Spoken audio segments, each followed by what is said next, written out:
Hello, hello, hello. Good morning, good afternoon, good evening, good night. How is everybody doing? Welcome to more 9 hours, 9 persons, 9 doors. Last left off, we cleared the game, got one of the endings, but there's still a few more endings before we can reach a true ending. So let's jump right back and go for another ending.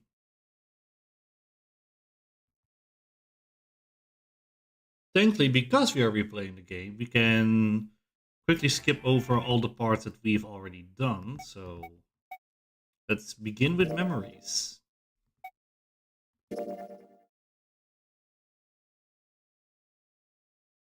Even though there's still 5 endings we need to get, I know one ending we don't technically have to do. Because if you do the true ending, it will unlock that one ending. And it's pretty much the same ending. So we only have 4 endings that we need to still get. So that's nice.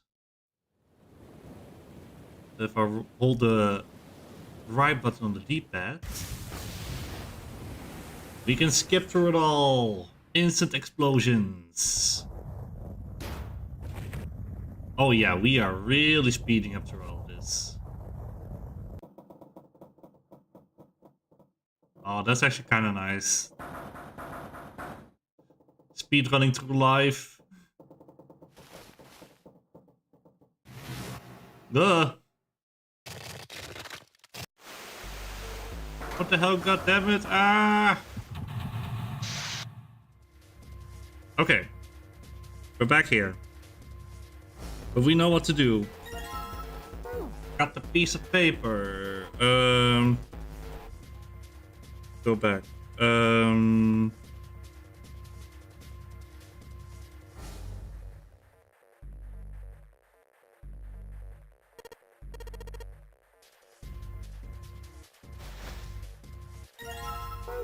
Do you have another piece of paper? Yes, we'll need that.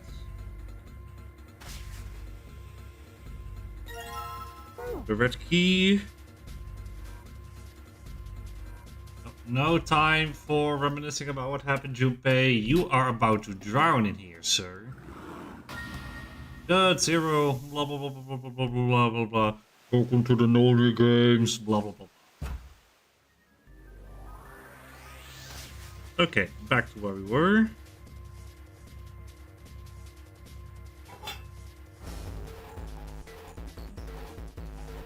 No, I know about the kettle.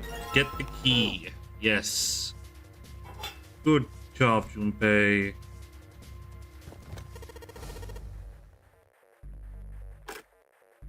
Plug it in.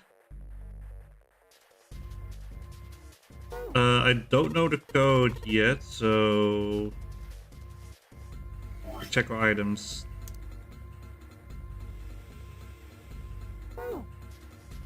Wait, there was.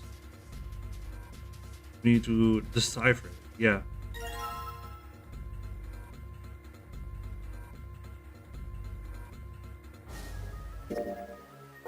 Wait, search.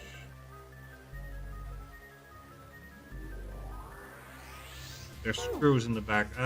Supposed to be a screwdriver. Yes.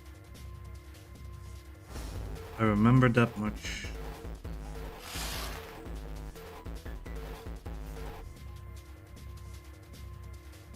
Okay, well, we can at least put the key already in.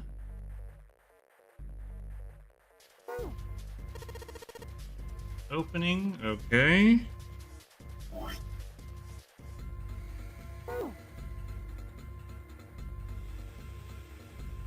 Now I need to remember where exactly.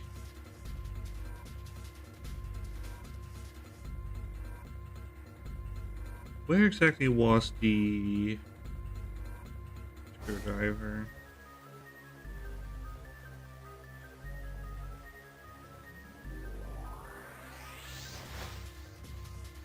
Okay, nothing under the blankets.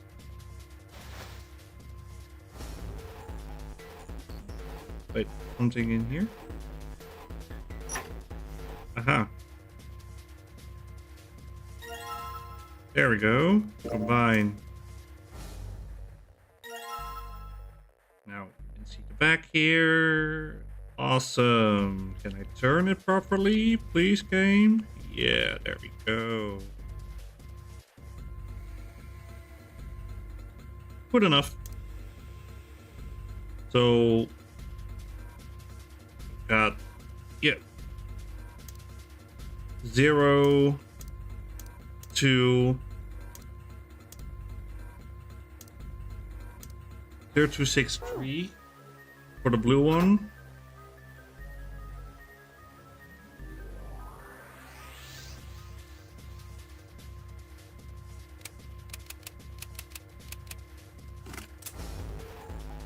Okay, got that one open.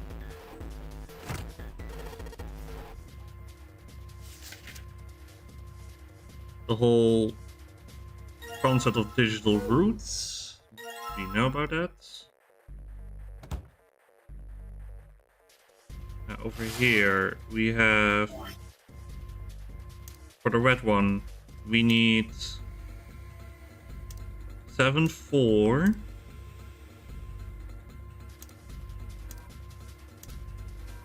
Wait, 7, 4.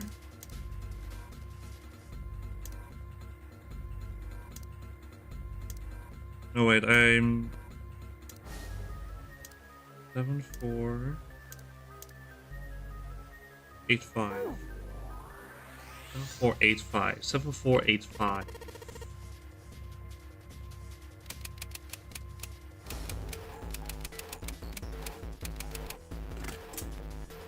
There we go.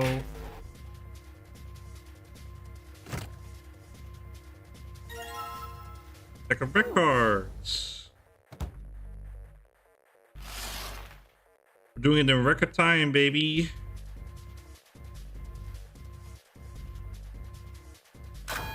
Okay, we need to.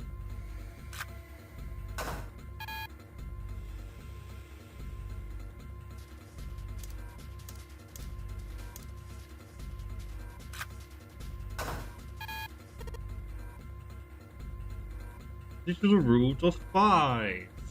Okay, so to get a digital root of 5, we need to make the number 14. So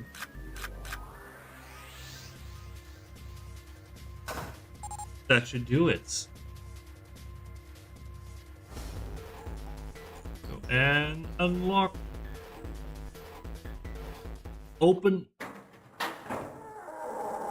Record time, baby. You found it. Yay, only need to do this 3 more times. Just speed up until we get to the interesting parts. Here are all the characters. Big poop lady, edgy guy, old guy, little girl, blind guy. The guy that dies first. Big brawny guy.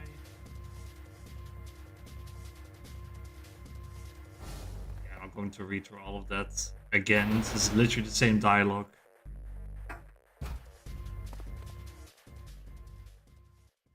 It's Akane. White woman jump scare.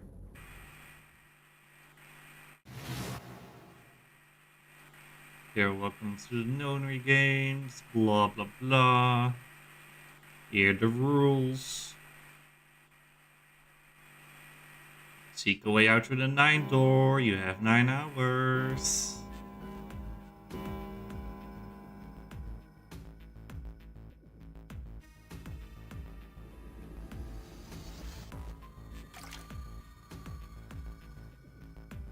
Let's right through this.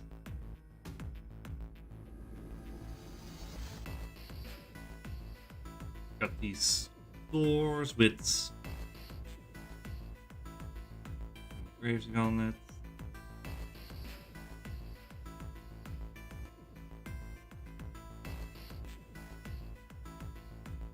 Introducing everybody's names in a moment. These are all your numbers. Blah blah blah. 1, 2, 3, 4, 5, 6, 7, 8, and use number 9.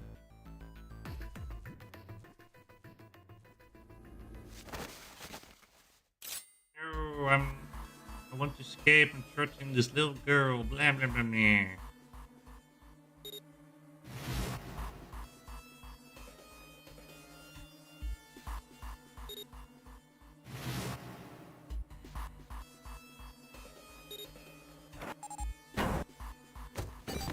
There he goes. And he's going to get blown into smithereens.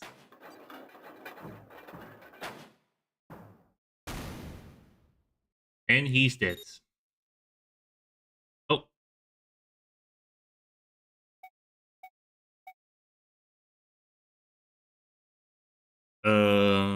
Which pair? Snake and Seven. You gonna give me a hand here? Well, it's a little too on the nose, but the mood was still grim. Wood Snake and Seven lifted their left hands silently. Slowly, each of them placed their hand on the scanner panel. 5 super 7 equals 14, 1 plus 4 equals 5.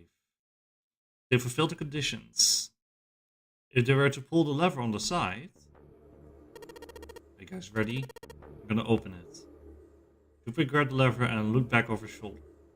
They stiffened and nodded. Junpei nodded back and set his mouth to a grim line. Then he slowly lowered the lever. As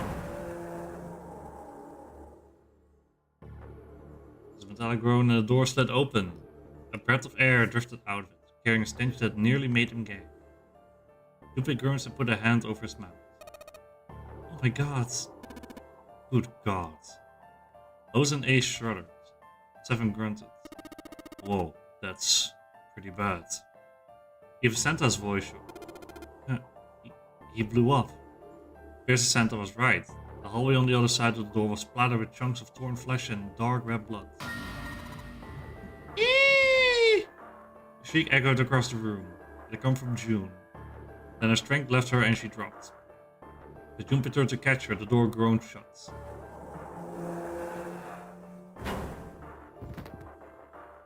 She crumpled to the floor. June, you okay? Junpei dropped to his knees and put his arm around her shoulders. That was when he noticed. Her whole body was feverish. She was radiating intense heat. What the hell? Where did this fever come from? June didn't answer. Her face looked like wax and her whole body began to shake. Alright, let's just rest for a minute, okay? You think you can walk? She nodded weakly. Junpei lifted June to her feet and guided her to a nearby chair. Here we go.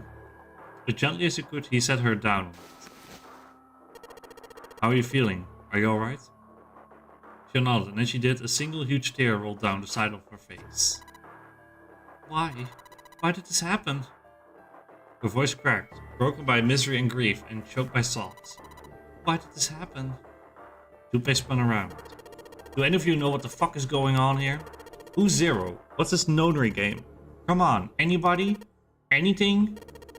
What the hell's going on? What are we doing here? No one spoke. Ace, Snake, Santa, Clover, Seven, and Lotus. They simply stood there, 7 pairs of 7 downcast eyes, and 7 grim lines for mouths. June's body shook with silent sobs. They slowed as the minutes ticked by, and eventually they stopped.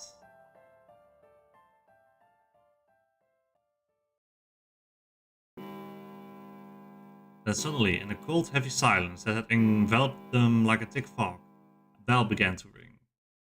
The clock in the central hall.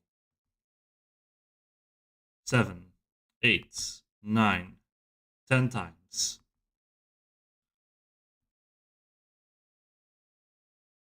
And then on the 10th ring, it stopped. The sound of the bell faded away into silence. It's 10 o'clock then. Ace said what each of them had been thinking. It means been hours since Zero's little announcement. Seven's deep voice echoed across the room. Fuck, I've had enough of this crap. Santa leapt to his feet, his fist clenched. How long are we gonna pussyfoot around like this? We've only got 8 hours left until the time limit Zero is going on about is up. Let's get going already. Go, go! Santa's outburst fell on deaf ears. No one seemed to agree with him. They stared back at him, their eyes blank and their faces tired. Finally, Lotus spoke up. No, I refuse. I'm not going to end up like him. Him? You mean the Nine Man? Of course. Who else? In his mind's eye, Junpei saw the corpse again. The dark reddish black pool of blood. Scattered pieces of flesh. Organs strewn across the floor like the blossoming of a grotesque flower. The explosion had torn through his body like had been powerful. The Nightman's neck's been twisted at an odd angle. Junpei suspected the detonation had thrown him against the wall. Half of his face was crushed, and the other half was covered in blood. Most of his abdomen had been emptied, either by the explosion or by gravity. He had landed on his back, and stark white ribs jutted out of his chest, like the legs of some sort of macabre crab. Junpei felt something flip in his stomach. I think he just screwed up. Eyebrows went up as Santa continued. He probably set up some sort of trap and that killed him. I'm not gonna screw up like that. I'm getting out of here alive. Whatever Snake was laughing at, Santa did not find particularly humorous. That's so goddamn funny. Oh, my apologies. You were just so very confident. I couldn't help myself. What the fuck? I think you're mistaken the situation. Huh? The Nightman's dead. It had nothing to do with the trap, or at least not the sort of trap you imagine it did. Then, he broke one of Zero's rules. That was why he died. Quite simple if you think about it. You still don't? Alright. How about you take a moment to think back to what Zero said? Specifically, what did he say about the number of people? He said only 3 to 5 people can pass through one numbered door, right? And after that, you'd forgotten the relevant part. What did Zero say? Santa furrowed his brow in thought. Junpei thought back. Zero said, everyone who verified had to. All those who enter must leave, and all who enter must contribute, right? I think it was something like that. Whatever it was, it means a group of people of less than 3 or more than 5 can't go. True. That is correct. A gold star for you, Junpei. Snake inclined his head toward Junpei. The Nine Man, however, broke that rule. He tried to pass through a numbered door by himself. That's why he was executed. Zero's watching us from somewhere, making sure we don't break any rules. Oh, I'm not sure of that. Why not? Because his execution system is entirely automatic. You didn't notice? There's no need for him to monitor us. What do you mean? Snake looked at Seven with what could only be described as pity and sigh. Very well. I see it must be me who tells you. I've waited long enough, I suppose. I'd hoped Zero might spare me the trouble, but that seems increasingly unlikely. I couldn't see them, but perhaps Snake sensed the confused eyes upon him. When Ace spoke, he gave words to everyone else's thoughts. Do you know something? Well, I know a great many things, but yes. What is it you know? Here. Snake removed a card from the pocket of his jacket. With a flourish, he presented to Ace, who took a close look at it and spoke. Come on now, what's the point of giving me this? Give me that. Santa snatched a card from Ace, but his expression of disgust quickly turned to one of confusion. Huh? The hell's this? Seven took it out of Santa's hand. Oh, I see. The card from Seven to Lotus, from Lotus to June, and finally to Junpei. He looked at it and understood. This is Braille. Braille, the written language of the blind. The card was covered with small embossed bumps. Junpei could recognize it, but he certainly couldn't read it. Sorry guys, I can't read this. Junpei handed the card back to Snake, who nodded at him with a small smirk. Okay, that was fun. What's important about that card? I found it in my pockets. I could only assume it was a message from Zero. From Zero? A message? What does it say? Suddenly, everyone was crowding around Snake, desperate to hear what the message said. Santa especially looked like as he were about to grab hold of Snake and shake the answer from him. Snake raised his hand. Calm down now. No need to panic. You don't need to force me. I'll read it. Junpei swallowed hard and waited for him to start. He was not the only one. Presently, Snape began to read, his voice calm. His fingers glided over the tiny bonds as he spoke. Bracelet number 2, since you are not blessed with sight, I shall bless you, and only you, with information. I shall tell you the function of the red and the dead and the bracelets. Okay, but this probably... yeah, that's the same. How to choose is up to you to decide. If you use wise, you can eliminate those who might be a danger to you. For a time, you will be able to control your fate. Wish you the best of luck. Snake finished reading and carefully returned the card to his pocket. The message had been lengthy, but its meaning was clear. Only those who verified the numbers that I read could pass through the numbered doors. These could not increase or decrease in numbers. The red, deads, and bracelets enforce the rules. They were judge, jury, and executioner. In defiance of Zero's suggestions, both Santas have put fingers down their throat and began to gag. The rest stiffened. Some touched their stomachs, some simply stared at their bracelets. Junpei gingerly touched his stomach. There was a balm inside his body. The thought of it made him queasy. His stomach felt oddly hollow, and his legs were weak. Why had Zero designed such a ludicrous game? Junpei looked over at the others. Right, I'm gonna ask one more time. Do any of you know anything about Zero? They were all silent, each person waiting to hear what the others would say. Finally, Santa spoke.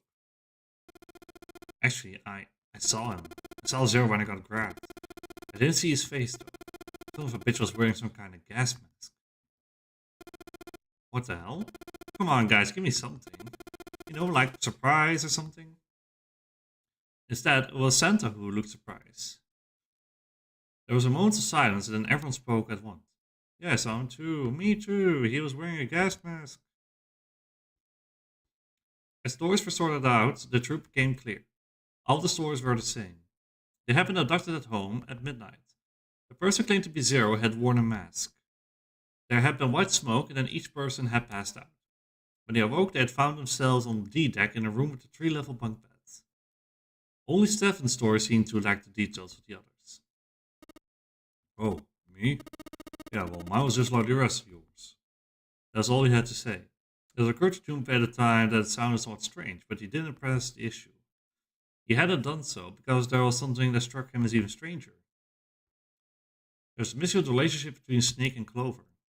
For some reason, they had been abducted from the same room and woken up in the same room. Junpei looked at them thoughtfully. So what's the deal with the two of you anyway? It was Clover that answered. Clearly she felt she had nothing to hide. We're siblings. Siblings? Yes.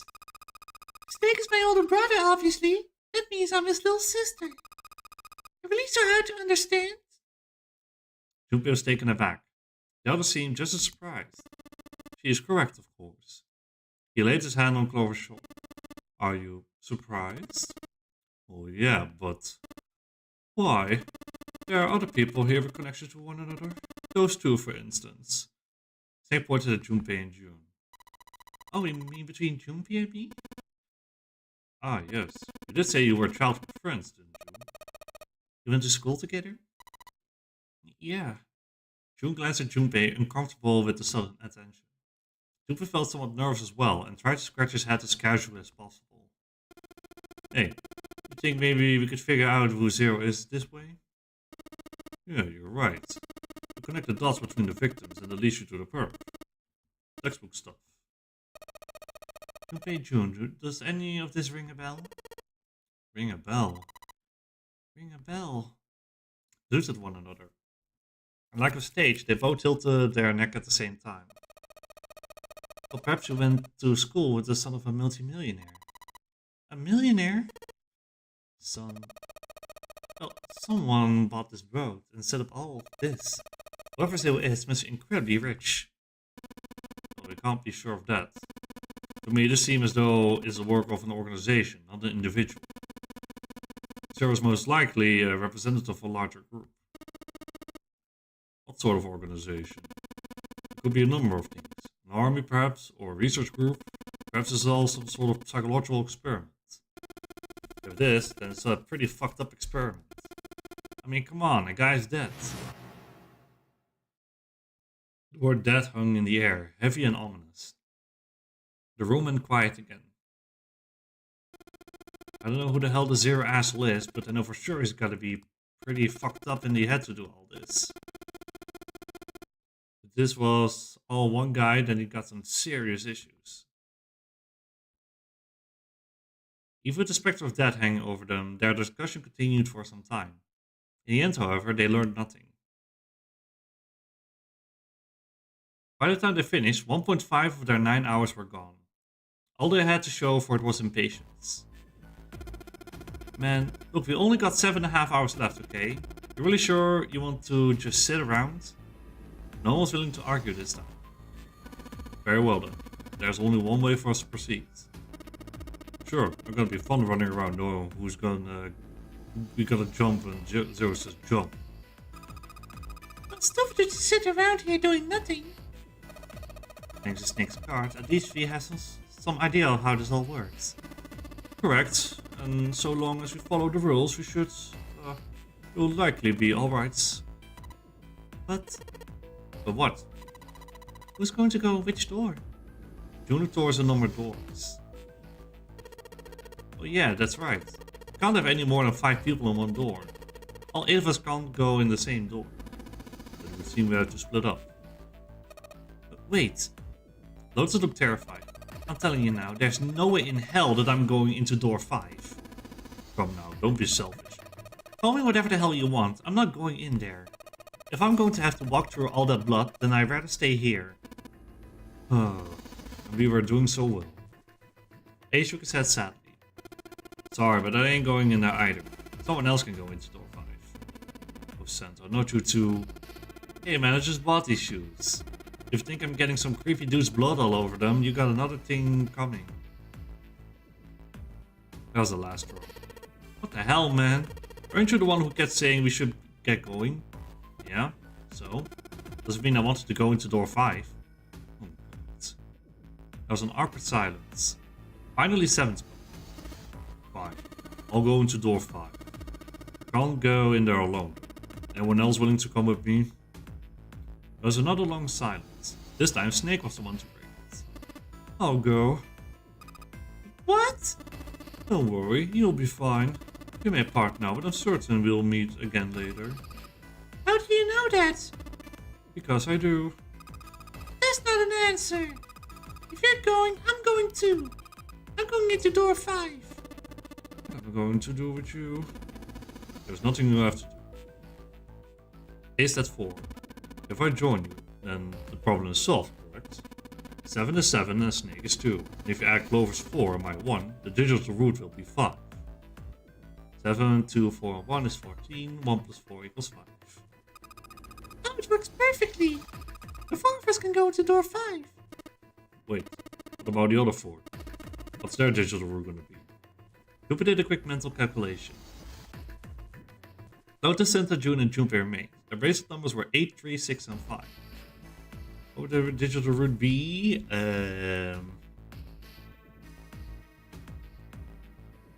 That would make it 4. Yes. Okay, Peter, what do you determine? It's 4. Add up our 4's bracelet numbers and the digital root is 4. And we can go into door 4. Yeah, oh, that worked out well. Cooper ran over the team assignments in his head one more time. 4 people who go into door 5. 7, Snake, Clover, and Ace. 4 people who go into door 4. Lotus, Santa, June, and Junpei. Junpei had asked himself if the teams were what he really wanted. Beyond door 5 was what remained with the Nightman. He never wanted to see that thing again, but something in him said it would be unwise not to examine the corpse even a little closer. Of course, if he went to door 5, he wouldn't be going with Lotus and Santa. Sure, it would be possible for him to bring June with him through door 5, but that would mean she had to see the horrific carnage that waited. Junpei didn't want that.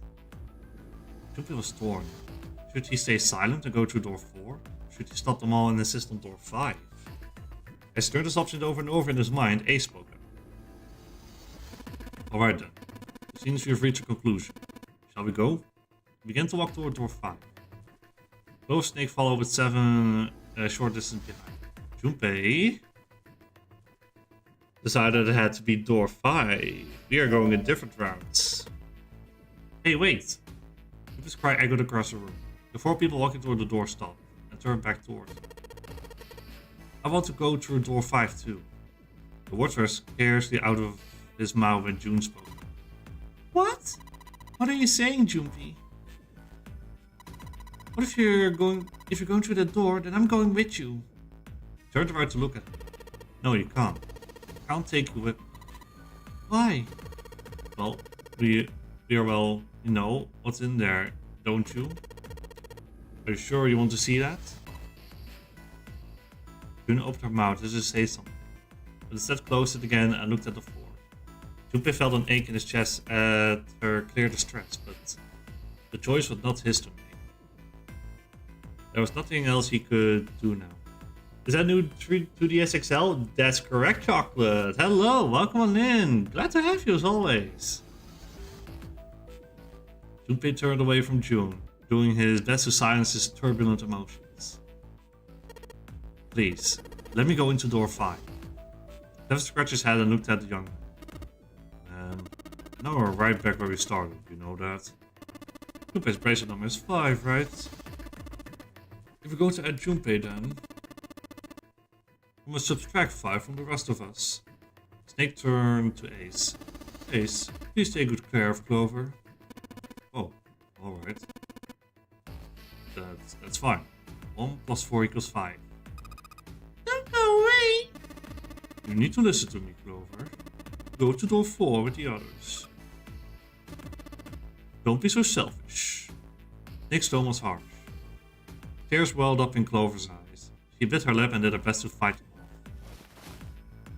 Snake's expression softened and he put his arm around Clover. He held her close and whispered into her ear. It'll be fine. Just relax. It looked as though he whispered 2 or 3 more words, but whatever they were, Junpei didn't hear them. He couldn't help but wonder what the other man had said. Snake pulled back from his sister, his eyes kind and inquiring. Okay, I understand. Her voice was barely audible from where Junpei stood. 4 long new teams were assembled. Those going to door 5, 7, Snake and Junpei. 7, 2, and 5 is 14, 1 plus 4 equals 5. Those going to door 4, Lotus, Santa, June, Ace, and Clover. 8, 3, 6, 1, 4 is 22, 2 and 2 is 4. Snake and Junpei scanned their number bracelets in quick succession. The screen of the red showed 3 asterisks. Alright then, let's go. Junpei glanced around one last time, his hand resting on the lever of the red. Okay, please be careful. Concern was written plainly across her face. Junpei looked her in the eye and gave what he had hoped was a reassuring nod. He pulled the lever. Pull the lever, Krank!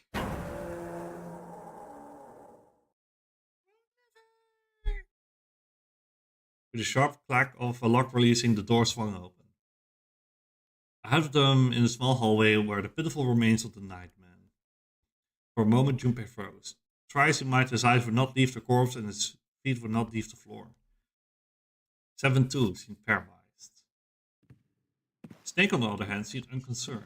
He walked calmly down the bloody hallway and almost stopped when he realized his companions were not following. Do you intend to kill me? I assume you have forgotten the door only remains open for 9 seconds, have you? He hadn't even bothered to turn around. His head was, at most, slightly cocked toward one shoulder. Junpei and Seven looked at one another, nodded, and then threw themselves through the door. As it did, a cold tone sounded from the left wrist of all 3 men. Seven and Junpei looked down at their bracelets. On both of them, and on Snake's red skull had flickered to life. The detonator had begun its countdown. They had scarcely processed this information when...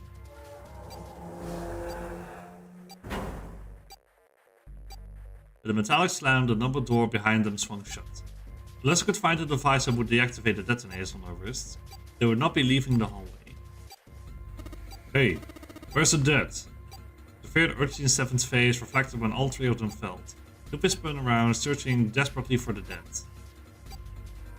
He found it easily enough. It was on the wall next to the closed door labeled 5. Found it. Right here. As he yelled, he struck the scanner with his hand. The other two scrambled to follow suit. As soon as he finished, Snake threw the lever down. We live! Phew. Well, looks like it stopped. As he spoke, Junpei wiped the sweat from his forehead with a trembling hand. But damn, that's gonna give me a heart attack. A muscle stood out in Seven's neck, and the corner of his mouth were twitching. Junpei, are you alright? Are you guys okay? You could hear anxious voices, muffled but distant, from the other side of the door. Yeah, we're fine. The detonators have been deactivated. They heard release sighs, and even through the door, the three men could feel the tensions disperse. Alright, we're moving on. Be careful, okay? Okay. Sure thing. They heard footsteps moving away, and before long, they were alone again. Junpei looked around. The hallway hit a dead end, 20 or 30 feet from where they stood. A thick iron wall blocked their way. Try they might to force it, the wall refused to move. To the left, however, was a wooden door that looked possibly inviting by comparison. In the middle of it was a plaque that read first class. A first class cabin, huh? Well, it seems like it. Let's have a look then, shall we?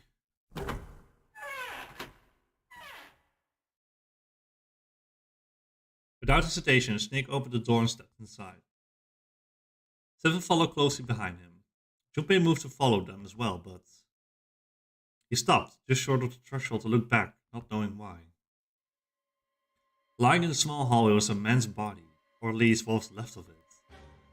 He tried hard to avoid looking at the grisly scene, but it just wouldn't leave his mind. What had once been a man's internal organs now looked like so much vomit, as if something had chewed up and spit out the better part of his torso. It was hideous, but worse still, it was cruel. It was hard to believe the thing on the floor had once been human. The black pool of thick blood, the lumps of glistening flesh spread across the floor. The awkward, twisted tangle of shredded intestines. The head pressed to some grotesque, unnatural position. The man's glasses lay next to his head. The lenses were cracked and the frame bent and distorted. Yeah, that's what you get for not following the rules, chocolates. Next to the glasses lay a bracelet, the number 9 still displayed on his face. Lastly, let's discover how to remove the bracelets. There are only 2 ways to do so. 1, you escape from the ship. 2, your heart rate reaches 0.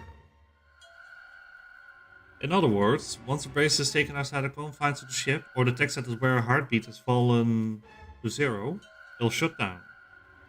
Automatically. Suddenly, Junpei felt his stomach convulse and a knot of muscle gripped his throat. He clapped his hands over his mouth and ran to the first class cabin.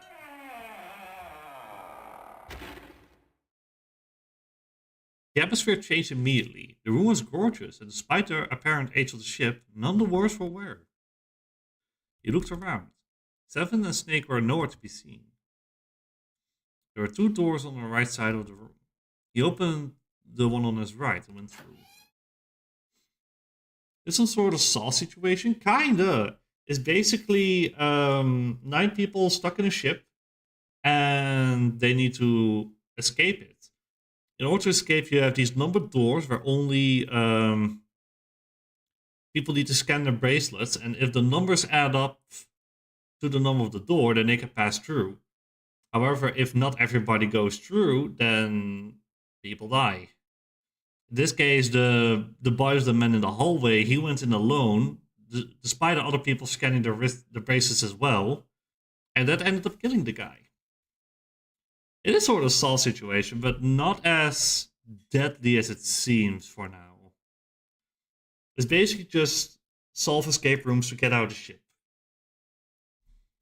And obey the rules. He jogged down the hallway, opened the door on the other hand, to peek through. There they were, to his right, busy examining something. He stepped through the door and walked toward them. What's up? Check this out. We found this thing here on the door. The red light's on. Does that mean it's locked? So I would assume...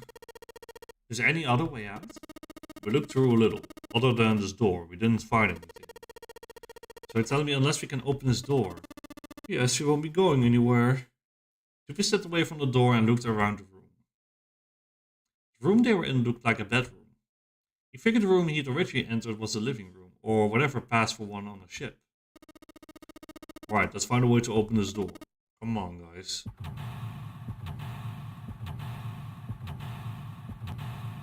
Right. We have quite some rooms. Seek the way out. Oh, this music again.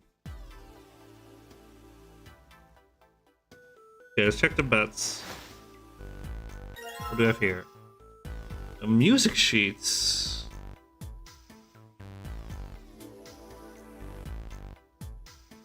There's some notes on here. Do we have to do a music puzzle? Oh god. It took Junpei by surprise.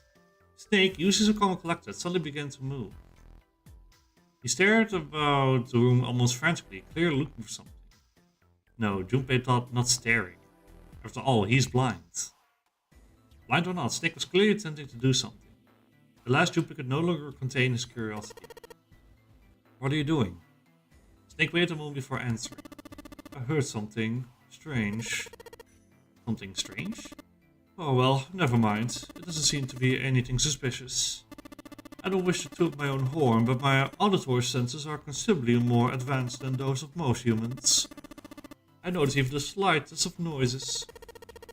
Right, and you're gonna tell me you heard a needle drop from a mile away? No, such a thing would be impossible.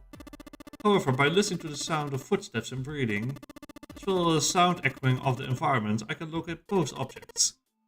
Yeah, that's right. Clover fell on the big staircase a little while ago. You were at her side. Thank you for the lucky berry! So that was... Yes, I could hear it happening.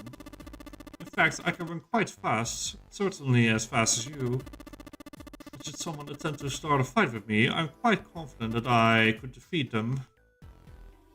Junpei was somewhat taken aback by this revelation. He stared at Snake, skeptical. You don't believe me, do you? Care to give me a try? I must warn you, you'll no doubt regret it. Well, I suppose that's enough playing around. Let's resume our search, shall we? With a small, satisfied smile, Snake turned and walked away from Junpei. Okay, cool. Go to Canopy. You seem like in the movies and stuff, but never in real life. Sure, don't you see too many these days? I can't see details, obviously, but I imagine one of those princess pets Clover's so fond of. Clover wants one of these? Yes. What's a princess bed? Didn't I say that? You think it doesn't suit her? Yeah, I guess you could say that. Oh, Junpei, judge her by appearances, will you? And where you should not. Okay. Well, that was kind of fancy. If here. Totally tail with a mirror. There's something of vanity where you're aware of that, Junpei. Of course, vanity also refers to self-love, conceit, and narcissism. This doesn't seem like important dialogue. Very sad. Wanted to check the drawers, that's all. What's this? This is the score. A map of the ship. A map? There's a map of the ship here. Yeah, the match will prove very helpful. You best hold on to it, Junpei. Okay. Now possibly use the map screen. Okay. Or piano from Field, which was quite old. Okay. We have a bathroom. Plug in the chain. Let's see if we can pull it out. Whoa, hold up. I'm just thinking I might be able to use the water. Use the water. That's full of gross cloudy water. Something's bothering 7. Okay, then don't pull the plug, I guess. Yeah, basically all here just flew in from New York, and boy, are my arms tired. Yeah, all day, try the fields, not a mic. It's a shower head.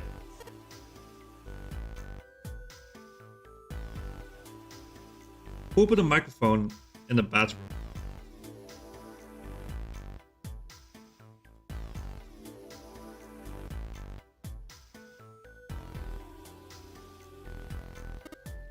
Look at the bathroom with a big burly man. What would his parents say? Around you looks all sudden. Oh no, nothing. Yeah, water, nothing come out. You got the faucet on all the way, but I can't hear anything. Okay, what about here? This is the living room, it seems. Vase. The water. Oh man, you don't get it. Just grab the vase, take a look around. You'll figure it out soon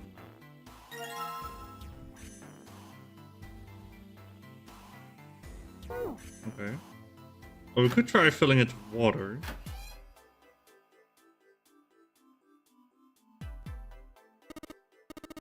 Fill the vase up, then maybe you can toss it. Not sure what he's saying. Barbie, how have you been over the past few days? Busy, actually. I've been a bit busy. I went to see the Mario movie on Wednesday. It was really fun. I really enjoyed it. I squealed a lot internally looking at the movie. And I got myself the Yoshi popcorn bucket. And yesterday I went to visit my sister. Stayed over for dinner. Checking out the new house that she and her boyfriend got. Get this vase full of water. I had like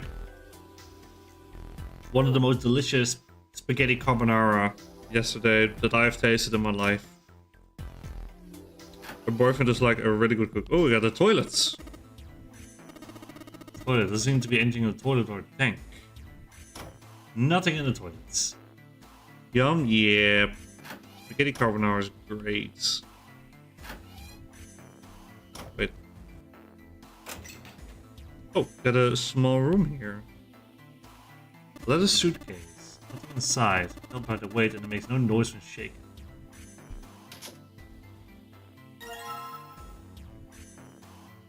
Another sheet of music paper. Okay. Safe is locked. One of those dialogues. It doesn't have a key. You just need to get the dials in the right place and it'll open. Writing 7? No. How about you, Snake? I also found nothing.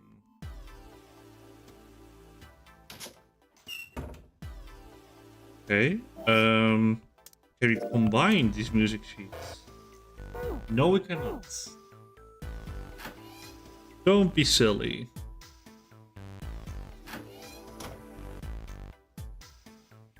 A piece of paper that's been folded in half. It has score printed on the front of it.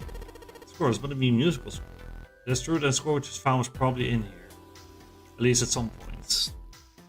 Can I pick it up?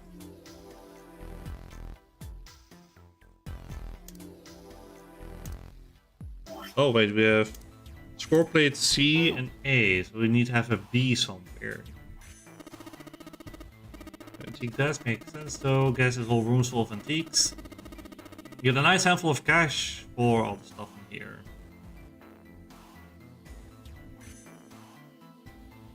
Fireplace, couch, perfect for me. What? Perfect for an elegant gentleman like myself. Couch is a little more than elegant. Hey, there's something you aren't saying? Never mind. Expensive good chair sitting over there. Oh, the iron gate in front of the fireplace. There's something behind it. Alright, time to put this fire out. But time, buddy, let's do this. Here we go. Ha ha ha, good job. Not a success. The fire didn't start to stand a chance. Let's pull this out now. Don't want to get burned, so let's pull down the sleeves.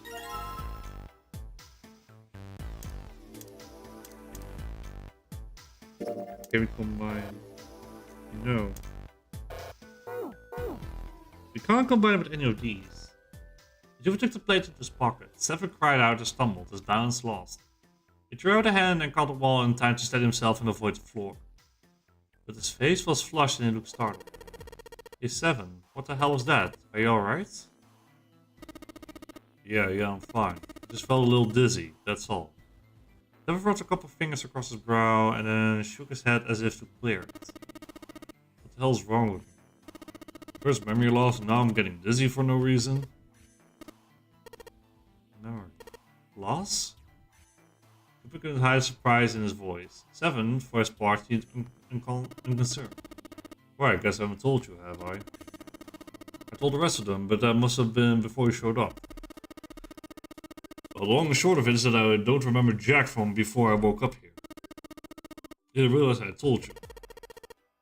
Whoa, wait a minute. You're talking about amnesia, right? Yeah, I guess so. Well, why are you an amnesiac? What happened to you? If I knew that, I wouldn't really be one, would I? Oh yeah, I guess that's true. Lupe paused for a moment and stared at Seven. Are you telling the truth? Huh? They look pretty calm for somebody who doesn't remember anything. If you really got amnesia, shouldn't you be, like, upset or confused or something? Well, sure, I was pretty confused when I woke up down on D-Day. But that was a while ago. I've had some time to get used to it. After a while, I figured it wasn't worth the trouble of worrying about it. After all, why worry about something I can't change? Well, people usually don't stay amnesiacs forever. I figure it'll work itself out eventually. Why do you have amnesia? I don't really know. That's honestly like most of the times you see people talk about amnesia in like video games. Like, why do you have amnesia? I don't know. Like such an obvious answer. That's it? That's it. Alright, that's enough talking for now. Let's get back to work. Certificate Junpei looked at the younger man, wasn't sure how to interpret, and turned to walk away. Somehow though, Junpei didn't find his reassurance very reassuring. On the paper, I guess you put the music in it. Do I not have it selected?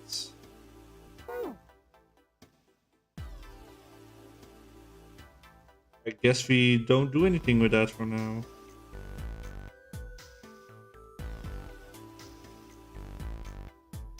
Okay, are we missing something here? Because we have multiple sheets of paper.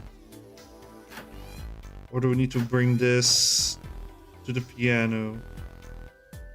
I saw the music I found on it. I'll put the ceramic plate on the bottom and then a glass plate on top. Wait a minute. What's wrong? On top of each other, but they look odd. It doesn't really look like a song. In all likelihood, we haven't found them all. We need to find more glass plates.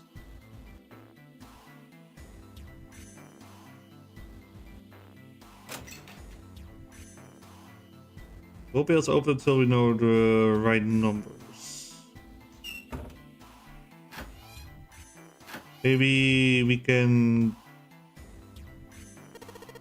Why don't we just drain this water? Okay, now we can drain the water. A good tuck ought to be enough for it to get it out. Huh? There we go. Score plate D? Where's B? We still need to find B. Oh, there's a way out. My bad.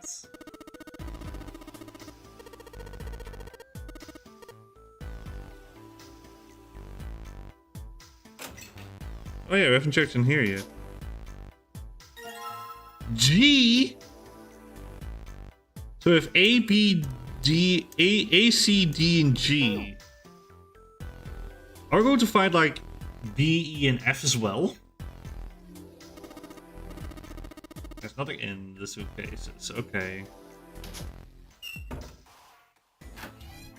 I don't know if this is going to be enough though.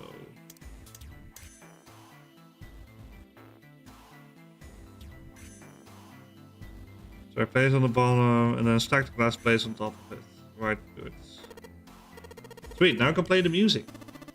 Okay, would you be so kind as to play the piano? I haven't been able to, you see. I'm sure I didn't tell you, but keys on the piano are not what you might expect them to be. C won't be C, D won't be D, and so forth. This is a carefully determined which key strike. Do you understand? Yeah. Alright, let's give this a shot.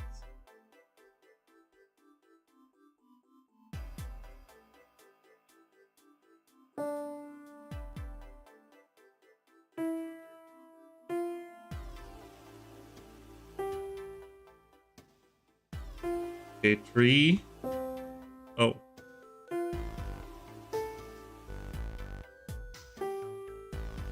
3, 4, 5, 6. 3, 5, 4. Not 7. Oh god, gotta do all the way again. Okay. 3, 4, 5, 6. 3, 5, 4. Not 2, okay.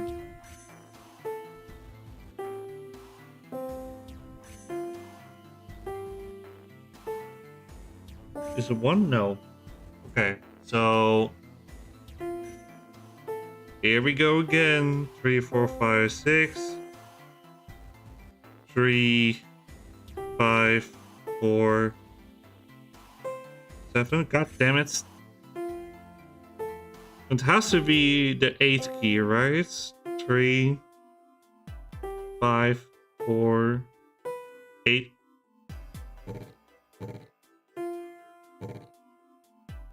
Okay, so the black keys don't do anything. Oh wait, I'm stupid. It's 3, 5, 4, 3. 4, 3, 5, 6, 6,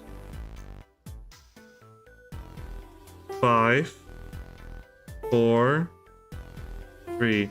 Okay, it was only the 4 keys.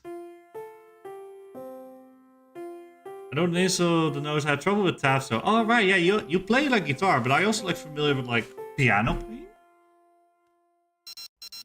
Never done. Music is not my forte. Wait, what's that noise?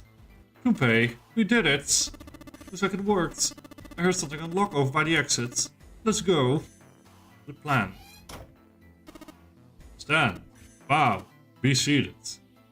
Well, I guess he hadn't forgotten that. At least Snake thinks it's funny. Ha ha ha. Yes, I suppose that was the classroom bell, wasn't it? I don't imagine that was Zero had thinking of, however.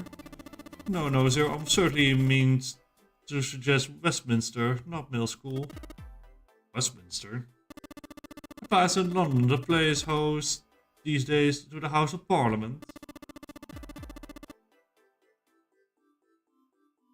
You've heard of Big Ben, the famous clock tower, yes? Big Ben plays that very collection of notes on the hour. London. The capital of England, huh? At any rate, the door is now unlocked. Let's leave this place immediately. Sounds like a plan. Let's go.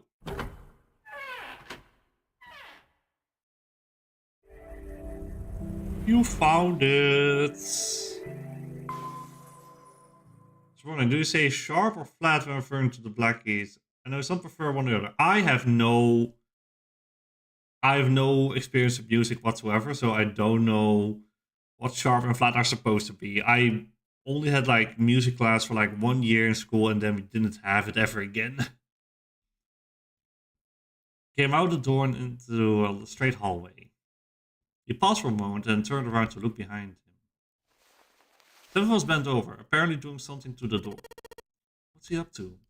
Junpei spoke more or less to himself, but apparently Snake had heard anyway. The larger man stood up and turned to Junpei. I was just putting one of these plates in there. I ought to keep the door from locking again. Now we can come back here anytime we want, right? Oh, we want to come back here. Snake was a reasonable one. Seven thought about it for a moment before he answered. I might like to play a little piano. Piano? Come on, let's get moving. We aren't out of this yet. Without waiting for an answer, Seven started off down the hallway. Snake shrugged, sighed, and quietly followed Seven. That's a lie, Junpei thought to himself. He had difficulty not believing Seven could play the piano. But even if he could, the piano they just left was largely useless. The keyboard was completely scrambled. If Seven wanted to come back, it was unlikely he intended to do so in order to play the piano. But if that's the case, why would he want to leave the door unlocked?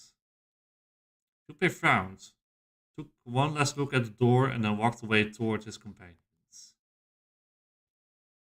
At some time in the hallway, they emerged into a larger, more open area. A large metal grate like the door of a jail divided them. They shook it for a while, but as they expected, it did not move. Behind the grate were two elevators. From so far away, however, it was difficult to tell if they were still operating. On the left side of the grate was a door. Fortunately, however, it was locked and refused to open. It took a moment to examine the left side of the room. Next to the wall was a set of stairs leading downwards. Standing guard at the top of the stair was a large iron gate.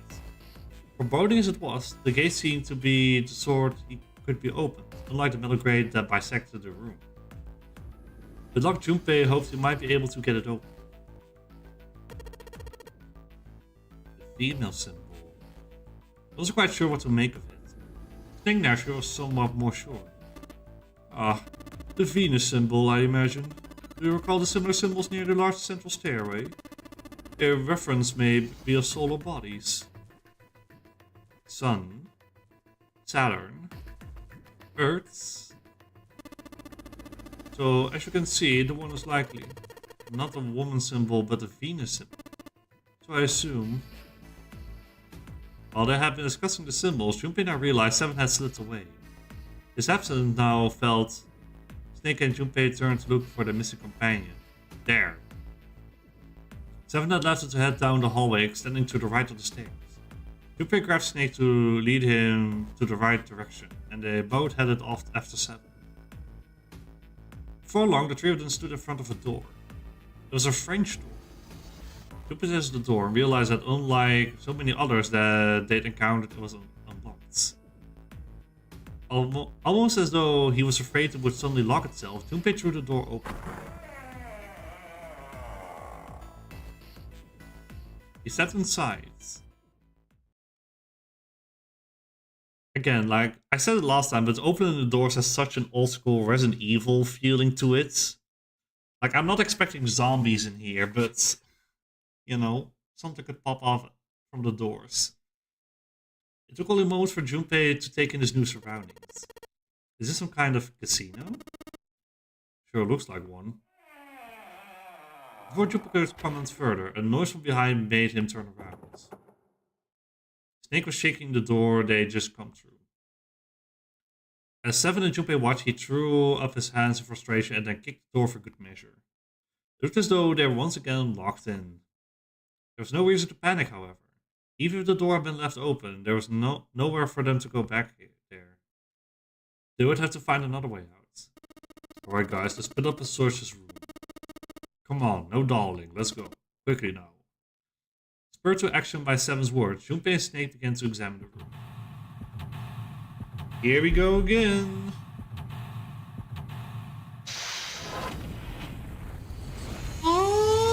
Seek a way out.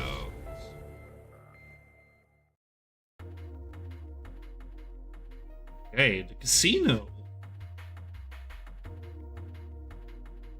Something on the table. The 5 of Aces.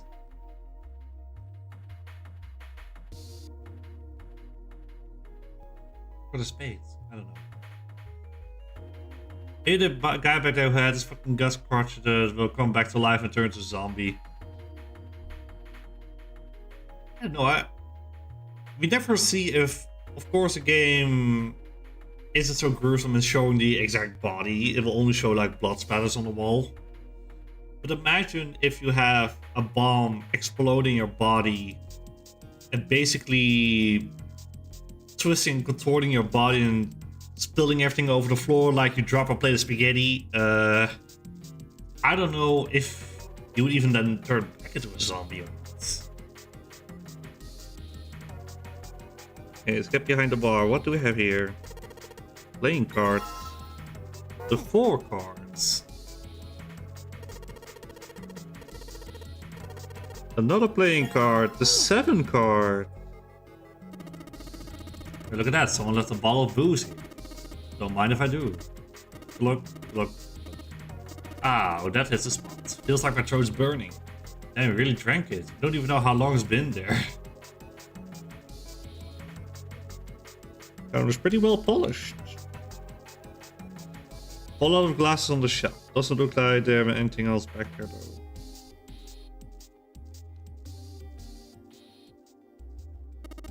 Square table. Looks like a mahjong table.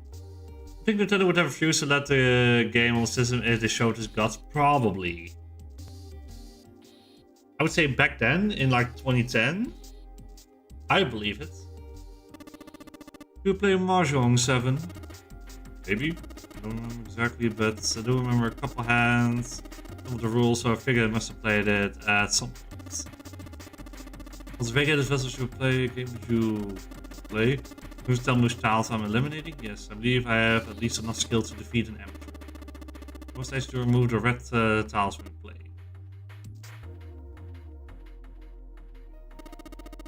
Stained glass, how beautiful. What? Huh?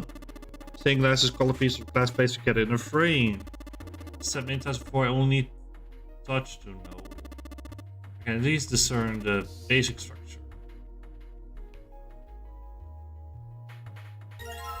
We have 3, 4, 5, and 7 guards. Like super amazing was this place for, probably for playing backwards. It's a little off though. Build the table. There's something mounted on it, see? Suddenly, 7 began to speak. Ah, Baccarat. Never played Junpei? Junpei shook his head. He barely even heard of the game. Alright then, how about I explain the rules for you? See, Baccarat is kind of an unusual game. You've got the banker and the player. The whole point is that you guess which one's gonna win. And whether the banker or the player wins all depends on their hands. The way each hand works is different from other games too. So you take the number from the ones placed after you add up the value of all your cards. Whoever gets a number closer to 9 wins. Number smaller than your opponent, you lose. And that's it. That's the explanation, got it? Actually, there's a lot more to it. Strategy, details, that sort of stuff. I just told you the sums to core game it pretty well. Single digit is the sum of all the cards you have. The strongest hand is a 9. And the weakest hand is a 0. Just ignore the number in the 10 spot. You get it? He had been asked for it, but Seth's explanation, rushed through it, was helpful. Although it only half understood most of it, Junpei now felt as though he had some grasp on how victory was won in backwards. However, Junpei had no way of knowing if the puzzle on the backward table in front of them made use of those rules, and if did, in what way. I know what the exact game standards were like back then, but rewind all the way back to 2004 when the DS release. It shows his guts on screen. I wonder if it would have gotten an adult-only rating from the ESRB. Maybe they moved around. Maybe. I don't know how those rules exactly work. I know with like PlayStation games, you have like a few mature games. I think with like... Was it Perfect Dark and also Conquest Bad Fur Day on the Nintendo 64 where they had like a mature rating on it? I don't recall like the whole details around that stuff. No problem, he told himself. He simply had to try everything he could think of. To be more confident, if only slightly, Junpei approached the backward table. Yes, so did? Ah, okay. See the playing card behind the thick glass cases. It's the 8 of spades. 7. Are we really supposed to play backward table? What the hell else would we do? Stop worrying about it. It's really simple. What's your opponent's hand? Well, there's an 8 in the glass case. Alright, then what's your opponent's number? If that's the case, what 3 cards do we need to get that number? 3 cards. There are a couple of indentations with white lines, right? That means you gotta put down 3 cards. So place 3 cards here and defeat the opponent's 8. Then that's what we gotta do, I guess. Yeah, I think so. Something tells me those aren't the only rules. Alright, let's get shots. First out, I'm making sure I've got the rules right. There are 3 anti-indentations. I just gotta pick a card and play it. I figure if I put them in the right spot, something ought to happen. I don't think I have enough cards for it yet.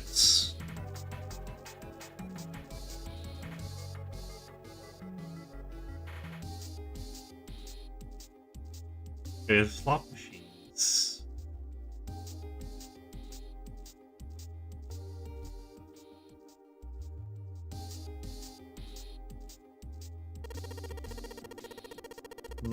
Let's see all these other ones. Was surprised at Exparto. Prize, eh? I wonder what might happen if we were to match all the reels. Match the prize would be the tools which lead to our escape. Well, then we need coins, so...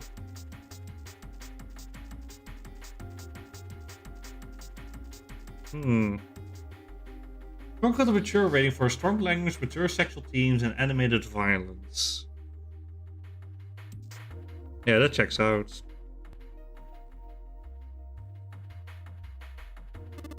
These are cards attached to the paddle and attached very well, it seems. Don't mind, what sort of card is it? Playing card. The Ace of Spades effects. Also, we need to put a playing card in there. That's probably where we need to put the 8th card in it.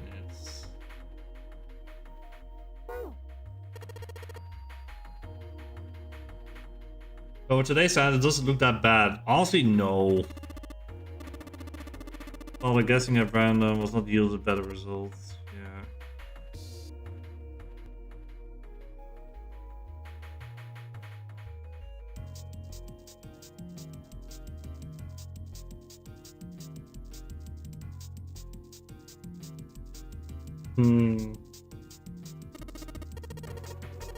One more ship putting me down, whimpering like a dog. Gosh damn, it's 7. I kinda like 7 though.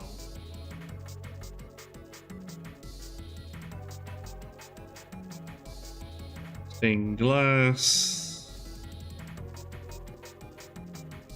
Do we not have...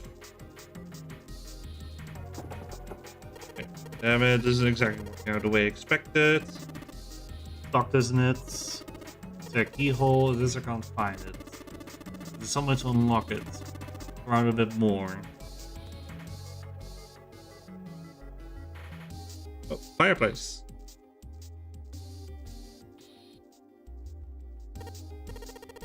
Find a card here. The 6 card, okay. Weird looking thing for floating in there.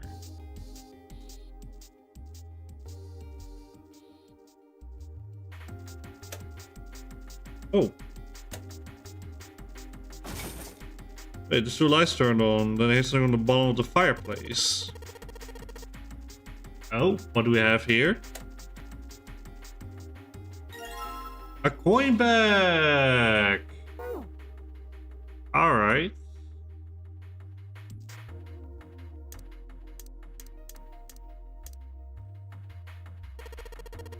Put the coins for that bag in there. Tap and load the odd noise. Almost I don't know. Press on the buttons and smack the machine once or twice, but nothing happens. Oh, looks like the coins got stuck. Oh dear.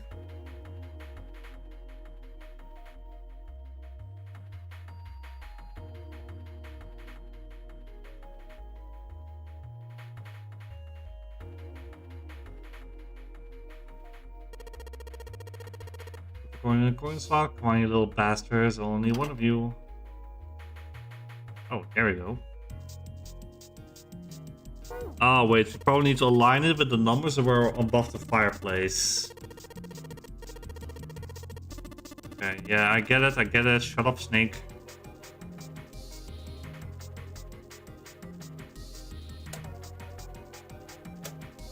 So... Hard. Okay.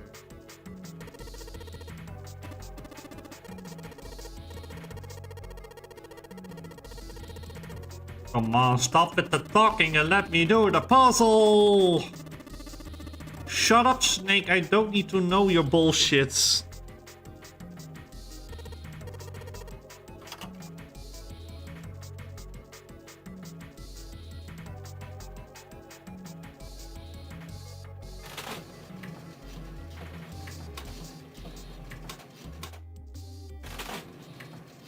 Do you realize what time is?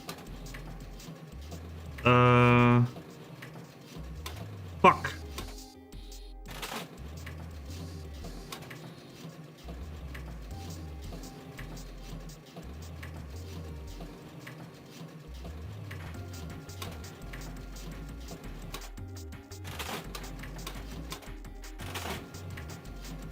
Oh god, don't tell me I actually have to like lock in for this.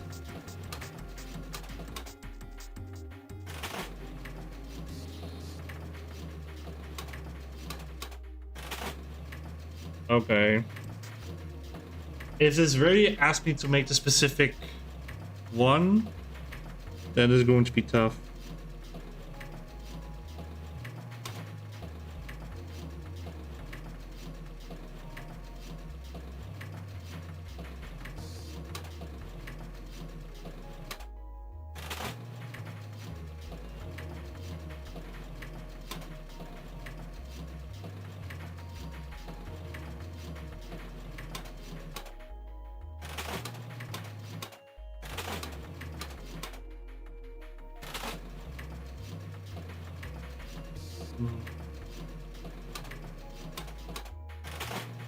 Damn it, I've got this first two rabbits. Let's see here.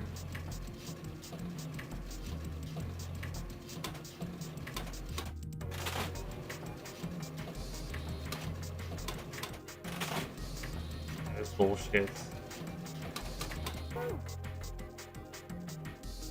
What's the third one like? More careful in the future. Got a coin stuck in the machine on the left. Please don't make the same mistake again. That would be bad. Let's spot and I'll show him. Ah, that's weird. It's unlocked in here. It's not my fault. The coin just got stuck also. Oh boy.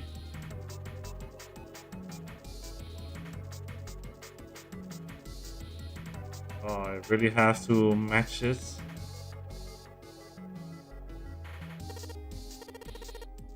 Time to try again. I'm a gambling man.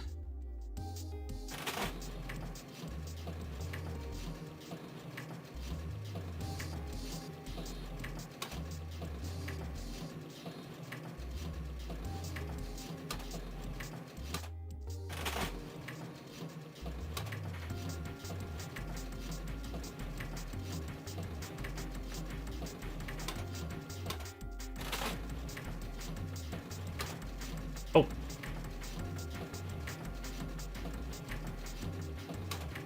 Fucking hell. I keep on messing it up.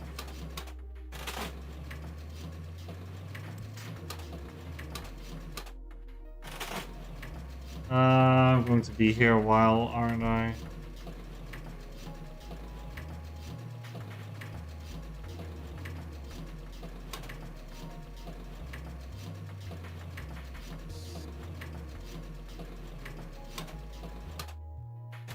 I'm gonna be serious about this, man. At this point, I have more. The timing is hard for this. At this point, I have more luck just randomly pressing it and hoping for a win. This is from vanilla hardware and emulator. It's from vanilla hardware. That's the worst part.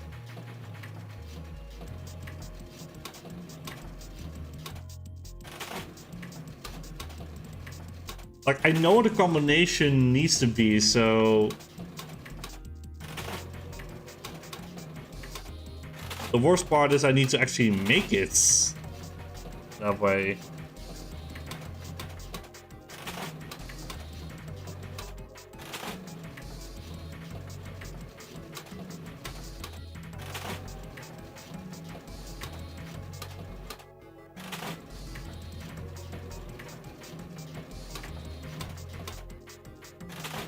Same thing. Okay.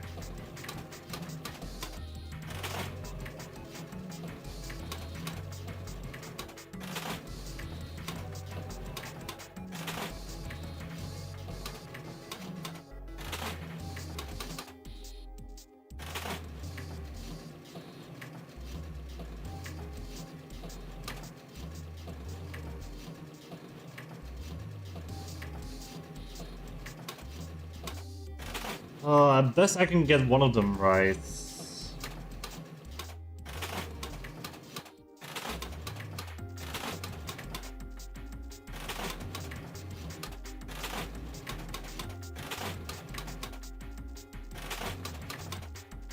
Damn it. Can I just redo one? God. Okay. This is the only part where I feel like I have to check if this is exactly what the game wants me to do. Because if that's so, oh, that's going to be rough.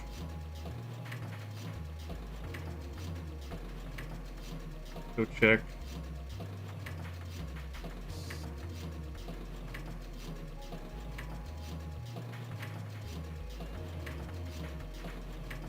The casino, let's see here.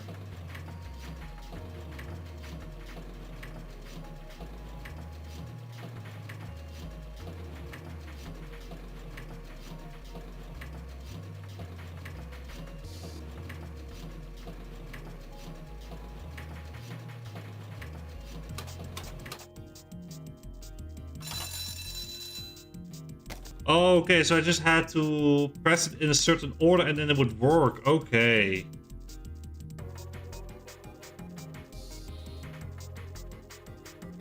There's something unlocking in there.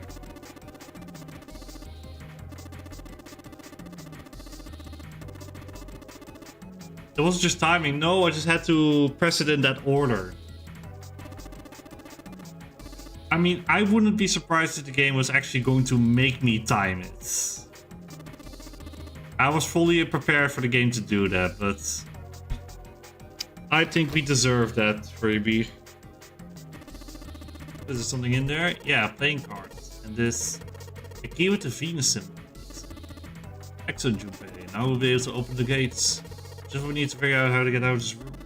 Correct. Come on, Junpei, hurry up. And he's off. There's a playing card and a Venus key. Better put the key in my pockets for later. As for the cards, yes, that's the one we need. So, prime reason why I am never going to... There was a time that I would be at that for like 45 minutes. I would have been here all stream for that, to be honest. Make sure I got the rules straight. There are 3 empty indentations. Just gotta pick a card to play it. I think if I put them in the right spot, something ought to happen. It's just...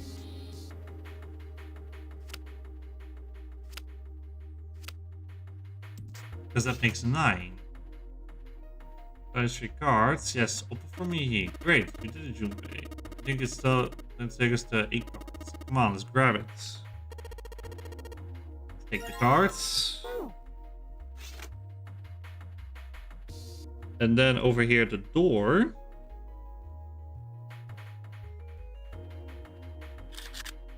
On an 8 equals 9. There you go. Alright, it's open up. You have another device to contend with, yes. There are 3 slots in this one.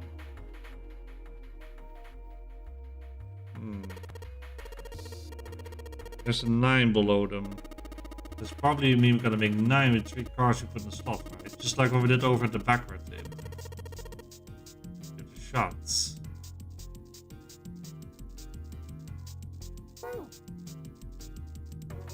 Okay, can I retrieve my cards real quick? Won't be needed for this puzzle. Okay, Junpei, play that way. Make it difficult for yourself, dumbass. Mayokai, hello! Welcome on in. I mean, does this mean we need to put the 5, 6, and 7 cards in? Oh, because it makes 18, that's the digital route to make 9. 9. Okay, I get it. Hi. Alright, so put the guards on, let's in the slots. That is no. Yes, I did hear something from the exit. Exit work, Junpei. Wonderful. Let's use the exit is unlocked. Let's go. Let's go.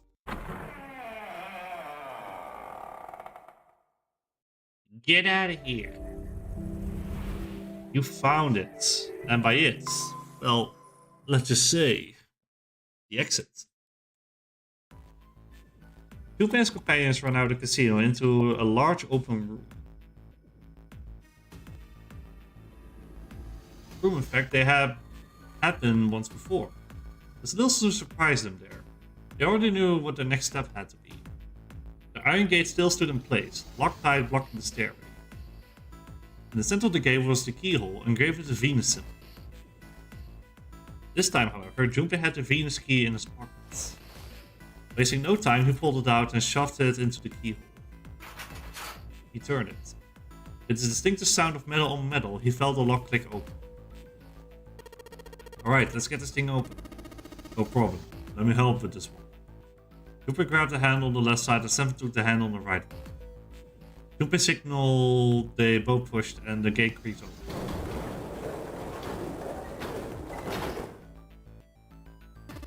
Sounds as though they have opened it. Should be able to reach the sea deck now, I imagine. Nick, are you gonna be alright? I mean, the stairs. You should not worry. Do not do yourself the embarrassment of underestimating me.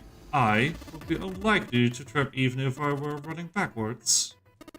Good to hear. Let's move. At Sabbath's words, they led onto the stairs and jogged quickly down there. In no time at all, they found themselves on sea deck.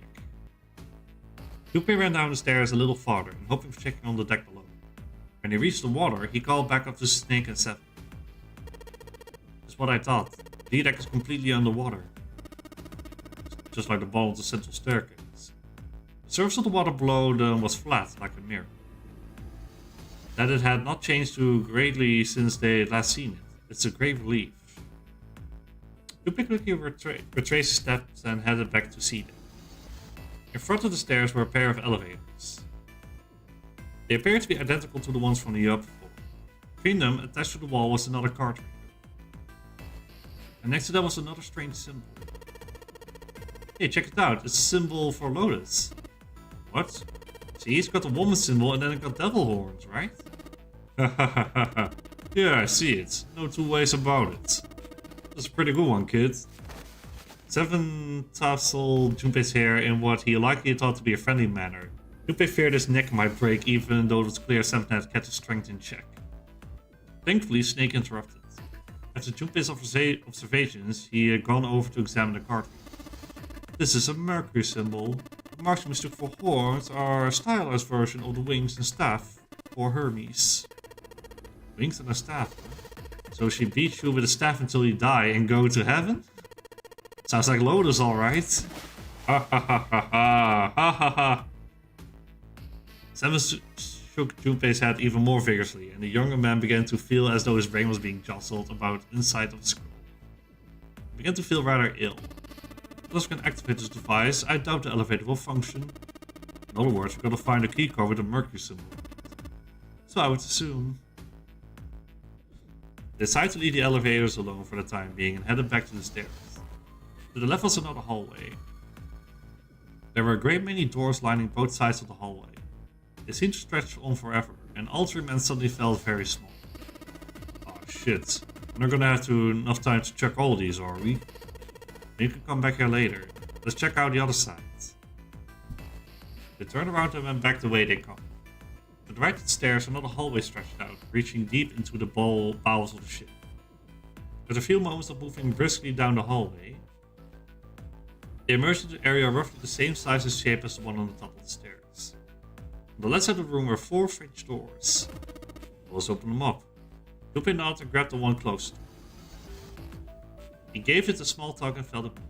It was unlocked. Thrilled to have found another unlocked door, he threw it open.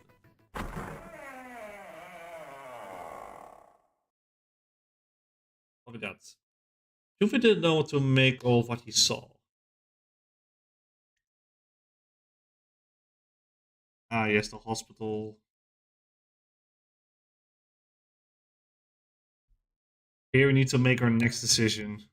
He simply stood unable to speak. Seven's eyes opened wide and his mouth gaped. After a few long moments, Seven at last managed to speak. Hey, what is this place? A massive room stretched out in front of them, more a cavern than a room. Its vastness was oppressive, and it bore down on Seven and Junpei. It was not empty, however. The entire room was filled with lines upon lines of beds. They were simply things little more than pipes and tin mattresses. Is this a hospital?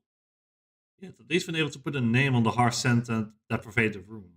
The room was full of a clean smell of antiseptic solution. In the center of the room were shelves stacked with medicine and a number of medical devices, the function of which Junpei did not know. More broadly, however, on the back wall of the room were 4 doors.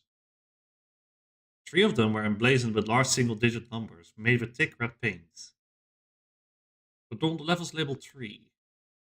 The second door from the left had no number, but the third had been given a 7. The door on the right bore an 8. There could be no doubt, they were numbered doors. It did strike Junpei strange, however, that the door between 3 and 7 should be blank. What he wondered could it mean? Let's take a look at those doors. Yeah, good idea. 3 of them threaded their way through the beds toward the back of the room. Upon reaching them, they proceeded to investigate each door in turn, but to no avail.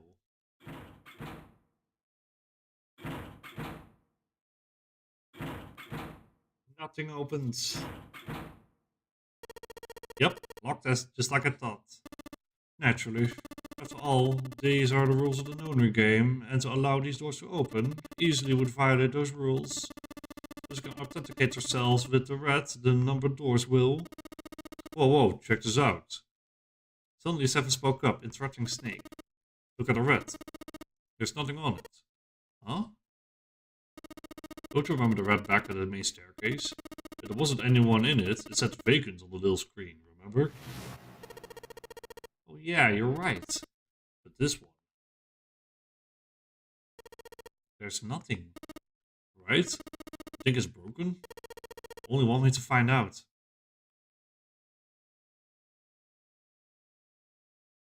Junpei and the others put their hands on the panel, but nothing happened. The red refused to change. They tried pulling the lever and still nothing. As they soon discovered, it wasn't only the red on door 8 that seemed to be malfunctioning. The red on door 7 and the red on door 3, none of them worked. What they wondered did it mean? They've gotta be broken. And that bastards. I didn't think Zero was that. Zero was the kind of guy who would screw around with something like this. Whoa. Zero's been prepared for everything so far. You're saying he's gonna make a mistake now? Well, that's the only thing I can think of. This thing ain't working at all. While Junpei 7 talked, Snake busied himself with examining the red. After a time, he lowered his hands and spoke. It seems as if some of the internal hardware had been removed. Internal hardware? That's what I said. Take a look at the underside of this red, if you please. Junpei obliged and bent over to look at the underside of the device. A long thin slit ran across the bottom of it. As he looked harder, he realized it was more of a slot in the slit, and that it was clearly meant to accommodate some manner of electrical device. The other 2 reds were the same. Something had clearly been removed from all 3 of them. I get it. But the reds aren't working because somebody pulled out their guts. So I assume. But why? And who? I mean, it doesn't really make sense. I have no idea. Why on earth would I know something like that?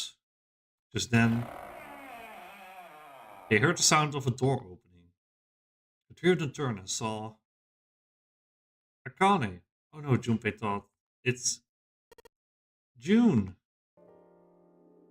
She stopped short, surprised to see them, and was very nearly bowled over by the rest of their companions who came coming through the door behind her.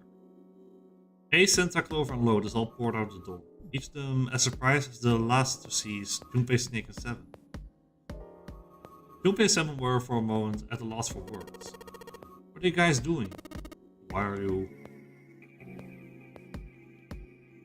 After a moment of silence and surprise, everyone suddenly began to talk. Desperate to exchange information. They talked about the rooms they had been through, and how they'd ended up in the same place. Of course, none of it was very useful information by that hardly mattered. They were happy to simply see one another again, although the level of cheer varied greatly from person to person. Each one of them was wearing some manner of smile. Also, though I had already forgotten about the death of the Nightman. Remember his guts and giblets spilled all over the hallway? No, thought Junpei. Perhaps that wasn't it. Perhaps thoughts of his death were what drove them to smile at one another. Not in a morbid or hateful way. No, the Nightman had died, but they were still alive, and that was something to be happy about. A sort of simple, uncomplicated joy, Junpei thought. The joy of being alive. Still alive. He felt sorry for the Nightman, but more than anything, Junpei was just happy to be alive.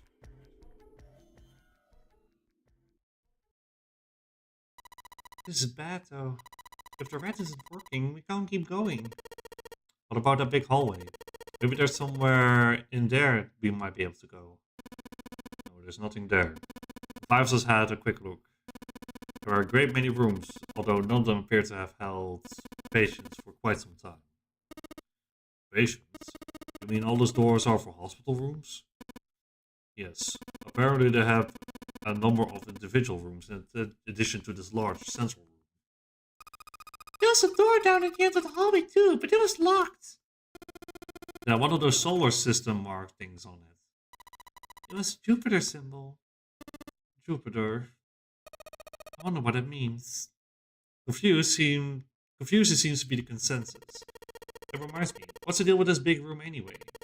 What is this thing? Was this some kind of huge passenger ship?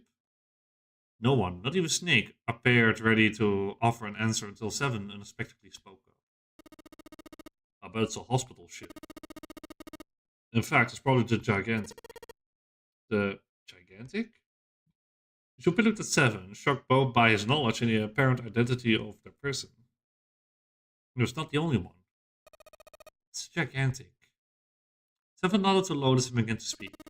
The Gigantic. Claimed that she had been a sister ship for the Titanic, built in the early 20th century. The Titanic had two sister ships, who were identical to one another in nearly every aspect. The Gigantic was said to be one of them. She was initially intended to be a passenger liner, like the Titanic, but soon after the ship was launched, the First World War began, and she was pressed into duty by the British Navy as a hospital ship. Sometime later, the Gigantic was damaged by a German mine in the Aegean Sea. She managed to run aground after the incident, and consequently was not sunk. What then happened to the Gigantic after her fateful encounter in the Aegean Sea? One theory was that a man named Lord Gordain purchased her. Lord Gordain, it seems, had been one of the few survivors of the Titanic tragedy, and that trauma had turned him into an obsessive collector of all things related to the Titanic. As his obsession deepened, he began to desire the Titanic himself. That, of course, was impossible. The Titanic lay at the bottom of the Atlantic Ocean. The Gigantic, however, had not suffered such a dire fate, and she was identical to her sister ship. She caught Lord Gordain's eye. So you're saying this Lord Gordain bought the ship? Yeah, at least I think I am. That's impossible. No way we're in some boat that's almost 100 years old. Pipe down, just pay attention. What was it? Well, have you got any proof? Proof? Proof that the ship is really that Gigantic. Well, the ship's got stuff that's like the Titanic and a hospital ship. So I just figured. Oh, for goodness, don't tell me that's the only reason. No, I got more. Like? Well, I mean... Zev looked around desperately, doing anything to avoid meeting Lotus' piercing stare. He scratched his head for a moment, then gave up. Finally, he opened his mouth. I don't know. Lotus sighed and shook her head. I guess your memory isn't back yet, is it? No, sorry. Then almost as a save Seven for further embarrassment. A bell began to ring from far away. It sounded as though it was a clock at the main stairway. Junpei counted each chime carefully. 10, 11, 12.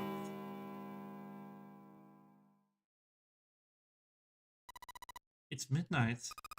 And we still got 6 hours left, right? Let's just get moving. We gotta find that hardware the rats are missing. That's all well and good, but where are we going to look? Well, we've already searched a big patient room. They have been examining the room as they thought, but we haven't found anything. Right.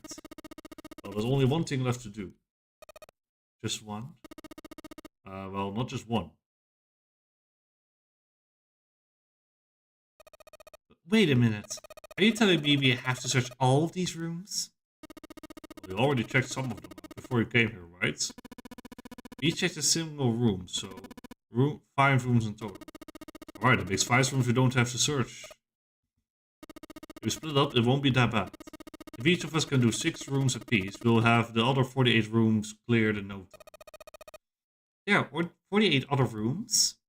Lois did not seem excited by the prospect. Seven fidgeted nervously before responding. Maybe.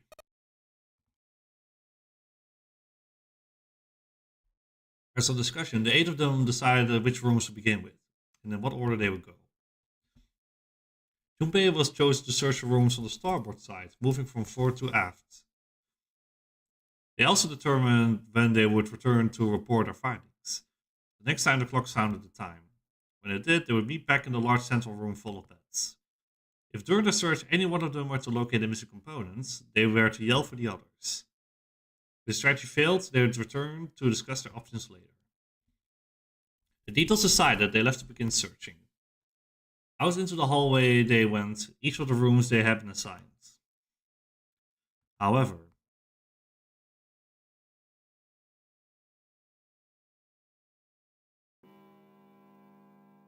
from far away, Junpei heard the bell ring. It did so only once. It was 1 a.m.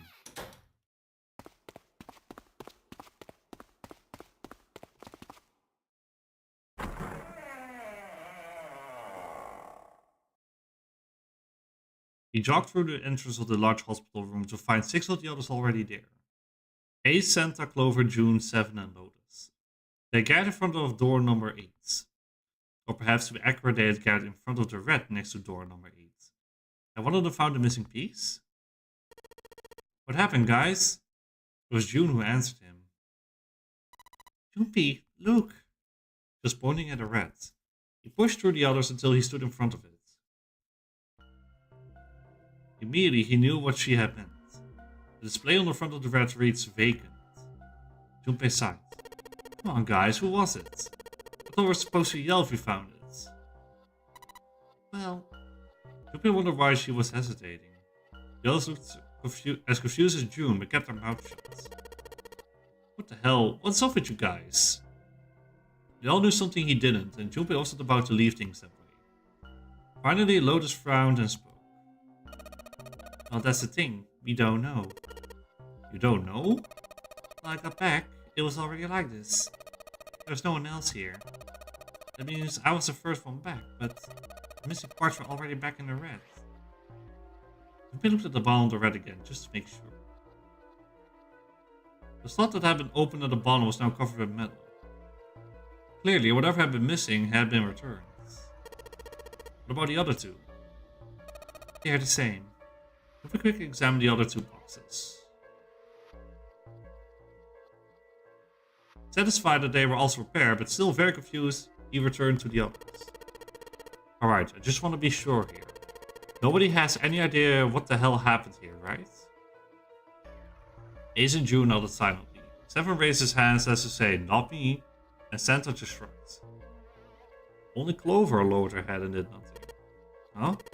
Wait a minute. That was when he noticed. Where's Snake? Lupin swept his eyes across the room a second time, but Snake was nowhere to be seen. Does that mean he found him? I have no idea. There's nothing to suggest but nothing to suggest he didn't either. I don't suppose we will know until we can ask him in person.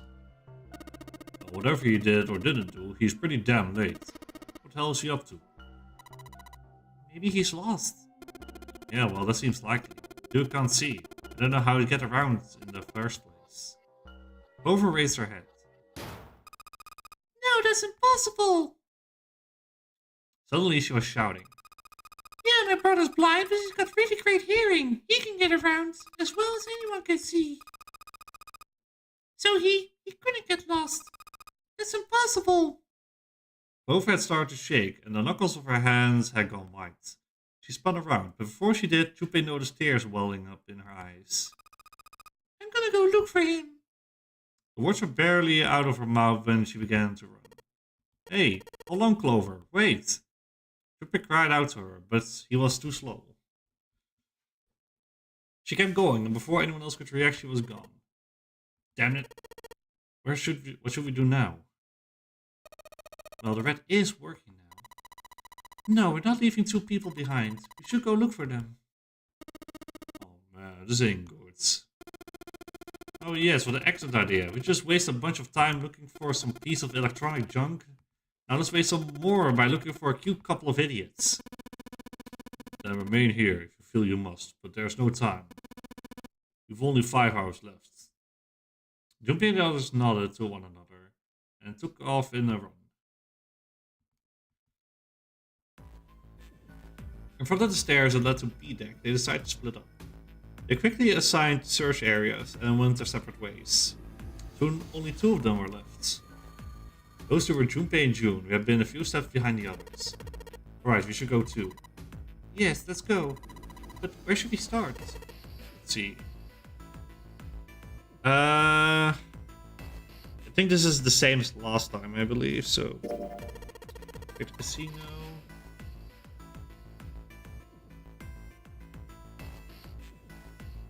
Yeah, we speak to Lotus. Let's listen to what she has to say. Blah blah blah blah blah, team up.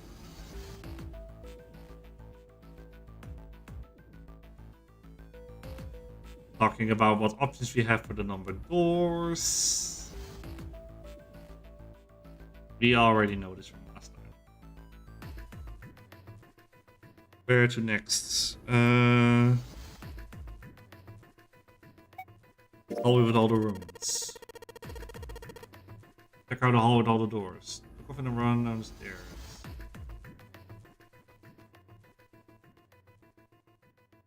This time let's run to it. Let's see what he has to say.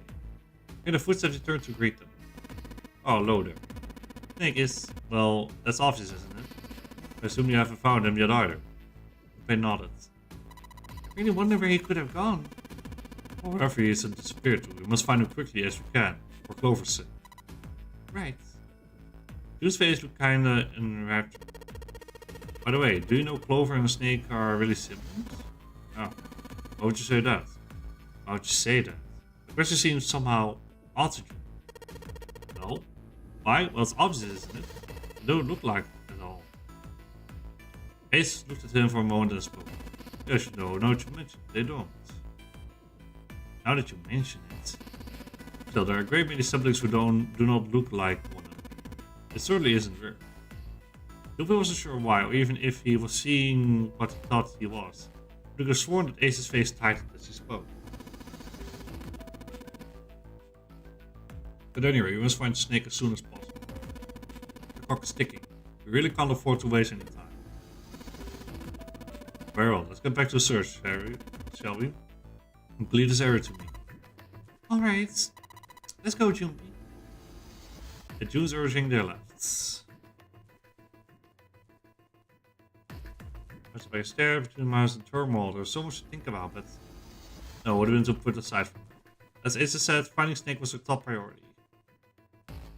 But it's best to clear his mind. Alright, where should we go next? First class cabin.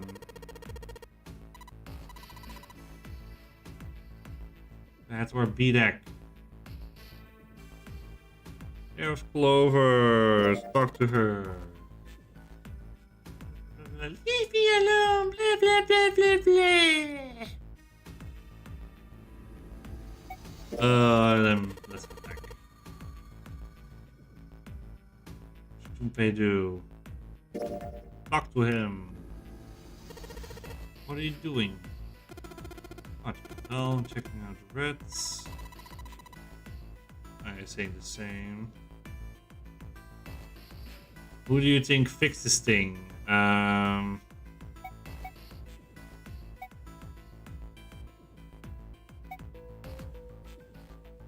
zero maybe. Why? Is it obvious? He's the guy who set this whole thing up. You think that should mean the opposite? Seems like kind of means he didn't do it. I mean, who do you think took his stuff out of the first place? Probably Zero. Yeah, exactly. Then why the hell would he put them back in after he'd taken them out himself? It just doesn't make sense. Why did all that work? Yeah, it doesn't make sense. What happened then? Who put that stuff back in the rats? Who preferred us brown? In other words, one of us is the person who fixed the rats. Santa grins. Bingo. We have a winner. If that's true, then the person who did it doesn't want the rest of us to know. They fixed the rats. Yeah. But why? No idea. We have to come clean on that. It means we'll find something else. Something bad. Something bad? Don't know. But whatever it is, it's gotta be worth hiding. Of course. It could have something to do with Snake's disappearance. Think maybe they did something to Snake? Not out of the question. Junpei stared at Santa. There's something about it that made Junpei wary. At first he'd assumed the other man wasn't terribly clever, but Junpei was beginning to think he would need to reevaluate his assessments. When Santa spoke again, his voice was quiet. If you trust anybody in this game, you're gonna lose. You gotta be careful. The person you trust the most could turn out to be the one who stabs you in the back. With that depressing suggestion, he turns and quickly walks away. Quietly walks away. Junpei and June looked at one another and smiled awkwardly. Where to go next? Finish. Looked around at Six frustrated face and spoke. You can't keep looking for Snake, wherever he is. He's not here. You need to keep moving. Okay, yeah, this is now just deciding where we're going. Leave behind 3 people with 2 teams of 4 and 3. Not sure.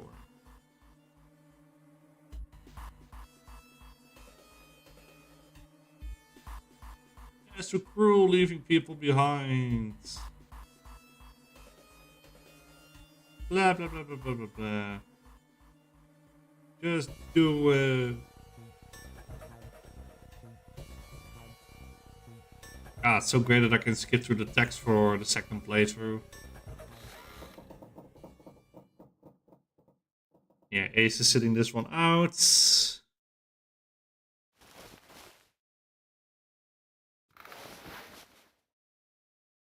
You took the Sufferal Beta. No, don't take the anesthetic or whatever it was.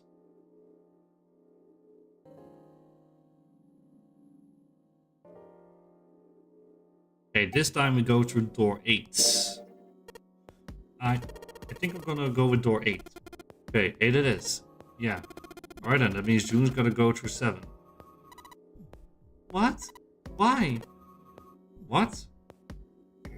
Santa grimaced and muttered angrily to himself, but finally began to suspect. The successors were gonna keep going without leaving one anyone behind. There's only 2 ways you can do it. Plan A.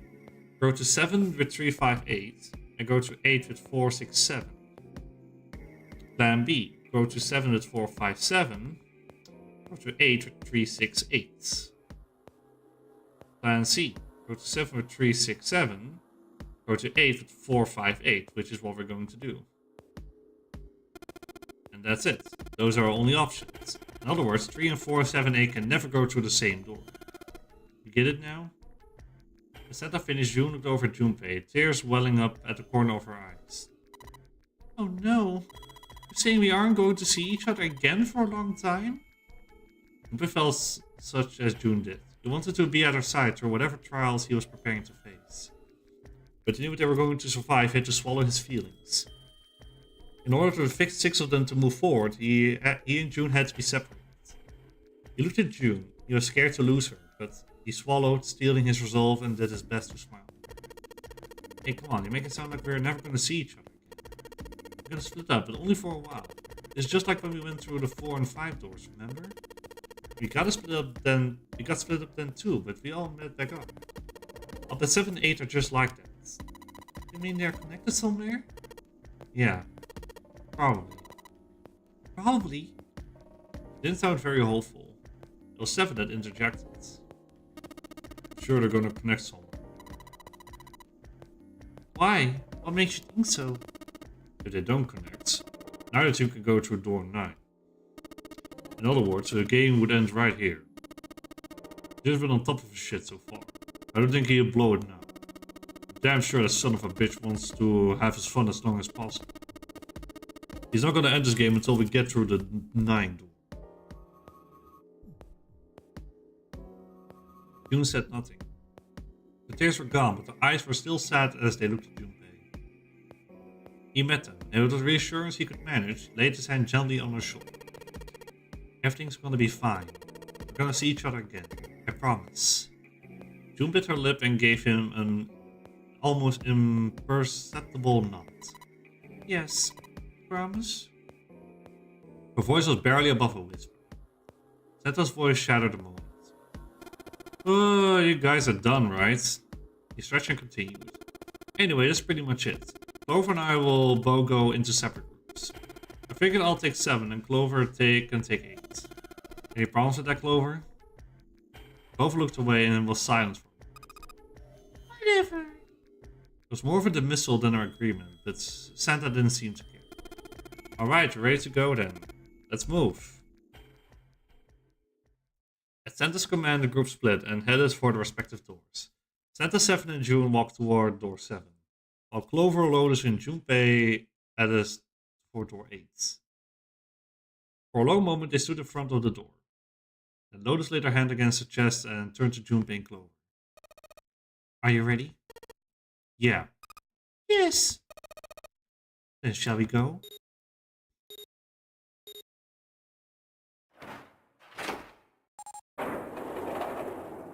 Hey, what are we getting now? The door had opened. A narrow hallway stretched out before them. Lotus and Clover led through the door. The moment they did, their bracelets beeped. Detonation of the bracelets had been activated. Junpei stepped forward to follow them. But as he was about to step over the threshold, he stopped. He looked to his left, toward door 7. June stood there, a mirror image of Junpei. She turned to look toward him. Their eyes met. They nodded. Their farewell took almost 1.5 seconds. Then someone took hold of Junpei's arm and hauled him bodily through the door. He heard the sound of the numbered door slam shut behind him. His bracelet gave a cold electronic beep. 81 seconds left. Hurry! Lotus snapped at him and ran to the dead. Junpei and Clover followed her as fast as they could.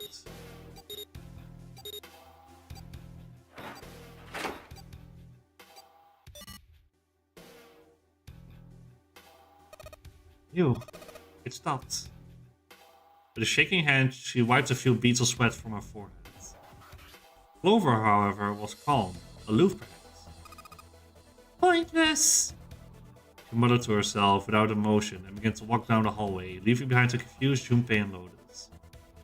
Lotus watched the girls receding back with a mix of frustration and curiosity. What an unpleasant girl. I bet she's not very popular with the boys. Her sarcasm seemed a little more biting than was perhaps necessary, but she sighed and started after the younger girl. After taking a moment to catch his breath, Junpei followed. The hallway made a number of turns before at last coming to a dead end. Set into the wall on the left side was a large iron door. For a few minutes they stood in front of the door, examining it. Above the door was a plate with the word laboratory engraved on it. A laboratory, huh? That doesn't sound very pleasant.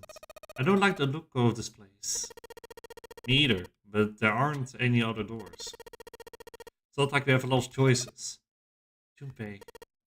Huh? Please, you first. Junpei suspected her politeness was motivated by something other than respect.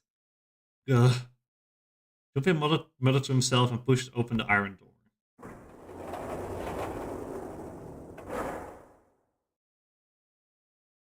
His first steps inside were tentative and careful, but as he examined the room, it became clear that there was no imminent danger. Lotus followed him in, and Clover brought up the rear. The room they found themselves in was divided into two separate areas by a curved wall. A thick glass window built into the wall made it possible to see into the other side of the division.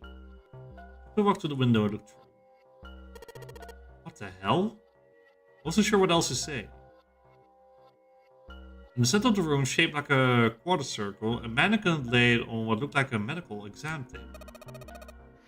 That looked so creepy. Junpei jumped a little. He hadn't noticed Lotus come up next to him. You don't think that thing is going to suddenly sit up or something, do you? Well, I don't know. I mean, look at all those cables sticking out of it. If you press the wrong button, I don't know. Stop it. Just think about it, it's terrifying.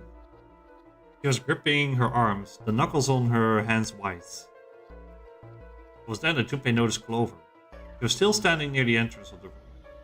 Her face had a little appearance of calm, but it was drawn and somewhat sad. There was something almost pitiful about her.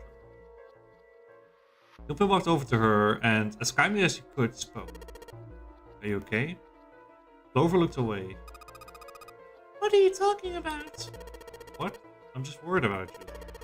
You've been real quiet. What? I can't be quiet if I want to? Well, I mean, of course you can. I just... Okay then, if I can be quiet if I want, just leave me alone, okay? Come on, you know I can't do that. We gotta work together. Clover bit her lip and was silent for a moment, and suddenly... You just don't get it! Her cry took Junpei by surprise, and he stumbled backwards a few steps, alarmed. My brother's not the kind of person who would just leave me behind. Something happened to him. Something bad. Junpei had nothing to say. Lotus, jolted from her mannequin nightmares by Clover's voice, turned toward her. What happened? Clover's eyes slid to Lotus, then back to Junpei. Look, just don't bother me, okay? Leave me alone. Finished, she turned around. Before Junpei or Lotus could say anything, Clover had begun to walk quite quickly away. Hey!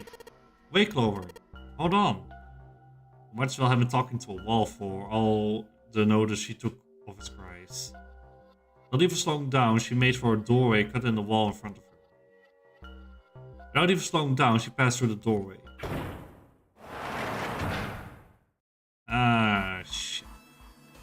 And without warning, an iron gate fell from the ceiling like a portcullis sealing Clover in. What the heck? What's going on here? Clover grabbed hold of the iron bars and shook them as hard as she could. Hang on, I'll get it open.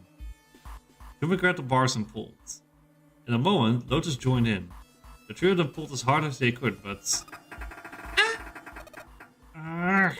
Grr. Damn it, it's not moving. Wait! Are just gonna give up just like that? No, I'm not giving up. There's gotta be another one of Zero's puzzles. There's gotta be a way to open it. Junpei nodded. That's what I was thinking. Now all we gotta do is find it. Lotus and I can look around here. Clover, you're just gonna have to see if you can find anything in there. Oh, yes, I'm on it. Seek a way out.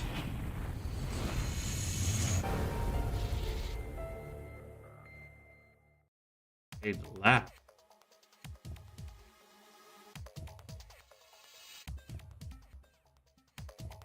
Let's see, these doors won't open. Over back, okay. What do we have here? There's a lot of stuff here. No one could be of any use there. I can say for sure that I do know how to use at least one of these things. One on top. I think it's a power cable, huh? I'll take that. 3-pronged power cable. Okay. The various pieces of equipment. Some of them might be useful. Doesn't look like I stopped moving. The clock may stop, but time goes on. No time to screw around. Need to figure out a way out of here. Okay, we got a hole for key. Keyhole for the activation key. There are 2 levers here. Do you think they activate something? We'll give it a try. Nothing. Nope, doesn't look like anything happened. Oh. I got a PC. Mod doesn't have a power cable. So one of the cable needs to be connected to a monitor, and the other hand needs to plug into under the desk. Right, just slip you in. Huh? Well, shoot, I can't use this. What's wrong? The cable has 3 prongs, but the socket only has 2 holes. It's not gonna fit, is what I'm saying. In other words, we're gonna need a plug to change the power cable to one with 2 prongs. Right. A bunch of steel lockers. The 9 on the right, all of real. Right. Red light. Blah, blah, I am losing my voice. Top lock tight, all 9 of them. Unless anything important in there. So what about these ones? Ethanol.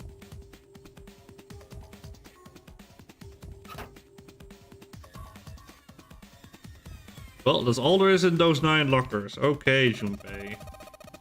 Lock the large ones on top. Let's see if there's anything useful here. And no, nothing.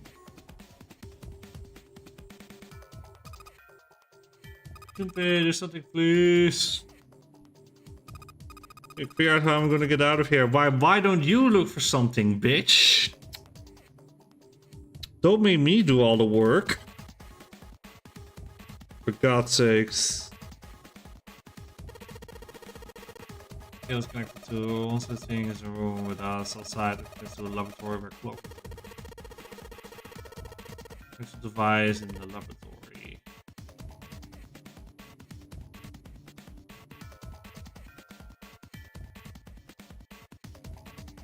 Rubber box with also some paper stuff in it. It's in the box. It looks like it's quite full. I can tell it's a bunch of notes about some kind of experiments, but it's all really technical and stuff I don't really get.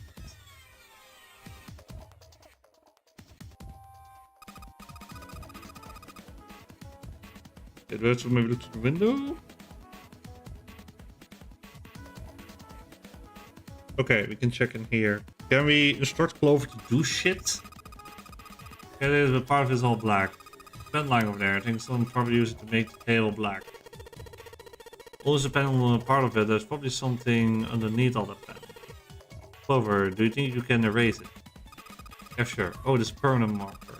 Okay, do you know how to erase ink from permanent marker? Just a minute, Clover. I'll be right back. Ah, that's the ethanol, right?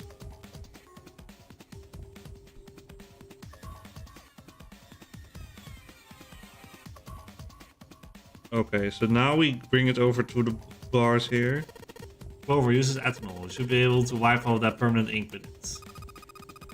I'm gonna wipe it. Oh well, you're close, of course. Kidding, just kidding. Please don't look at me like that. You're scaring me. We'll find something in there, I guess. Use a cloth on the table. So get the ethanol used to wash out the stuff from the permanent marker. Are you dense, woman? Do it.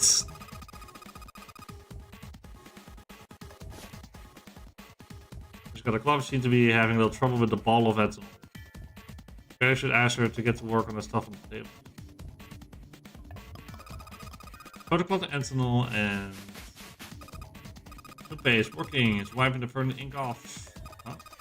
Kind of weird drawing on the permanent ink. Still that drawing Clover found. Maybe we should ask her to take another look at the table.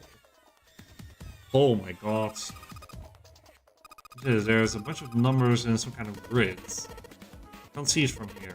Clover, you got a pen and a notebook, right? Could you write those numbers down and hand them to me through the bars? Okay, Roger. My name's not Roger, my name is Junpei. Put all the numbers from the desk here. Okay. Let's see here. Clover's note. 3, 4, 1, 2. This is supposed to be some kind of Sudoku, maybe. I'm immediately getting Sudoku vibes from that. Steel, let's see here. An examination table is problematic in here, guys. Oh, the power cable's over there. The blocks have 3 prongs or 2. Now should talk about, let me go look. Actually does have to kind of crouch down to get a look under there. Cable monitor has it's got 2 of those little metal things. What does that mean? That's it. Okay, unplug the cable and bring them over here. Okay, but I can unplug it, but it's connected to the main computer. I can't take it over to you. That's no good then. How about just the plug? What? The plug? Something more like a connector. The sort of thing that makes a plug with 3 metal thingies into plug with 2 metal thingies. Still useless? Not useless, not useless at all. This is what we were looking for. Okay, can you hold on for a little bit? And back down she goes. Alright, unplugged. I hand it over the bars, okay?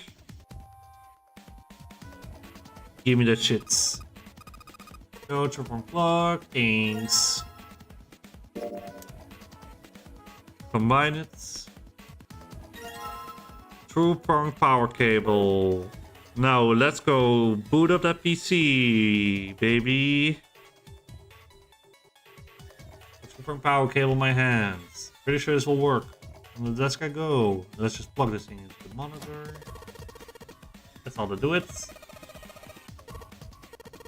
Anything going to happen? Why not? Let's not connect to the main computer. Never know until you try. Pretty optimistic. If I push the button on the front of the monitor. With a soft hum, it turned on.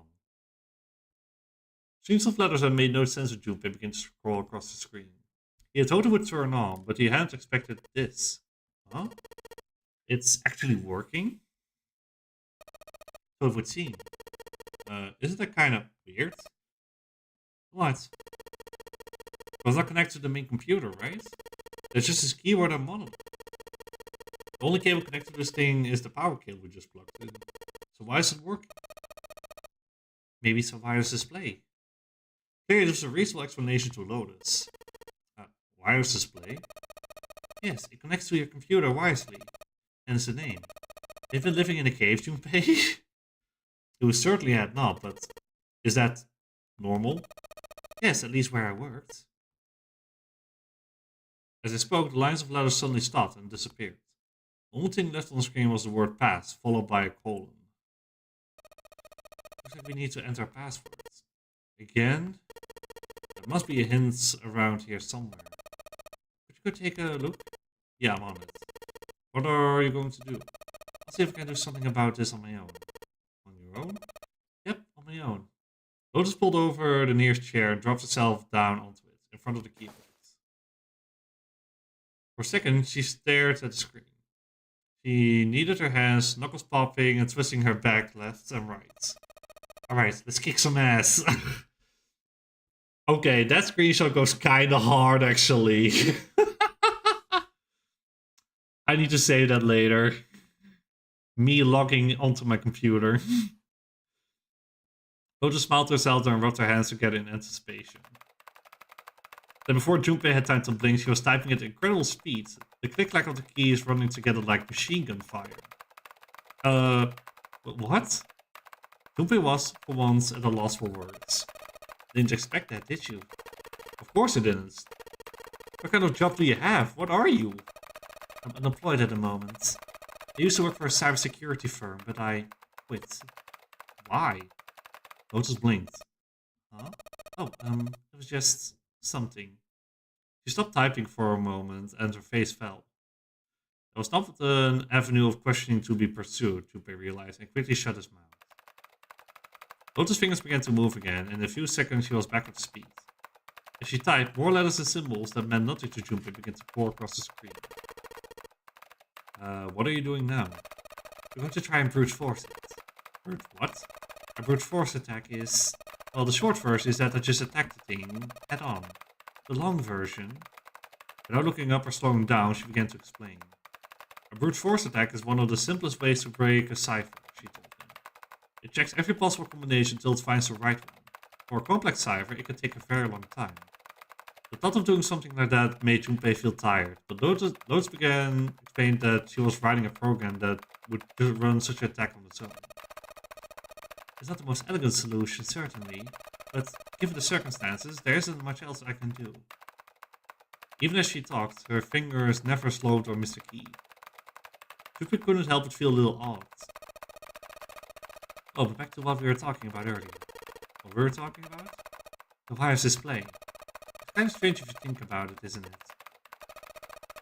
How do I put it? Well, let's just say you write a program that calculates an addition problem for you, alright? So you enter 1 plus 1, the screen will show you 2. See? Isn't that strange? No? Not really? Oh, come on now. Of course a caveman like you would think this was strange. You said so just a minute ago. You're still not getting it, are you? Who calculated 1 plus 1? The main computer, right? You said it's connected to the monitor wires. Yeah, but someone who grew up in a cave wouldn't know that, right? They probably think that this thing here, the monitor, is doing the calculating. Once they decided that, they'll start examining this monitor. They might poke the screen or something. I see, the color changed when I pressed it here. Then they might investigate the hardware on the inside. I see, so this wire supplies power. Eventually they might even cut the wires. Ah yes, this is expected. When this wire is cut, no result appears. Therefore it must be the device which does the calculations. But the truth is that, just like you said, the computer is doing the calculating. But these cave people wouldn't know that. Because they have no idea what the monitor and the computer are connected wires to. Lotus continued to type. Junpei scratches his head. So, what are you trying to say? Nothing, really. It's just, I thought maybe... What are the relationships between human beings and our brains like that? Huh? Let's say you stick a bunch of electrodes into parts of the brain. A scientist examining the signals they send out might say, interesting, so stimulating this part of the brain causes this person to see colors. That must mean this neural cluster controls that function. Okay, let's see what happens when I cut out this part. Ah, just as I thought, cutting off this part causes the function to cease. Therefore, human thought process must occur in the human brain. Get it? It's just like this monitor. Maybe the brain is just an output device like this monitor. Maybe our thought process actually occurs somewhere else in a main body. We just don't know it. We never even think about it. Just like those cave people wouldn't know about wireless communication. I can't imagine that there's some unknown medium that transfers information into our brains, where we experience that information as thoughts. Junpei didn't say anything. Not so much because he had no retort. No, her argument just seemed silly. He was a little surprised to be hearing something like it from someone like her. Her brain is just an output device? Human thoughts actually occur somewhere else? Did Lotus really think that, he wondered? It was a little creepy, Junpei thought. It sounded altogether too much like a bizarre cultish religion. Maybe that's the cause of Seven's amnesia. Oblivious to Junpei's increasing discomfort, Lotus continued. The memory is actually stored somewhere else, in some sort of main body. Somewhere. Maybe he hasn't forgotten anything at all. He's just having a difficult time accessing his memories because the monitor, his brain, has been damaged. I suppose it would explain aphasias and blindsight too. Perhaps he actually can speak or see. The monitor isn't functioning. I guess people with prosopagnosia could be suffering from the same thing. I don't know if I said that correctly. Hang on. Notice you're talking a whole lot.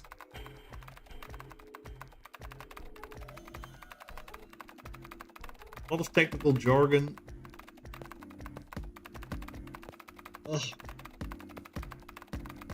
Wait a minute. What? Knew that aphasia was from watching medical dramas on TV. And blindsight was easy enough to guess. But never heard the word prosopagnosia before. What? You never heard of prosopagnosia before? Lotus spun around in her chair to look at him. Junpei just shrugged and shook his head. Nope. What is it? Well, put simply, it means a condition where the mind can't distinguish between human faces. In other words, my face would look like the same as Clover's, or even yours. But I can't remember faces, which is how most people recognize each other. That means that people with prosopagnosia have trouble recognizing even people they're close to. Usually they can make do by associating people with other things, their voices, their clothes, their hair. Does it mean other people's faces look like wings? No, I don't think so. You've seen monkeys like in the zoo, right? To you and me, all the monkeys' faces look the same. Even though they've obviously got faces. It's almost impossible for a human to distinguish between them. Two staff that work with them would learn to identify different monkeys eventually. But you or I couldn't, unless one had a scar or something else to set it apart. That's how people would be to someone with prosopagnosia. Prosopagnosia, huh? Didn't even know that kind of thing existed. He did his best to act as though the entire lecture hadn't gone entirely over his head. And, what were we talking about? The idea that your brain is just an output device, like a monitor. Are you serious about this stuff? Not really. I was just kidding for about half of it. What about the other half? Well, I guess it was just adulting. Not funny. Lotus's smile has something rather masochistic to it. It's nothing more than a story made up out of boredom. Don't take it seriously. First thing that came to mind, and I just talked about it to kill me. Kill time. It looks like I don't need to talk anymore. Why? I don't have to kill time any longer. As she spoke, Lotus raised her right arm high and butted down on the enter key. The program took only seconds to analyze the system. Chunks of text flickered on and off in quick succession, and then a line of numbers appeared, blinked and disappeared. The screen cleared, and all that was left was the word acceptance. Piece of cake. Lotus would clearly have patted herself on the back, if it would not have made her look entirely ridiculous. For a few seconds, the accept disappeared to be replaced with 9 squares, arranged in a 3 by 3 square. What the hell is that? No idea. Looks like a puzzle. Suddenly Lotus stood up. Huh? Aren't you gonna, I don't know, do more computer stuff? I can't do any more. It won't let me do any more programming. See, the keyboard. Nothing. There's nothing more I can do. I guess I'll leave this to you then, Junpei. What? Let me take a break, alright? I did my part. I wasn't sure what to say to that. She certainly had done her part. In fact, without Lotus, they probably would have run completely aground. I shouldn't rely on other people so much, Junpei thought to himself. From here on out, he told himself he would rely on no one else. Junpei crossed his arms and stared at the puzzle shown on the screen. Okay.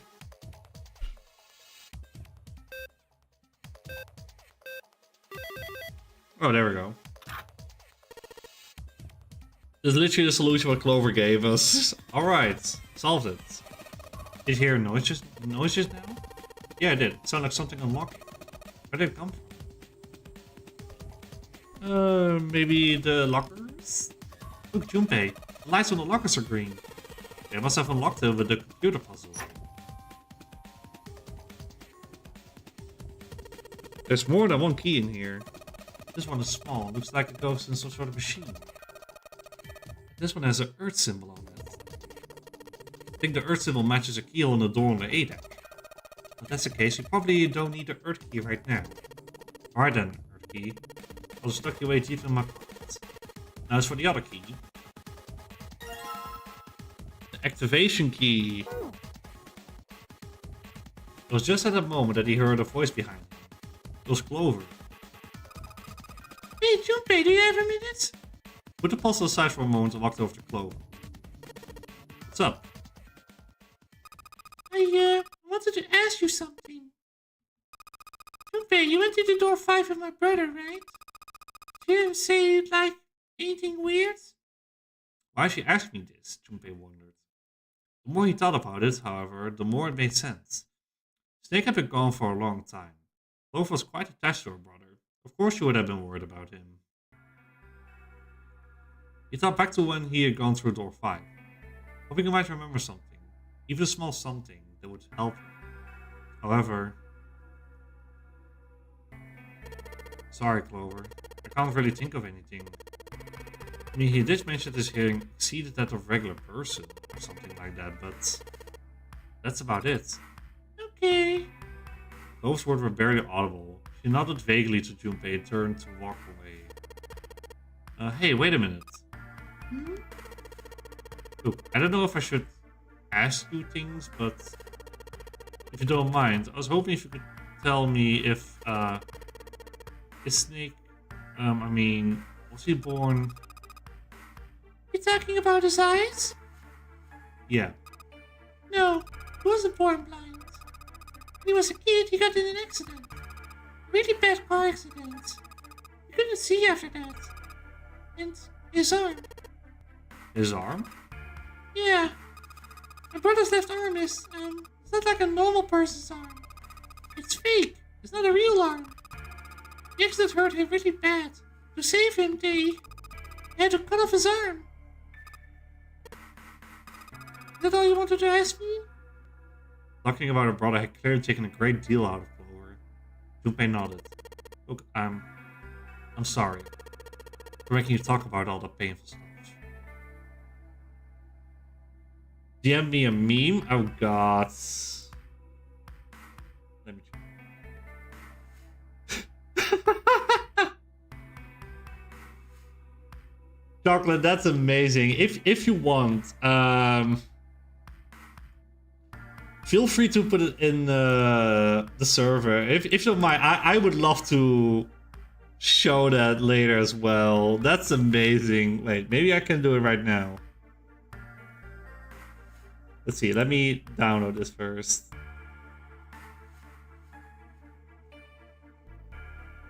There we go. Oh, that's beautiful, actually. I was about to use that sometime. Let's see.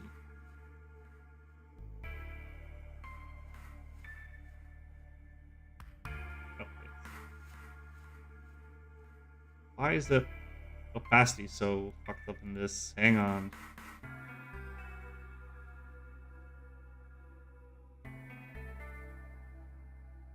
Yeah, why is opacity weird on this one? Hang on. Can I? Oh, that's fucked it up a little bit.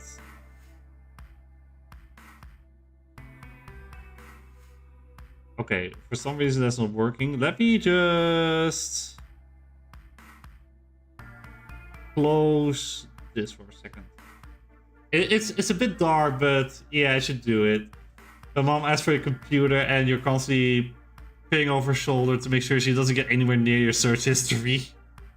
Oh, that's amazing. I love this so much. Thank you, Chocolate. That really makes my evening here.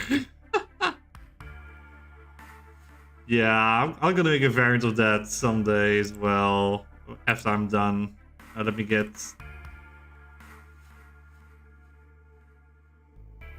screens back. There we go.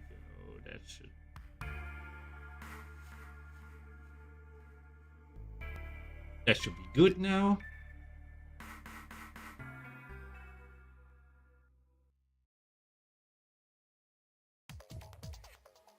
Okay. Back to where we were. Thank you for the information, Clover. Hey, the shaving service in the machine. Alright, I'm turning it on. Whoosh. Okay, the monitor is on now. And it's full of letters. It shows some kind of warning. Power storage experimental device. Emergency system will activate in the event of abnormal subject behavior. Okay. Power storage experimental device. They didn't do anything to the doors here. Testing out the mannequin's head, like wire something. What are we doing in there? The experiments on humans, probably. Man, now she looks sad. Don't be sad.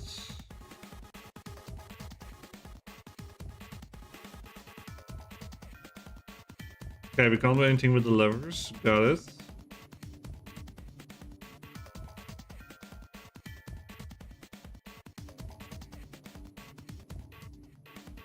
Okay, we need to be in front of the mirror. The window. Okay, seeing this here is on now. Yeah, it's because we activated the power orb on the side. Could you, like, play with it a little? Okay, yeah. I'll turn this dial here. Turn. I don't think it's working. Nothing happens. Maybe she's missing something. I have to look around the room again. The monitor, there's a whole lot of cables in this. I wonder where the wash here. There are these weird colored stains all over the sink.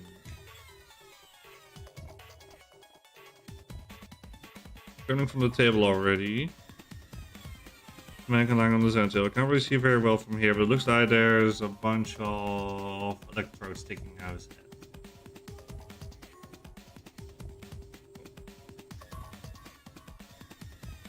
Okay, I can't exactly press on the mannequin. Right, there are a bunch of cables on it. I cut the outer stuff of the cables. I can see the wires inside.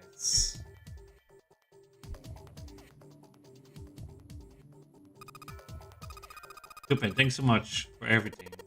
What was this all about? And also, I'm sorry I messed up. Hey, we can talk about this when we get you out, okay? Just hang on, Clover. I'm gonna get you out of here right away. Yay. Just after seeing a generous smile of this chick. We gotta get Clover out of here. Okay, we're not really... Phew.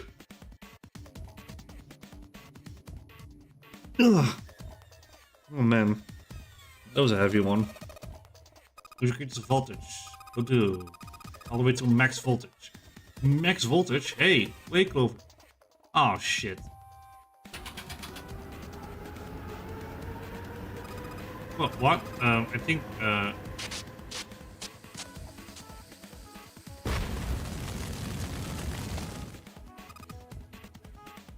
my brain when I don't have my coffee.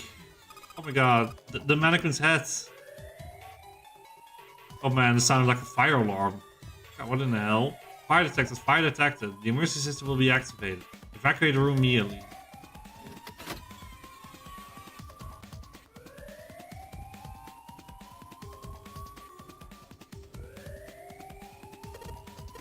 And the gate's still shut. Oh, okay. Junpei, look. The light is green. The emergency system is activated and disabled the lock. Wait, Junpei. You're going to leave Clover behind, are you? Okay, we take the other door.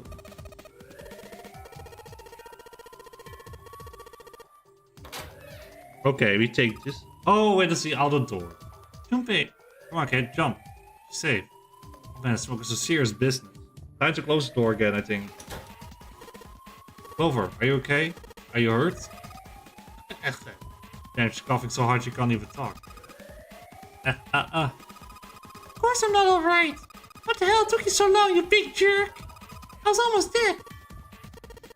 Sorry, I was going as fast as I could. We could do this later. Right now, we need to get the hell out of here. That fire's not going to stay in that room forever.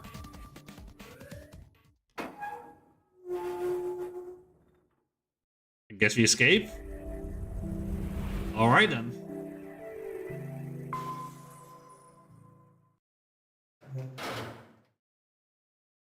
Junpei, Clover, and Lotus let out of the laboratory, slamming the door shut behind them.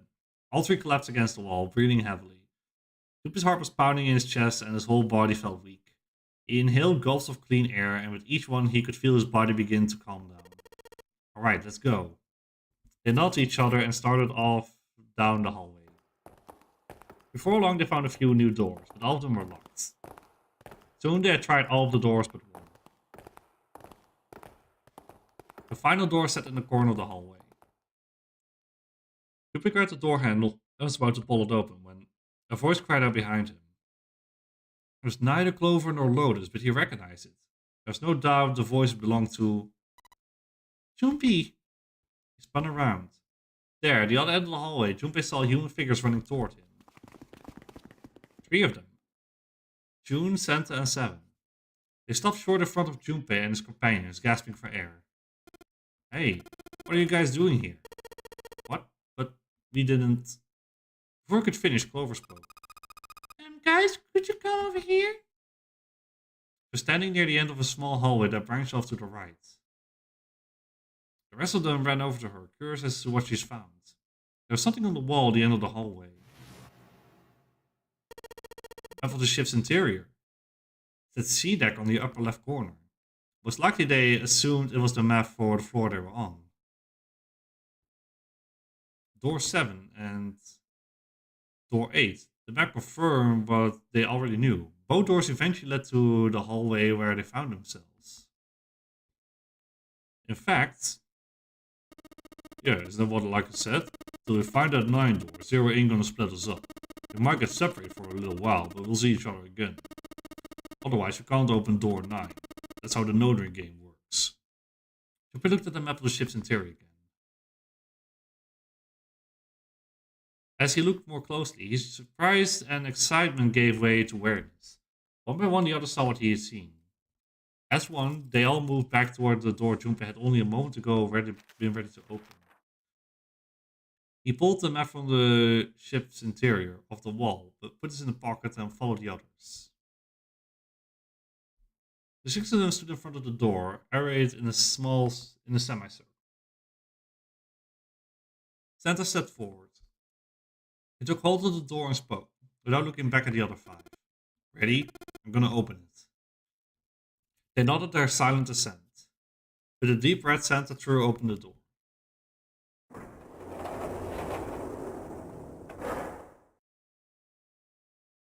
They poured through the doorway and into the room.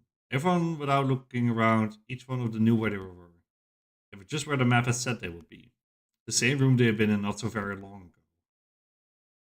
A tremendous central hospital room with empty beds from wall to wall.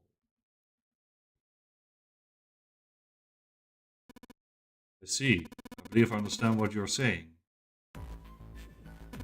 The 6 of you split into 2 teams and went through doors 7 and 8. You solved the puzzles in the operating room and the laboratory, and then met one another in the hallway after opening your respective locked doors. It looked like anyone might after only just waking up. It seemed that his brain was working as well as ever. He managed to grasp, summarize, and understand each team's report. At any rate, I feel a bit silly for my little show of altruism. I'm sure you'll be back for me. I did hope you would come back, but I confess I didn't think you would be back so soon. He shook his head with a rueful smile. We saw each other again. We ain't dead, so I say that's good enough. Santa smiled. Anyway, I say we get out of this creepy old place. Found the key we need. The key? Yeah, what I just said? Talking about the Jupiter key. Found it in the operating room. Here. Santa tossed something small and metallic towards him.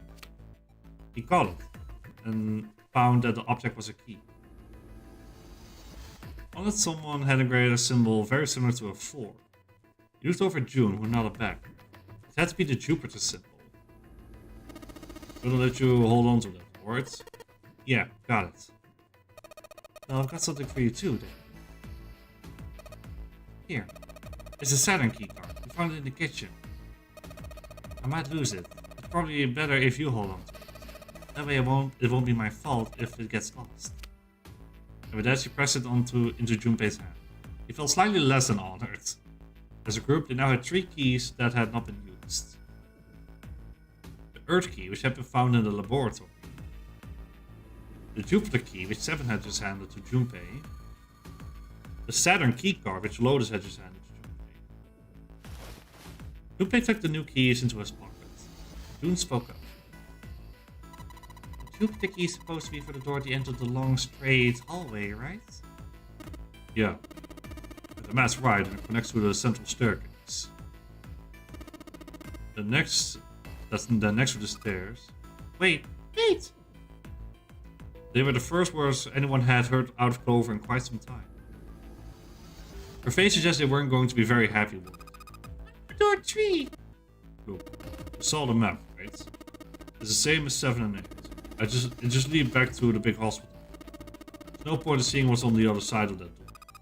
There's a point. At least there's for me. Carnarvon! Hello, how are you doing? Doing well.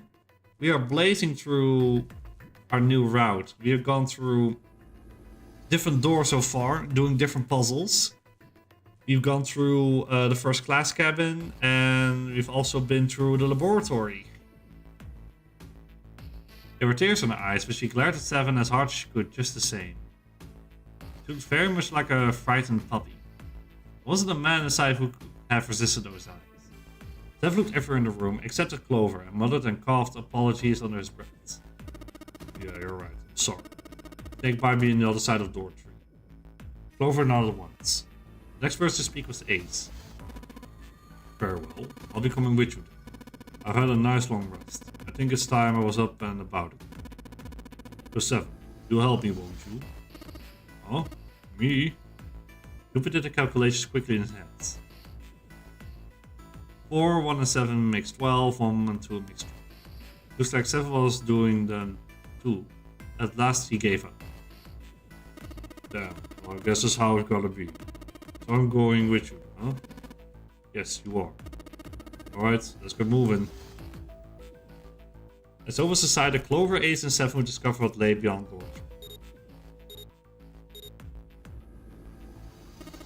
Okay, we're heading out. Be careful. Whoa, didn't think I'd be hearing that from you, Lotus. Don't let it get to your head. You'd be in trouble if you three of you about it. The rest of us can't open the 9 door. Ah, the truth comes out. 7 nodded as if his answer made much more sense and pulled the lever on the right. The coffee needs to start kicking in? Oh no! When did you have your coffee? Okay, let's go. The door opened and Ace, Clover and 7 jumped through it. 6, 7, 8. After exactly 9 seconds, the door closed noisily. Alright, we should get moving too. Huh? Get moving? Where are we going? Everyone except Lotus seems rather confused. I guess you learned some important info from the new room. Let's see. We learned some information about Snake. About that he has exceptional hearing. And apparently that he wasn't born blind, but got blind after a car accident, which also caused his left or right arm, one of his arms had to be removed. That would be a waste of time to sit around, wouldn't it? Let me explain.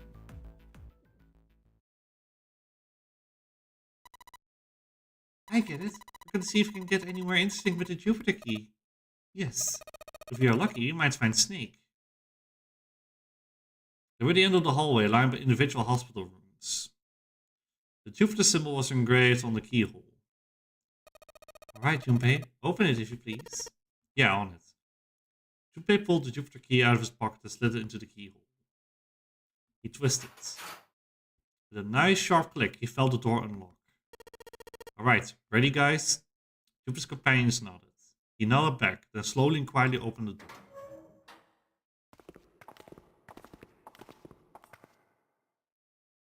Inside was exactly what he expected to see from the map of the ship's interior. They were in a tremendous hall, almost like a ballroom, with a massive central staircase. Great, back to the beginning. You sure this is a good idea? What do you mean? Well, we already searched every inch of this room, didn't we? I'm asking you if there is any reason we came back here. Of course there's a reason. As far as I can tell, if you're smart or just lucky. Huh? This. Cooper pulled two things out of his pockets. The Saturn key card and the Earth key. Santa cocked his head to one side like an inquisitive bird and looked at them. After several long moments during which it became apparent that Santa had no idea what the cards meant, June took pity on him. Don't you remember, Santa? On C deck, where we are now, there was a big elevator behind the stairs, remember? Next to the elevator, there was a card reader with a Saturn symbol on it. And on A deck, on the door to the left, there was a keyhole with the Earth symbol on it, I think. So the two keys that Junpei has Should let us use the elevator and the door on A deck, huh? Yes, that's right. June smiled, pleased with herself. So did Santa. Alright, I got it. Let's get started then. Let's say we split into 2 teams. Lotus and I will search the Earth one, so you two can search the Saturn, alright? Sounds good. Junpei handed the Earth key to Santa. They decided the initial search should be brief, only 10 minutes. I remember, what was your bad end last time? We did... If I remember right, we did door 4, door 7, and then the door we meet down here. I think it was 1? Let's see, we had Junpei, June, Santa, and Ace. 4, 5, 6, that is 15. No, there was the door 6. So now I'm trying to go for door 1. That's the other one, okay. Okay, so I did door 4, then door 7, then door 6. And the bad end I got was the one where I got stabbed in the back by someone and died. After we saw that Lotus was also stabbed by an unknown assailant. So that's the bad end I got. The one where you get stabbed.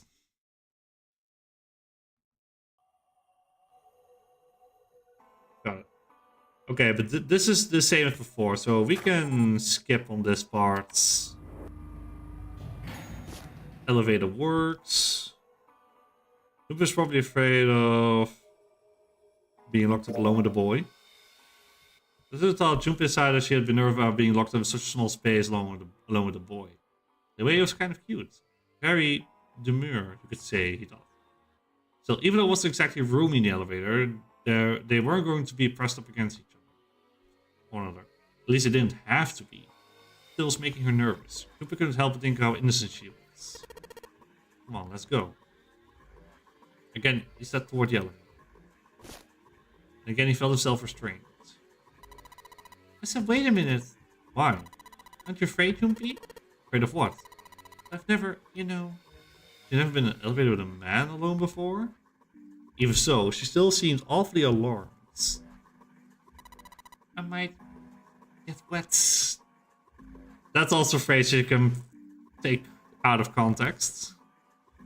But what? Down there, I get soaking wet. There's another one for the books. Well, I mean, of course you would. That's the way it works. I mean, I've never heard of anyone getting soaking wet somewhere else.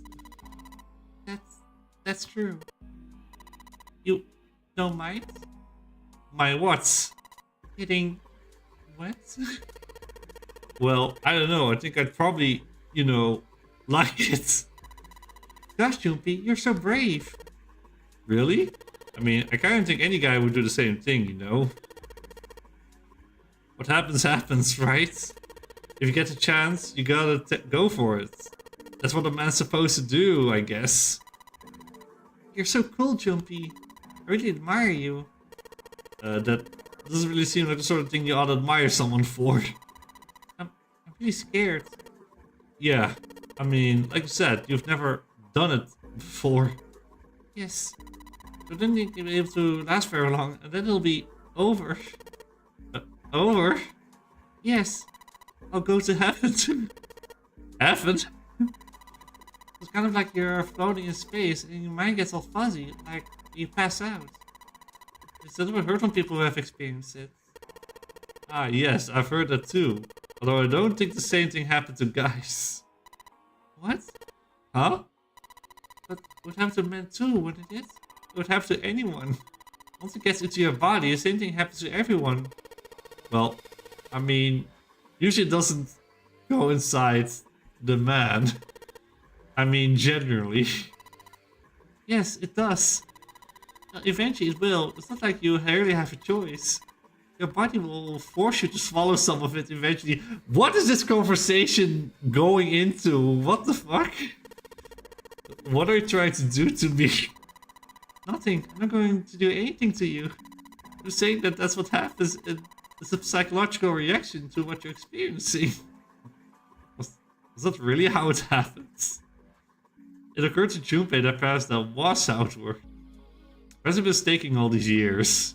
He had misunderstood life so gravely. The thought terrified him.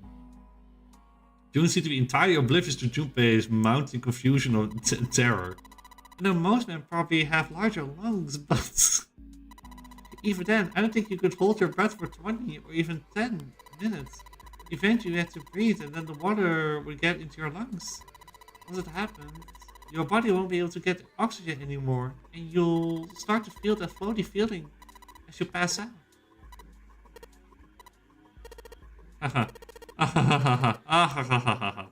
Finally, Junpei understood. He understood what June was trying to say, and why she was so scared. Well, you're right, you wouldn't last very long. See? She was afraid that the only elevator button pointed down. That means, of course, that the okay. Now we're figuring out that it doesn't bring us to the deck that's submerged in water. It comes out clean. That means we go to E deck, which is not submerged. Blah, blah, blah. Well, we probably get really wet up there. Huh? But anyway, we should probably go back and blah, blah, blah, blah, blah. Enter the hallway, the door with the 6.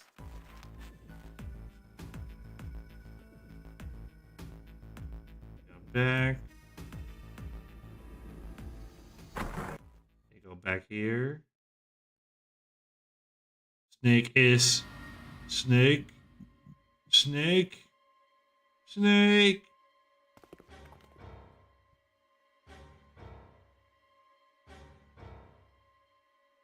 And the body.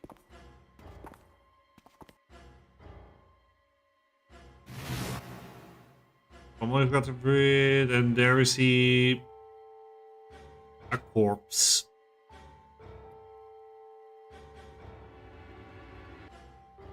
Like drop spaghetti.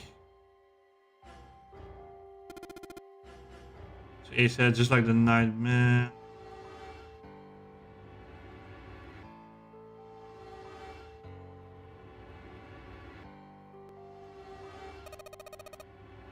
It's Snake.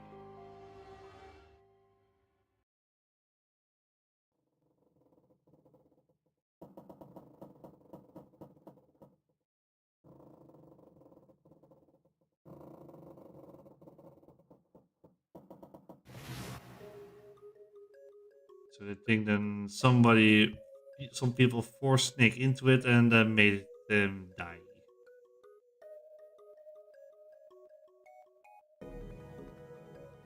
So you're still on the ship with them? I'm not sure. Blah blah blah blah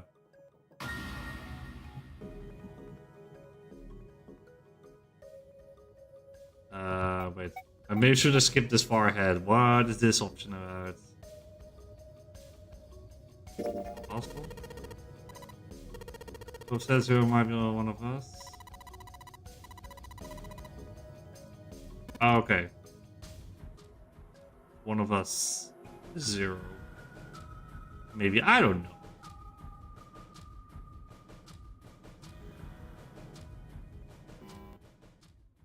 In the morning, 3 hours left.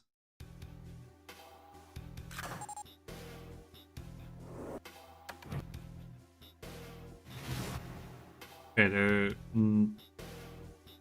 number 2 door, number 6 door. Next one's gonna be door number 9.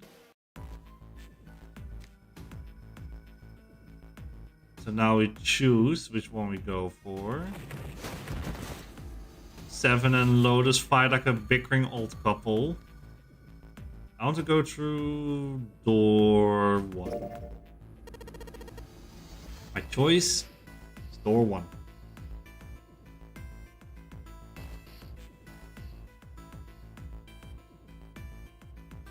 That should get us for the next end. That was unconvinced. Hey, wait a minute there. You cheating? Cheating? Imagine if you change your number after you heard what doors you wanted. How could I do that? I wrote it down on the paper earlier. Let me see that. Super short and handed it to him. Seth examined it first. The others peered at it as well. As it did, Junpei quickly slipped the piece of paper he'd been hiding into his pocket. Though he'd never know now, Santa had been justified in suspicions. Junpei had switched papers. He prepared 3 pieces of paper for doors 1, 2, and 6 and put the paper with door 6 on it into the pot. With a small mark on it so he would know which one it was.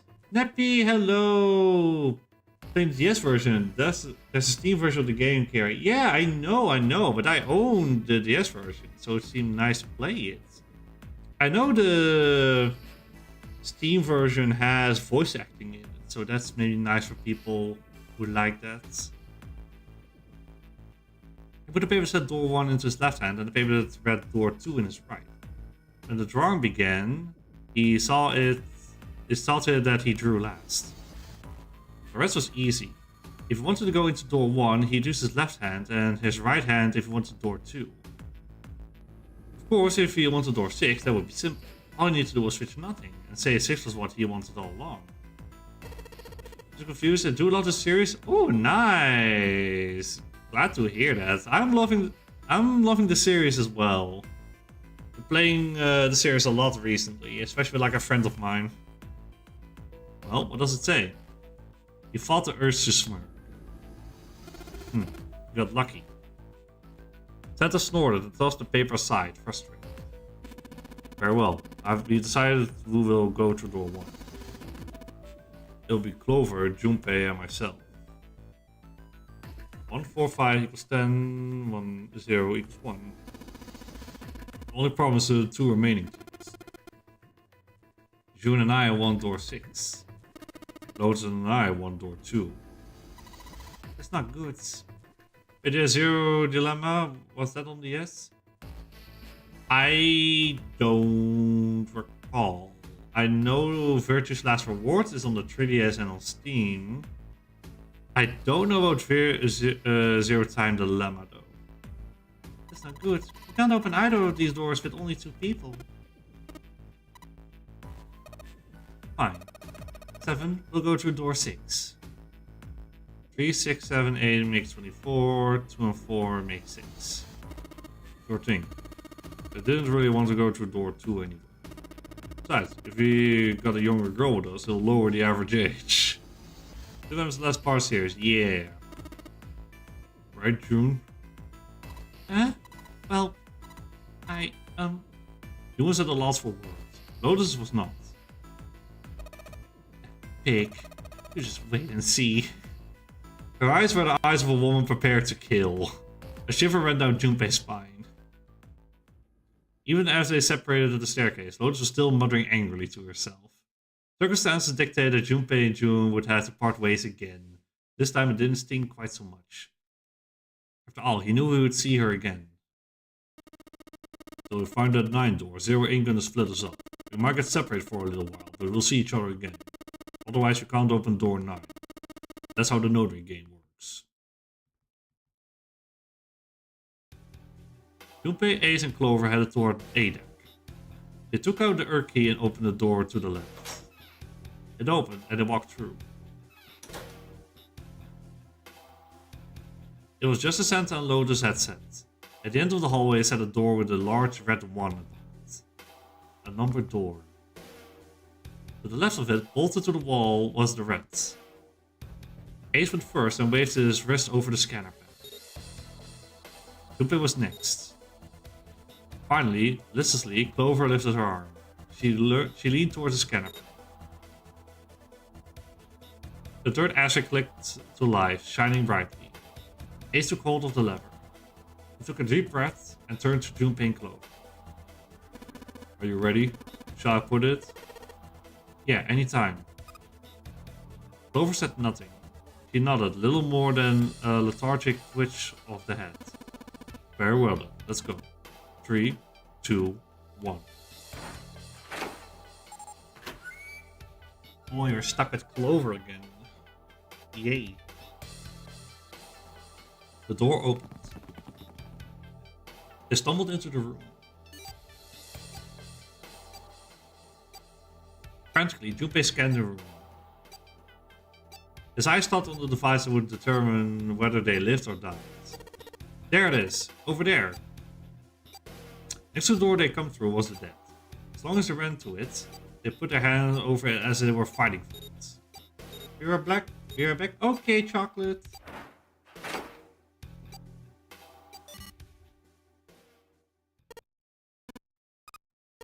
It stopped. Yes, it did. Cooper could feel his heart pounding against the inside of his ribs. Ace and Clover were breathing hard and fast. It was the third time they'd been through the process, but they had to grow accustomed to it. Not that Junpei wanted to. He planned to finish the game before he got a chance to let imminent death become commonplace. Junpei looked around again, this time more slowly. There was another door, different from the one they entered through. He took hold of the knob and easily, gently pulled it open. So this is the wheelhouse. He closed the door again and turned to Ace and Clover. He fixed each in turn with a meaningful stare, then spoke. Ace, you investigate the wheelhouse next door. Very well. Clover, you're in charge of this room. Say something. Okay, I will. Alright then. Let's get started. Okay, the wheelhouse. Seek a way out.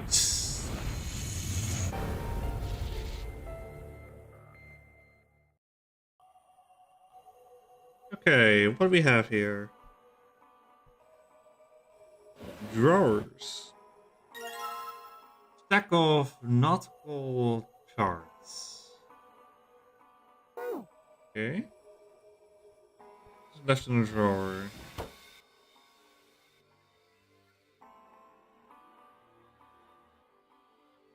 So get a map of the world with some marks on it. A world map with the Atlantic Ocean in the center. There are a number of red pins in several locations. What do these red pins mean? Well, the nautical charts I picked up earlier have a map like this one. Maybe one of them matches up to the pins or something. Let's see. Well, what do you know? Looks like this one matched to the pins. Okay, so we've got 7 locations connected by straight lines. And each one has a word next to it. That's probably the speed. Let's add to the file screen. Let's see. Okay. Full, half, slow, full, half, dead, stop. Okay. That's going to be important later, I think. Okay. Over, you ever write letters? Nothing. Just like a book to see what's the blue one. What's the winner? Ship's law. Ship's law. A ship law.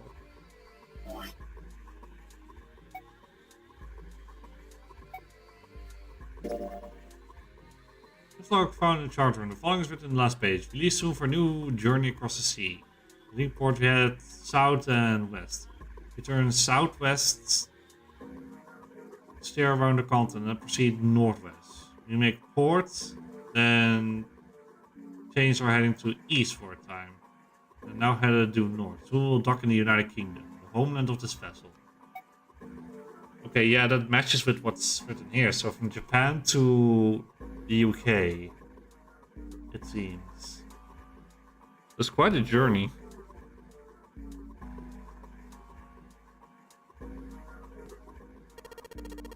These are very useful.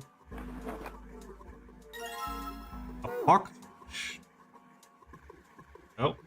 A voice he had expected startled Junpei from his examination of the pocket watch. Oh, a pocket watch. Might I take a look at it? He spun around to find Ace standing in the doorway. Junpei shrugged and handed him the pocket watch. Hey man, what are you doing over in this room? Oh, just thought I'd come check up on you two. Is there a problem? Well, not a problem, but... People looked desperately around the room, anywhere but at Ace, trying to find a convincing reason is missing. Ace opened his mouth and took another look at Junpei shuddered. A small smirk appeared on his face. Oh, I see, of course. He looked Junpei over, then glanced at Clover. I apologize for the intrusion. Oh, Best of luck. Ace gave Junpei a knowing pat on the shoulder and left. Okay. For no reason you could fathom, Junpei's head began to hurt. Sharp piercing pain. A sharp pain in his head. How much time passed? He wasn't sure. But he did notice when Ace strode through the door. His smile was more of a smirk, and he had the air of a man who knew more than his opponent. Ah yes, there's something I wanted to check if you don't mind. Yeah, what's that? Pardon me. With no warning, Ace set his hand into the pocket of Junpei's vest. Hey, what the hell are you doing? He reached for Ace's arm. But it was already too late. In the older man's hand were the piece of paper Junpei had balled up and hid it in his pocket. Just as I thought. You switched them, didn't you? When we voted. Oh well, I can't say that I care. I managed to get through the numbered door I wanted, despite your mission. Then, why did you... Oh, simple curiosity. I hope you won't think ill of me for it. Ace smiled, gave Junpei a friendly pat on the shoulder, and then turned on his heel and left. It was a small defeat, but it was a defeat Junpei had lost the upper hand, and he knew it. He could feel his stomach begin to tense. I don't trust this guy. He's very shady.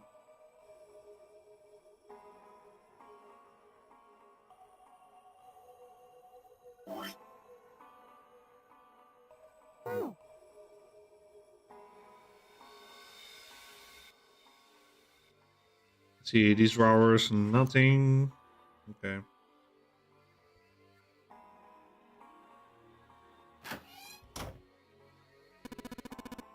This isn't good. So many drawers with nothing inside of them. The hell? Maybe it might be a more appropriate term. A compass. It appears to be broken, however. The glass cover has been smashed to pieces. There's another room on the other side of the window.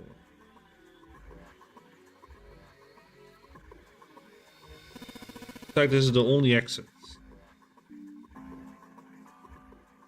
Looks like this is a sort of lock.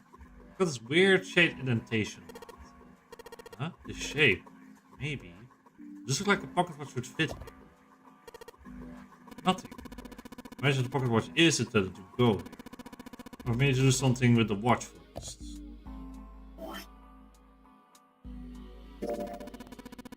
Watch of the spring. It does appear to be working. That's 5 minutes, 39 seconds past 10 o'clock. Turning up does nothing. It's probably broken. As though you could move the hands, however.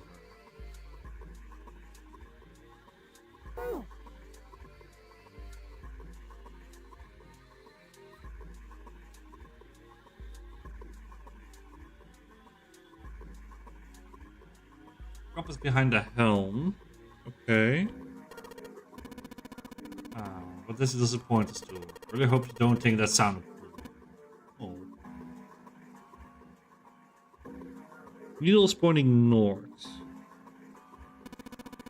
Engine order telegraph. They use this on all ships to adjust the speed of the ship. And the gear shift in the car. That's a little different. This device doesn't connect directly to the engine. In short, it's a transmitter. The navigation officer uses it to set the speed of the ship and then sends a signal to the engine. There's a handle on top of it, which can be moved back and forth. Hold on. Huh? There's no handle. Right, there isn't. Looks as though it was deliberately removed.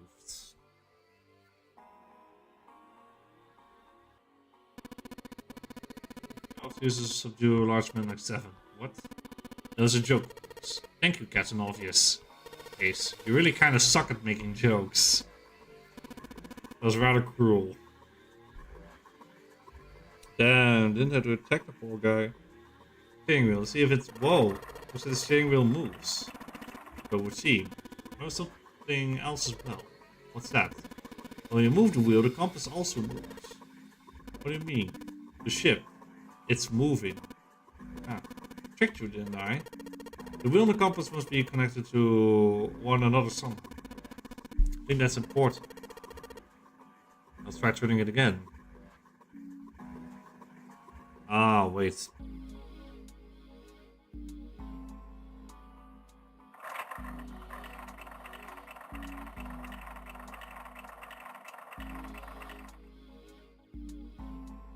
Go south.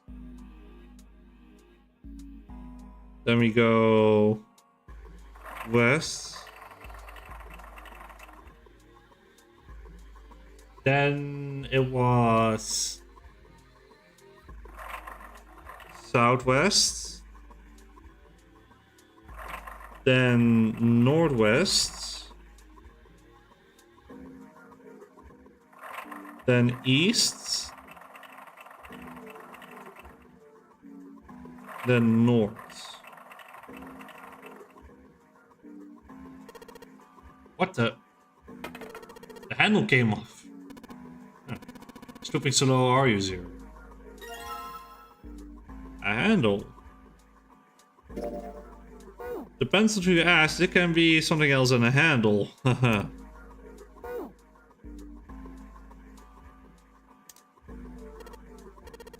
Sure hope this handle fits.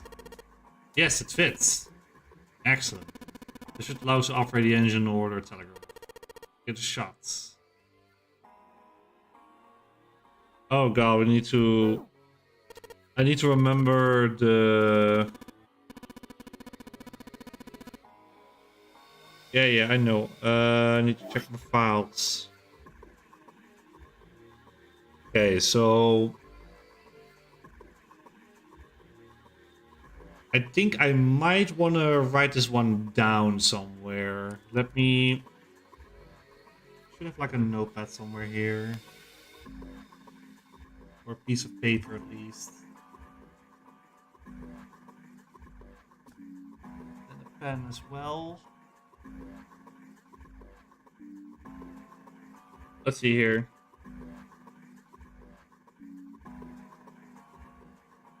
It works full, half, slow, full, half,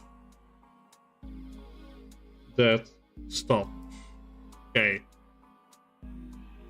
Let's try it.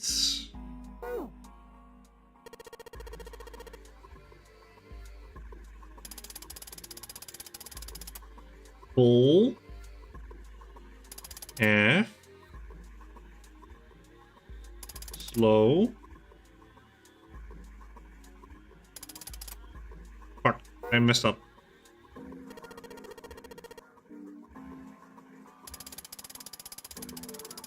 Full, half, slow. Full, half. That's slow. Stop. That should be it. Huh? That's weird. Not put in the right speed. Did I mess up? No, I don't think so. Look, something happened on the back wall of the wheelhouse. Yeah, right, let's check it out.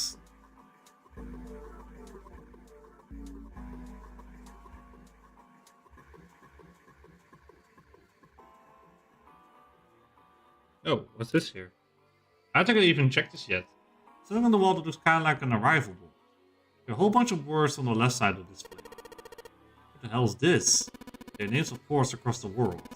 It might just showing us a ship's route. You know, just like the ones you might see at an airport. Departing, access carrier, access flight, access like that. Oh, I get it. It does look like those store the names of all the ports on the ship's route. There's only one of those has a time on it. The time on the last line, right? 10 seconds past 3 o'clock. Perhaps that's the arrival time. 10 seconds past 3 o'clock. Oh, stylus.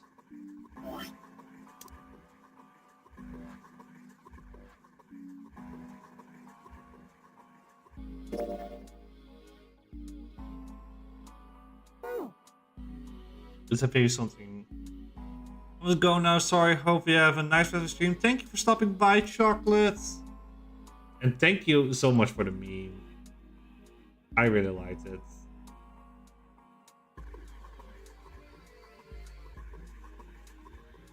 Okay.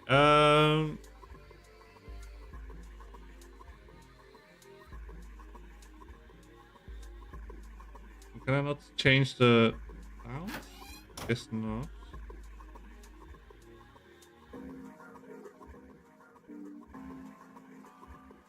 Spend any more time with the map. Wait, what am I missing here? Little scoreboard or something like that. On the left side it's got the names. On the port shift will stop along its route. Last side says 10 seconds past 3 o'clock. That must be the estimate time of arrival of the final ports. Oh, perhaps. Oh, what's he doing? Excuse me, Junpei. Just took my pocket watch. Hey, what the hell are you doing? Just trust me. Should be fine now. Well, thanks for giving me the pocket watch back, but you don't need to look so smug about it. Let's see what he... Oh, he moved a hand. Why couldn't we do that? 10 seconds past 3 o'clock. Change the master final arrival time. It fell slowly. You know what to do next, right? Give it a shot. Come on, we could have done that as well. They need our old man here to help us with. Got a weird shit indentation on it. It's actually shaped just like the pocket watch of God. Let's try it in. Open. Good work. Seems you were successful. Well done, Junpei. Hey, Clover. What? Look, we unlocked the door. Now we can get out of this room. Oh, let's go then. Clover. Come on, Clover. That's...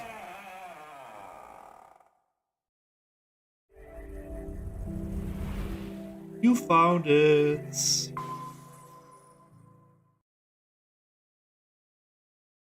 Space Save found themselves and outside of the wheelhouse was far too narrow to be called a hallway.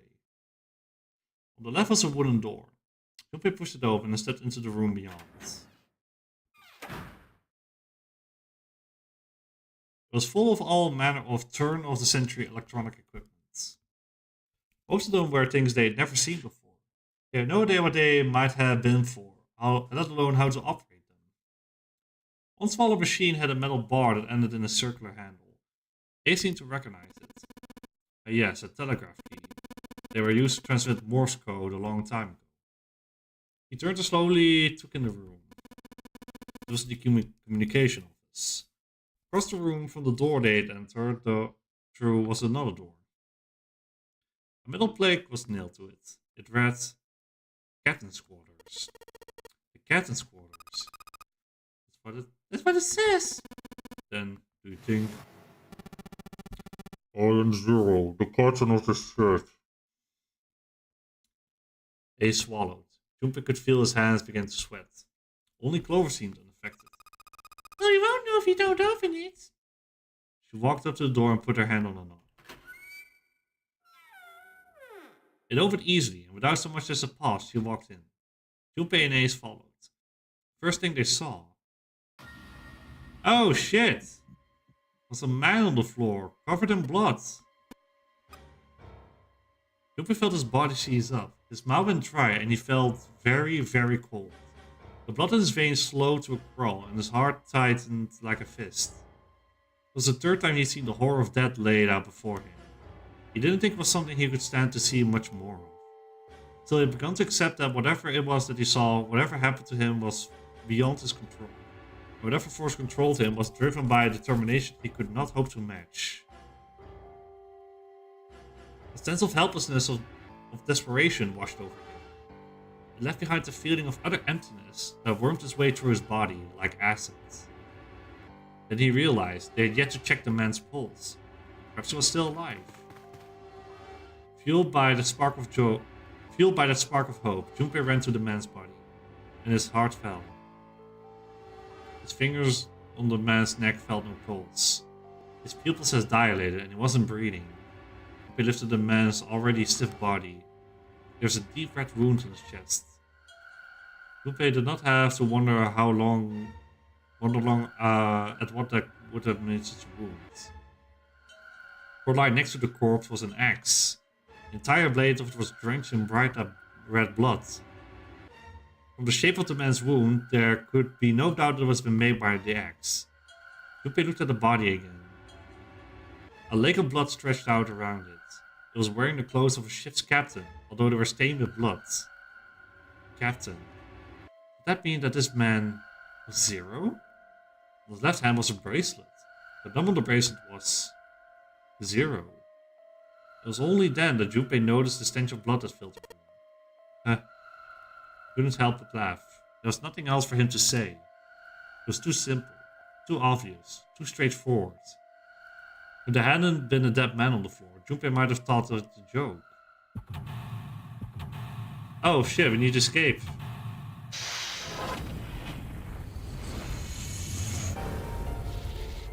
Seek a way out again.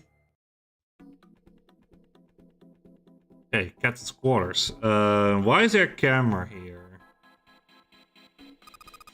Camcorder. It's like it's pointed at the door. Power's on. Why does someone want to videotape a door? Looks like it's not recording anything. What do you mean? It's sending whatever it sees to something. What does it see? The door. Blood on the chair. Just the dead guys. Yeah, probably.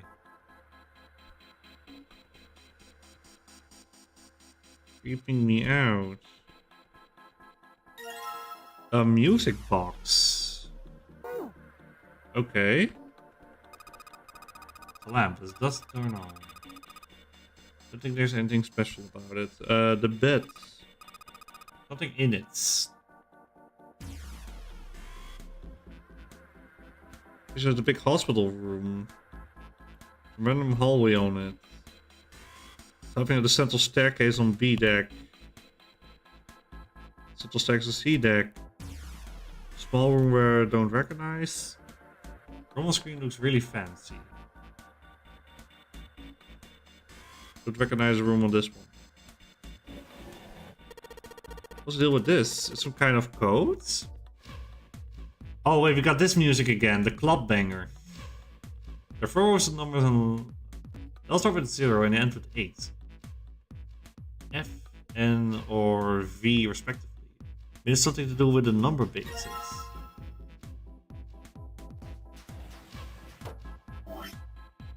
Wait, not the music box.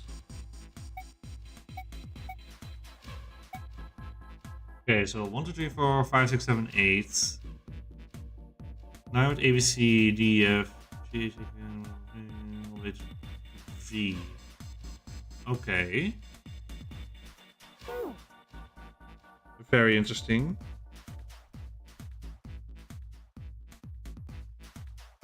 Yeah, only these two rooms that these two areas we can check out. So power isn't on. Open an electronic lock. Guess we gotta put in a passcode. It's just about numbers. There's a hole in the bottom of it right there. Need to put a key in it first. Little rectangular hole. There's a key also. So our key should be able to unlock it. We're going to find out about the new music box. What's one of those old music boxes? How about we wind it up? I sound like that. Is it broken? This little cylinder are shaped all weird. I think those are pins. Like someone put something else on top of it. You're gonna have to take it apart to figure out what's going on, don't you? Okay, well, how do we take apart a music box, though? Okay, that's the door out.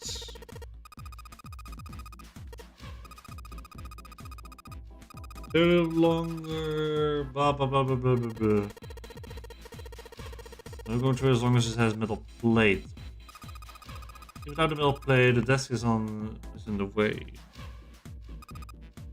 A chair.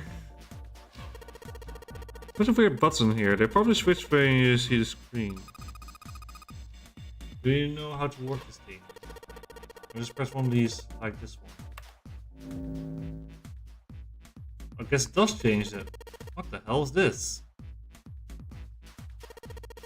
Is the door also the screen right behind us? Right. Whatever the camera sees is sent to the screen in real time. What does it mean, something we know?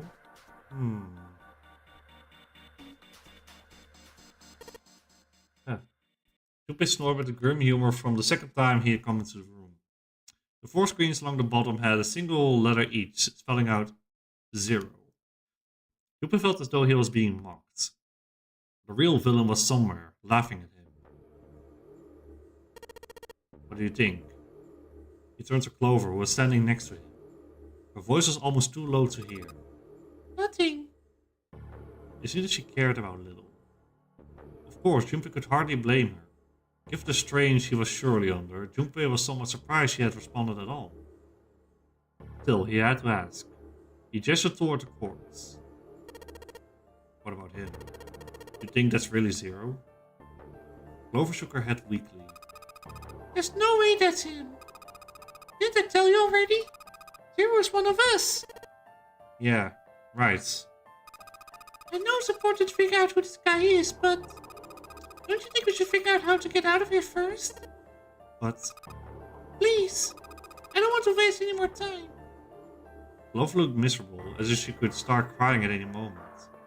Junpei just didn't have the heart to tell her no. Alright, sure thing. Where the fuck is Ace? Was his mind playing tricks on him? Junpei wondered. For a moment he could have sworn he had seen Clover smile.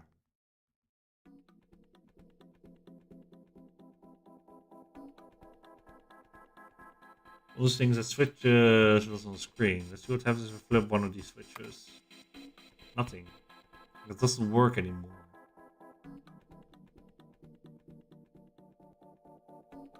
Look at this monitor, it's static. Then if you go here now, then I can see a sort of screen behind us. Yeah, so put my hand here in front of it. Switch up on the middle top screen back there. Push for lifelines and say, hey, mind your own business. Guys, doesn't matter what the push here is not working. I think the power's on. Okay.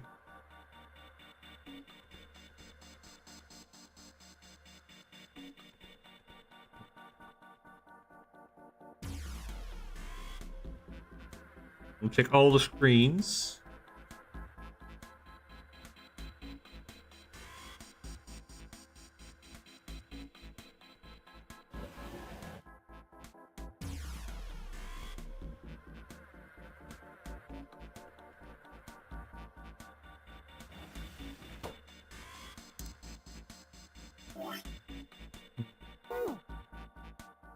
We only have the music box.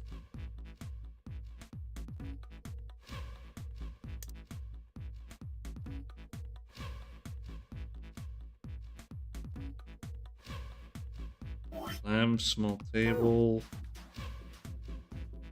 The bed, nothing under the sheets.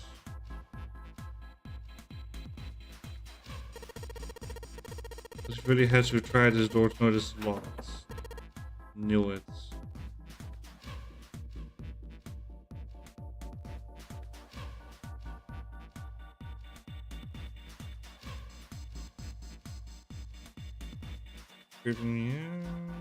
Okay.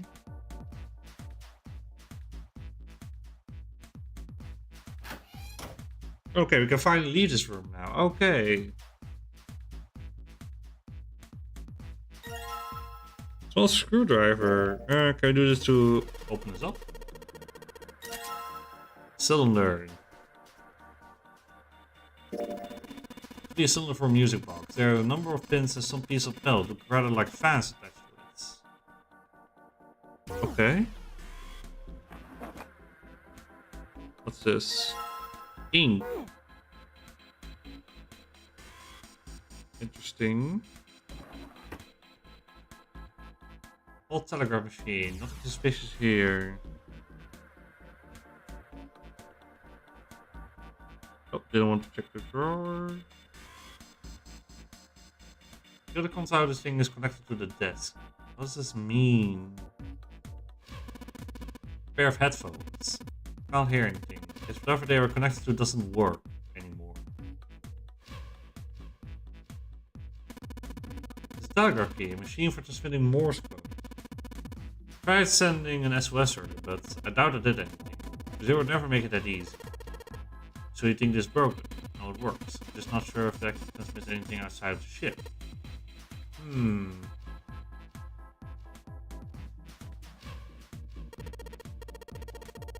Biggest rat trap over here. It's just a telegraph key. It's the vital transmit. That's just through Morse code, dumbass.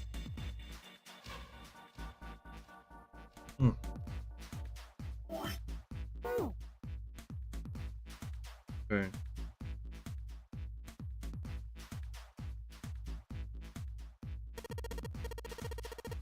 It's a monkey with glasses. How do I drive it that? Well, for a steam train. I don't know. Junpei's maybe just stupid. Car's the only thing that's locked.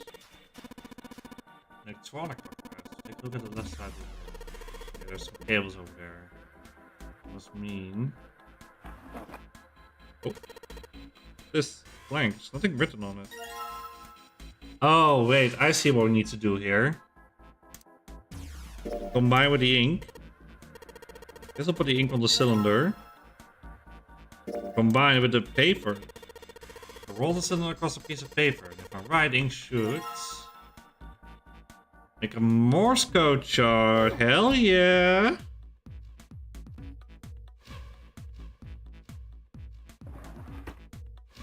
Okay, now we're cooking.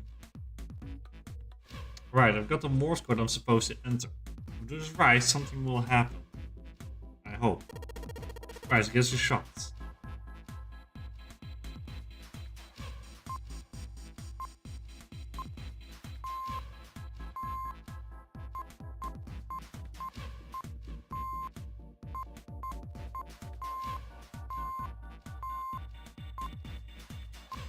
Oh yeah, I'm doing Morse codes. That's the last one, and yes! Excellent work, Junpei, good job. Since I figured it out, you've unlocked the drawer.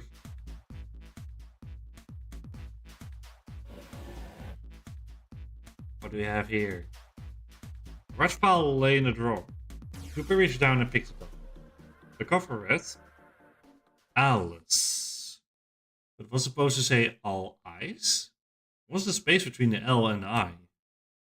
Were they trying to say that Alice was a single word? It was an interesting thought, but it left Junpei's mind quickly as he opened the file. What lay inside was far more interesting and far more confusing. Each page was covered with strange characters. They looked like tiny drawings of birds, snakes, insects, horned animals, wings, and even kneeling humans. There were many pages in the file, and each was full of these strange symbols. What the hell's this? He didn't realize he'd spoken out loud until Ace looked over at him. They are hieroglyphs, a form of writing used in ancient Egypt. Ancient Egypt? That's right. Can you read them? Of course. I can't. What made you think I could? What the hell? You could flip through a few more pages. It wasn't just one or two pages that were covered in strange symbols. Every single page was covered in them. Trying to read them was pointless. Junpei wasn't going to waste any more time with them. He made to close the file, and something fell out. He bent down and picked it up. A key card. It was a symbol that reminded Junpei of the symbols of the Saturn and Mercury key cards. This one, however, had a dot in the center of the middle symbol. Uranus. Badumtsch. That's the Uranus symbol. Junpei looked over to see Ace examining the cards. In addition to the Uranus symbol, there were 3 words engraved on the card as well. On the lower right, it said Bottom Deck Library. Was the Bottom Deck a library? Whatever might be there, however, would have to wait. At the moment, there was nothing Junpei could do. He gripped the key card tighter and shoved it deep into his pocket. Okay, what's this? A unique key.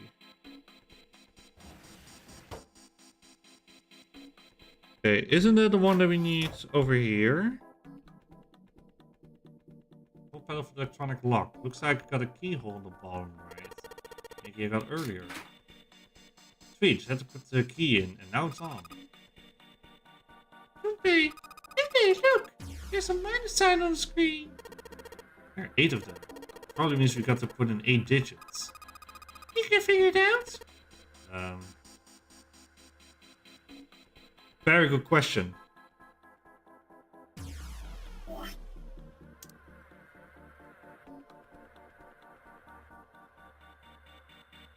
We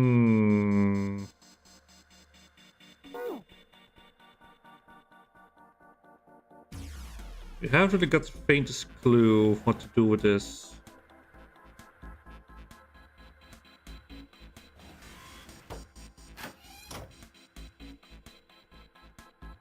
Let me double check everything here that I'm not missing.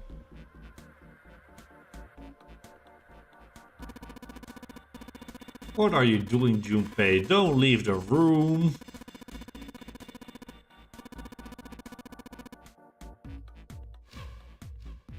You dummy.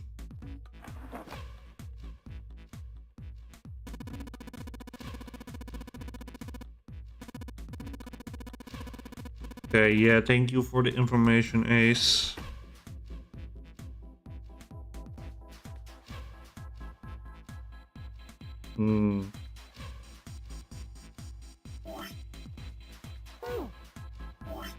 Let's check the files. What do we have? We have this string of stuff.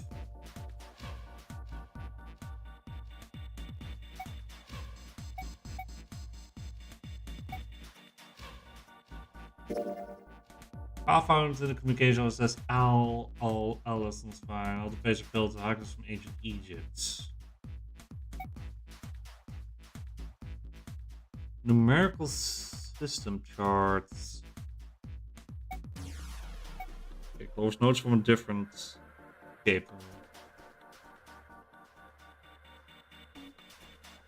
Would F and V mean something?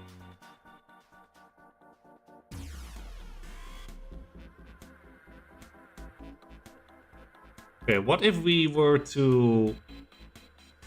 Yeah, the number 0 to 8. Sorry, to 9. What if A is 10, maybe? And you go onwards with that. Would that maybe fill something in? And then you have 10, 11, 12, 13... 11, 12, 13, 15... 16, 17, 18, 19, 23, 24, 25, 26, 27, 28, 29, 30, 31. What if you have 0, 8, 1, 5, 2, 3, 3, 1? Would that maybe be... That is 8 numbers, so maybe that will work. It's worth a shot.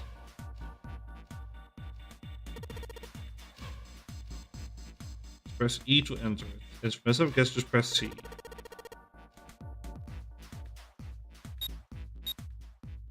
Eight, 1, 5.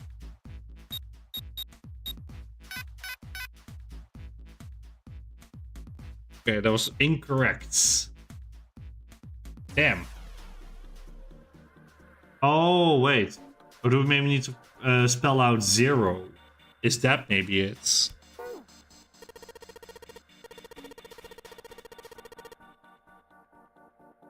Hang on. We need to spell out 0, isn't it?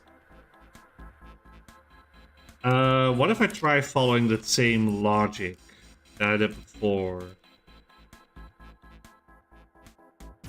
So if V is 31, then W is 32, X is 33, 35.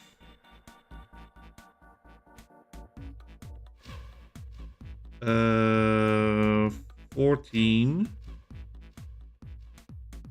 24, 25, 26, 27, and 24. Maybe that will work. So let's try it again.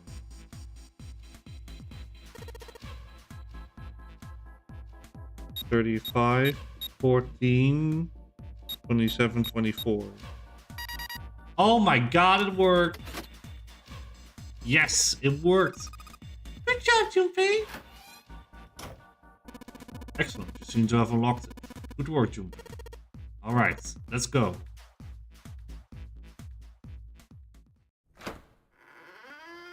We did it! Time to see what ending we are getting. You found it. Step out of the captain's quarters and into another hallway. The hallway stretched out in front of Junpei for a bit, before turning left like a great backward L. Junpei rounded the corner and took off down the straightaway. He ran, and ran, and ran. At the end of the hallway was the door. He made straight for it. He was nearly halfway to it when he noticed a piece of paper in the middle of the floor. What was a piece of paper doing in the middle of the hallway? Junpei skidded to a halt. He dropped down to his hands and knees and quickly tore the paper off of the floor.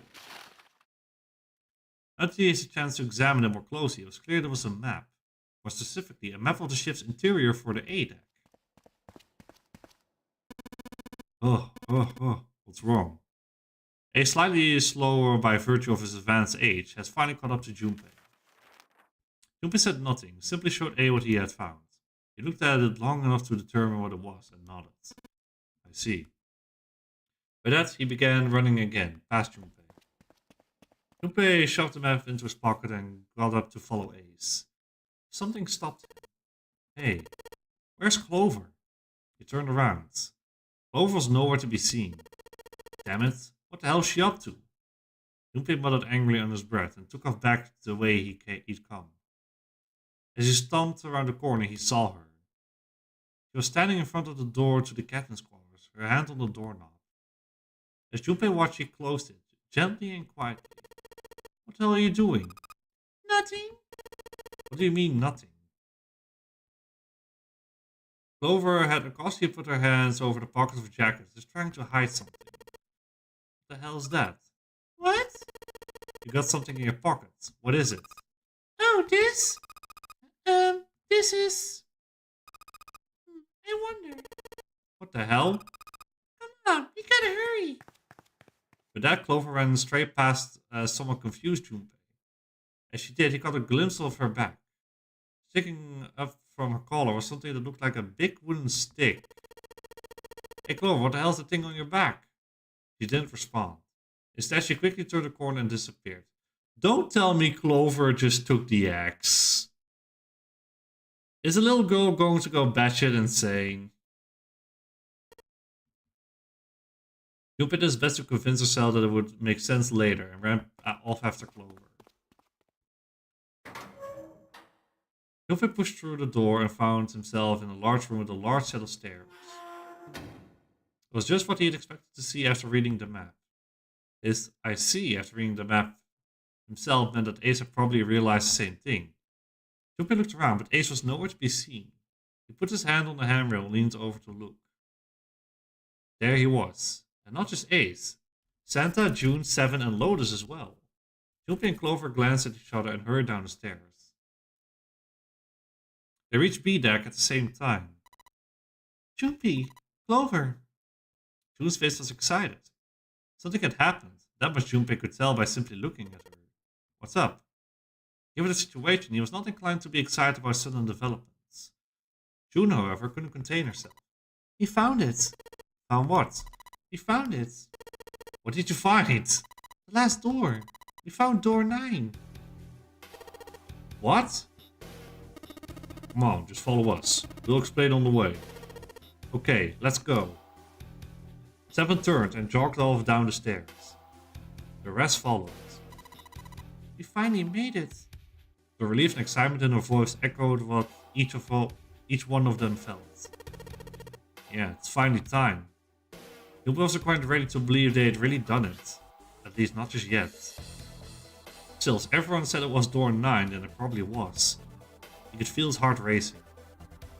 A mixture of anticipation and fear ran through his veins, and he could feel his legs shaking. He was doing his best to maintain a sense of healthy skepticism, but he couldn't deny that the prospect of escape was an exciting one.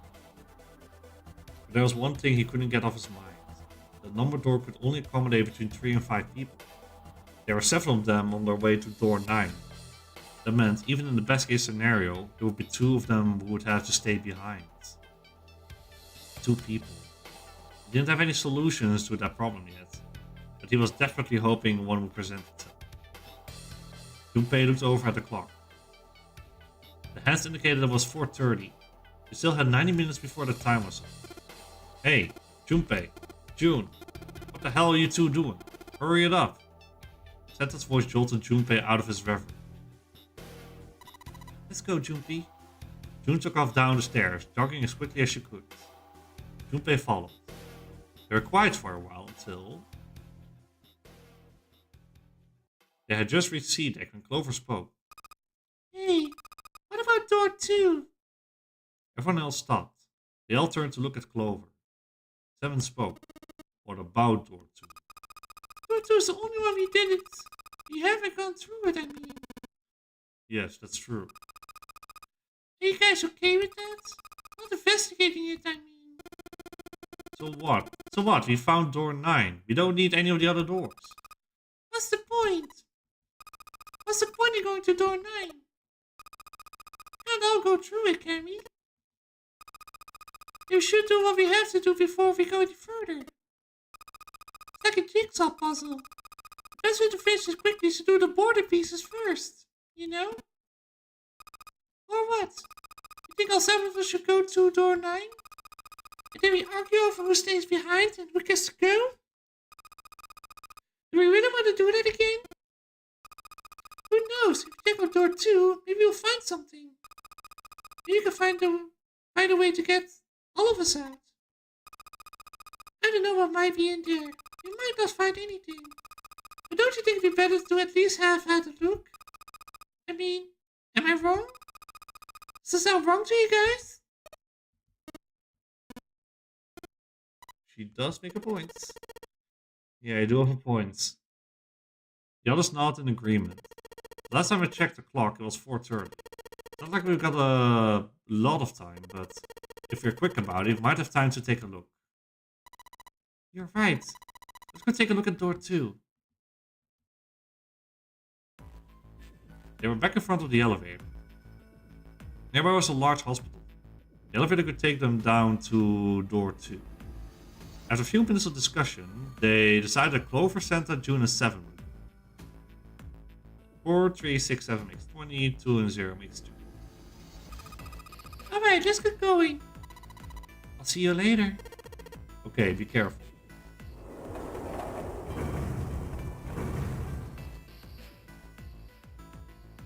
They climbed into the elevator and Junpei listened to it creak and rattle its way to the bottom deck. Only Junpei, Ace, and Lotus were left. As the elevator rumbled out of sight, Ace spoke. Lotus, would you be so kind as to go with me? Go with you? I didn't think people still talked that way outside of the 1950s. Well, I am a mother. Would that be a problem for you? That wasn't what I meant to. I was hoping you would come with... Seriously though, I was kidding.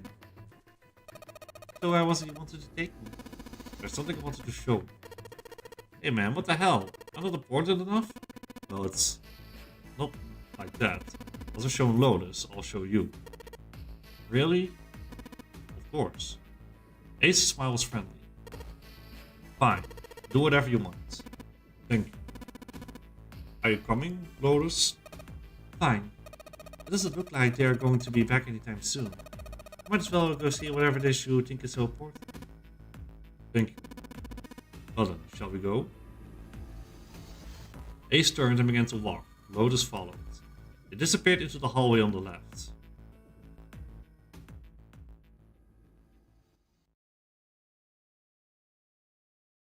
Junpei wasn't sure how long they had been gone when the elevator suddenly opened.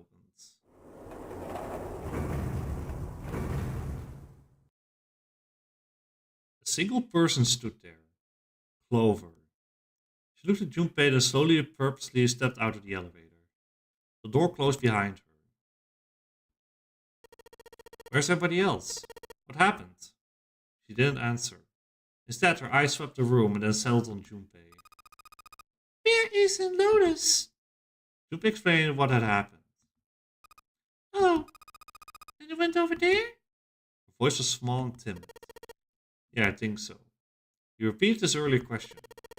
So where are June and Santa and Seven? Why aren't they with you? You really want to know? There was something wrong with her smile. Yeah. Okay, sure. Here, let me show you. Clover pulled something out of her pocket and tossed it onto the floor at Junpei's feet. He looked down. On the floor in front of him were 3 metal rings. Bracelets. Oh my god. Oh holy shit. Junpei collapsed. No. No way. There's gotta be some kind of joke. This can't be real. Junpei's body felt like rubber. His heart felt like a cold lump in his chest, and his hands shook uncontrollably. Sweat poured down his face. The 3 bracelets sat there on the floor before him. You could see the numbers on their faces. 3, 7, and 6. Lastly, let's discuss how to remove the bracelets. There are only 2 ways to do so. 1, you must escape from the ship. 2, your heart rate reaches 0. See what happened? Yeah, I think somebody is going batshit crazy. In other words, once the brace is taken outside the confines of the ship, or detects that its wearer's heartbeat has fallen to 0, it'll shut down automatically. But why? Junpei's voice was flat and broken. Clover's response was cold. Revenge for my brother. He was forced into door 3 and murdered. You need at least 3 people to open the door. Brother's death impacted her a lot. Yeah, it seems so.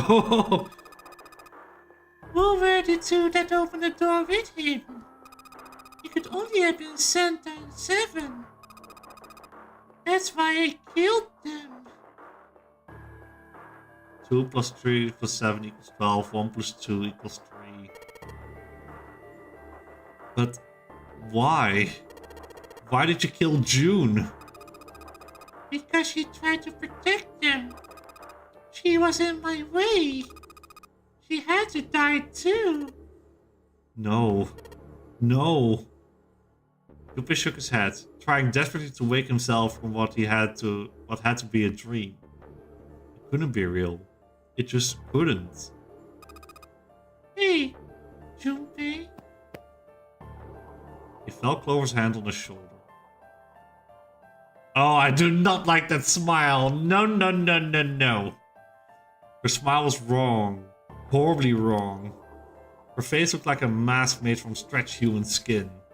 The smile that parted her lips did not extend to her eyes. They were dead and empty. The girl in front of him was no longer the Clover he had known. Perhaps she was not even human. Let's go. Her hands reached out towards him. Let's get out of here. Let's leave this ship.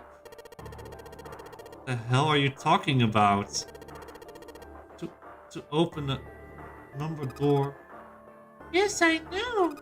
We need at least 3 people. As long as we have this. Once again, Clover reached into her pocket and pulled something out. There was another bracelet. Junpei could see the number on the face. 0. 0. You got something in your pocket. What is it? Oh, this? This is... See? You get it now. If we have the 0 bracelet, we can leave. You and I can open door 9 with just the 2 of us. 4, 5, and 0 equals 9. See? So let's go. Hurry. She shoved out her hand again. Junpei looked up at Clover. She had the face of a demon. But there was something else. There was a holy light that surrounded her. He was both a fierce god and a benevolent goddess, filled with love. Junpei? Her voice was soft. Her eyes weren't empty anymore. They were deep. So deep Junpei could feel himself falling into them.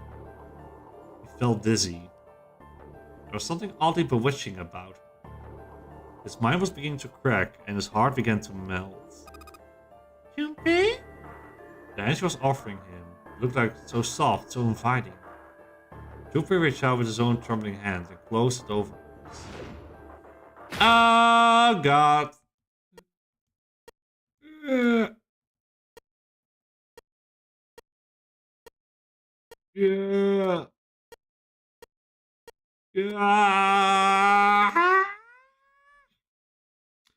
It was a trap. Junpei writhed in agony. He shuddered and twitched, his body spasming as it went into shock. He screamed until his throat was torn and bloody, then screamed more. His cries echoed across the room. Eventually, his movement slowed, then faded. There was no more strength left in Junpei. He could feel his body begin to go numb. He no longer felt pain. He no longer felt anything. Whatever Junpei had been was gone. The last remnants of his mind began to fade. Even as his vision faded to nothingness, he saw Clover. Thanks, Junpei. I'm just gonna borrow this, okay? Her smile was cold. All that was left of Junpei's conscious mind drifted away. All that was left was a twisted, broken corpse.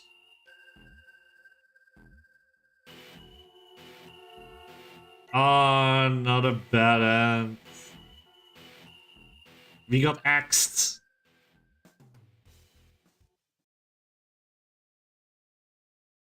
That's very unfortunate. Should I like to keep the information?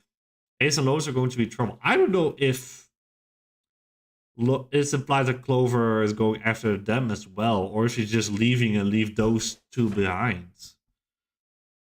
Particular information you gain during this playthrough, they will retain in your save file. If you start the game, you still start at the beginning. Yes. Yep, there's our next ending.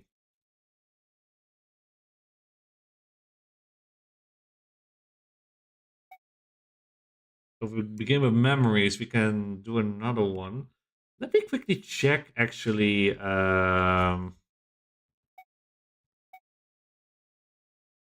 In my notes, because I noted down the route I need to take. Well,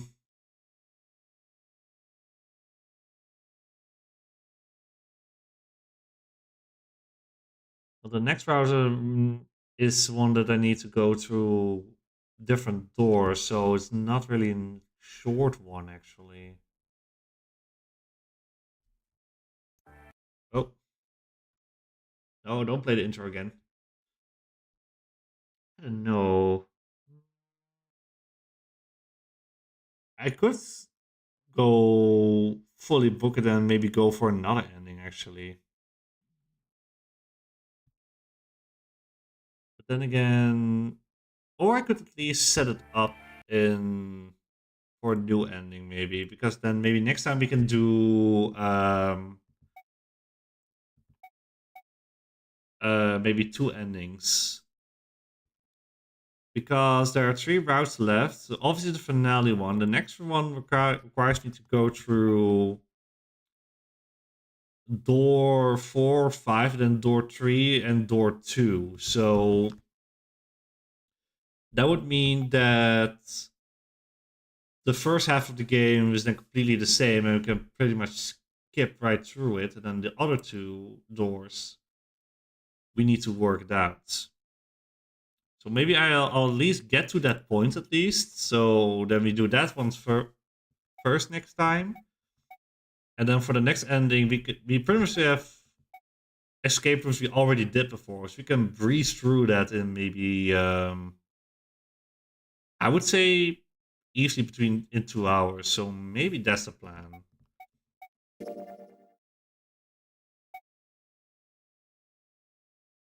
If previous playthroughs, yes. So we'll get halfway through this next round already. I think that's a good idea. Because we can skip everything. That means we are doing the first escape room again. Instant explosion. Ow, that hurts. God damn it. Where am I? Door with the 5. Hello, open door. I got a bracelet. It won't come off. Bloody bloody blah, got kidnapped. Uh-oh, the glass is breaking. Okay. Let's speedrun this again, shall we? Code. Picture frame.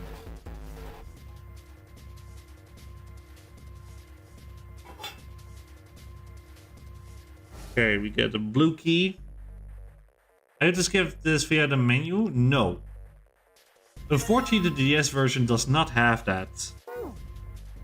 The best thing we can have is that by holding the right button on the D-pad, you can skip through all the text you've at least had before. Yeah. So we will have to do this escape room every time. But we can skip through all the dialogue and pretty much do it in like 10 minutes. Easily. Screwdriver. Oh, wait. Combine with picture frame. I'll never remember this code, so I do need this. Make it nice and readable. Yes.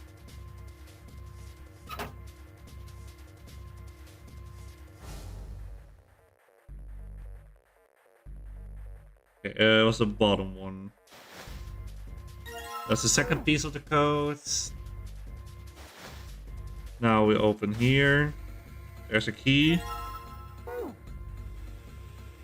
Flashbacks to my kidnapping.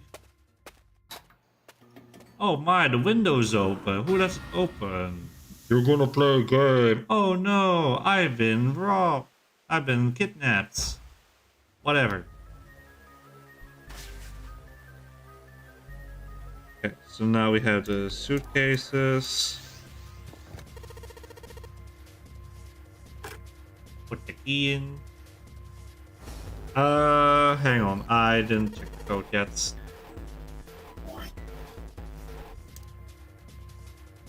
So...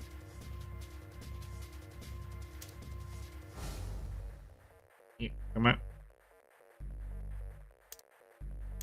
So... 0 to...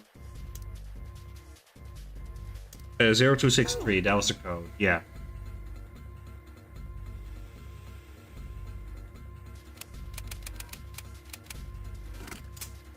Okay, open that one up.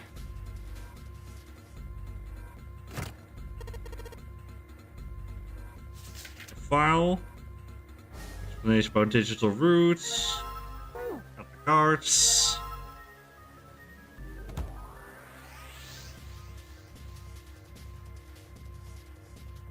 Open the curtains.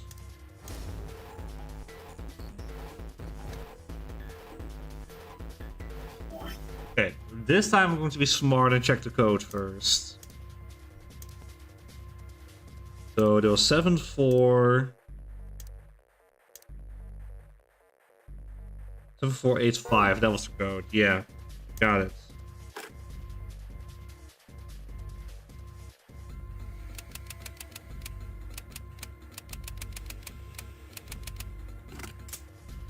Okay, that opens that one up. More cards.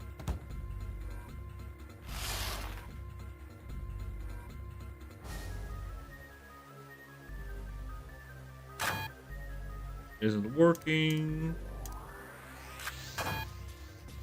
Oh yeah, the file, digital roots. Okay, so 167, there we go. We are out. How fast is that? 5 minutes? We found it. Flooding. Shit. People.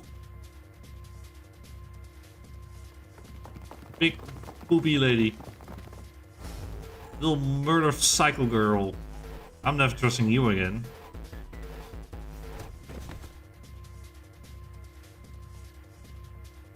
Oh no, a door with a 5.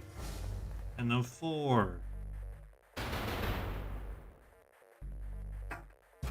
It won't open. Oh, there's my childhood friends. White woman jump scare again.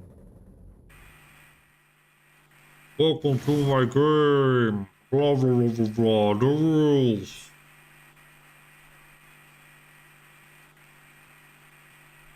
At least that's nice that I can skip through this real fast.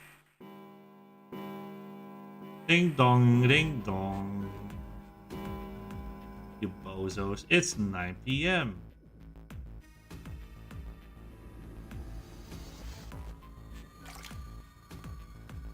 Ship is flooded. Strange symbols. Blah blah blah. We have been through the summons.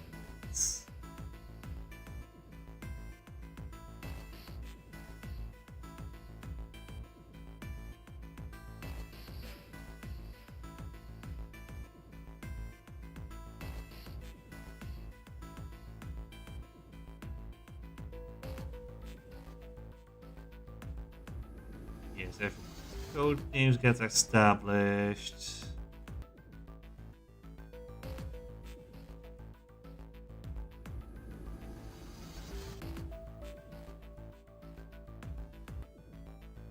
It's Scrawny Man, you got the number 9.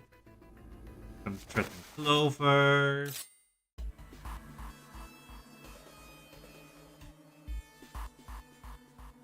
Blah blah blah blah. Open the door.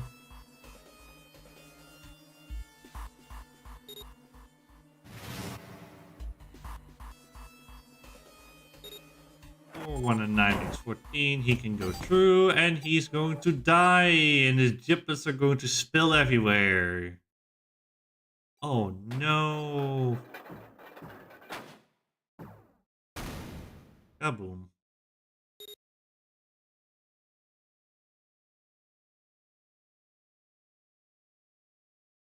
Spare. Anything else? Snake and 7, I guess. Let's do a new dialogue option at least.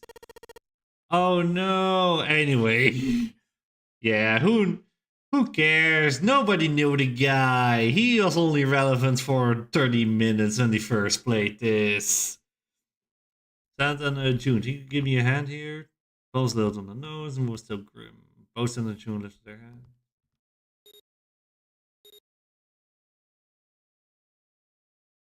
Verified and follow suit. Yes. 3, 6, 5, 3, 6 makes 14. 1, 4 makes 5. They fulfill the conditions. Pull the lever on the sides.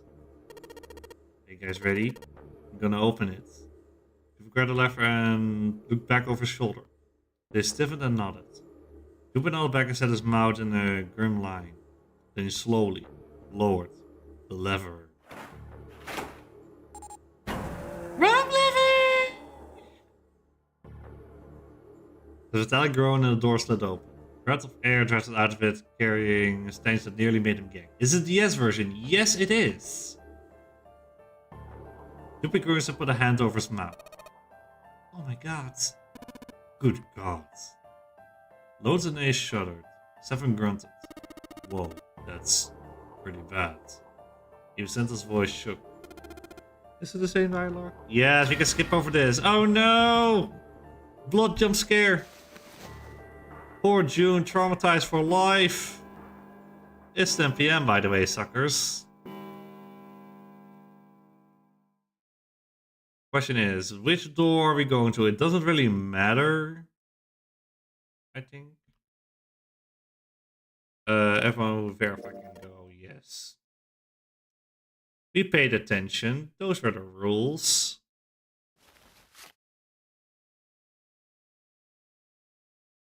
Here's the brill. We We know how the doors work.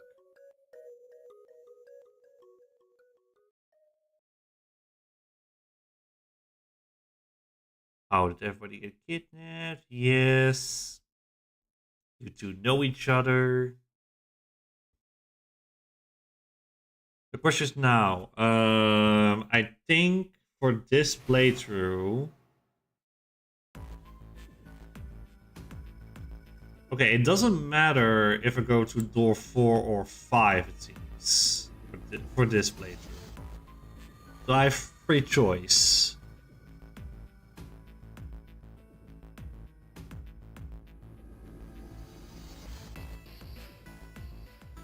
A365. What would the digital route be? 4. For which end? My notes say I have the knife and the axe end. I'm now going to get some work done for the sub end, it says here.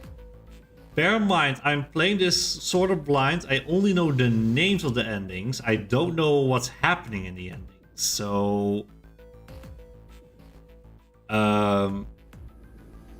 yeah, no spoilers for that. I only know what route I need to take, and in one word it says what ending it'll be. Also, yeah, I haven't really said that. Welcome in, Donut Buddy. This will be 4. What's occurs? If there are multiple versions of a game, do you go over what is available or original? I hadn't really stood still about that, but I just happened to see this game, and then I later on realized that there was also a PC version, but I thought, you know, I don't really see people talk about the DS version a lot, so that would have maybe a good version to show. I think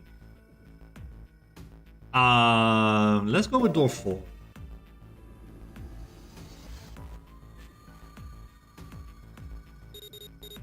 Beep beep beep beep. Go in. That guy's giblets.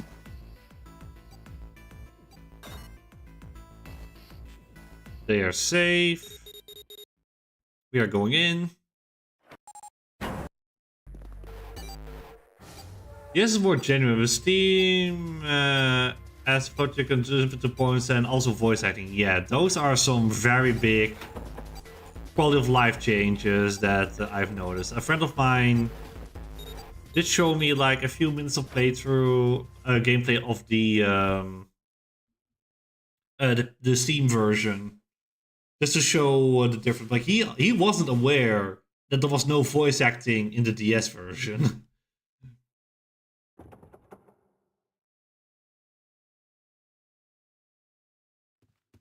We are doing escape room. We get to do the Funyarimpa one again. Okay, let's take a bit of more time with this one because I kind of like the second escape room music.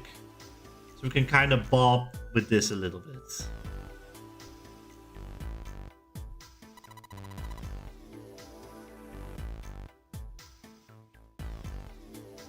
Let's see, this one, yeah, that was supposed to... Plus in the second game, Versus reward also included. Ah, yeah, it's like a bundle. Isn't it called like the Nonary games?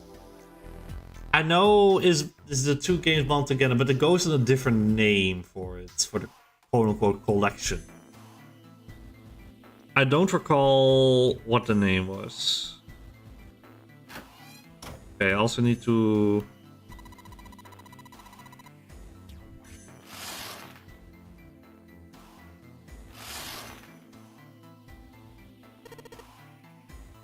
I also need to remember a little bit how this one works again.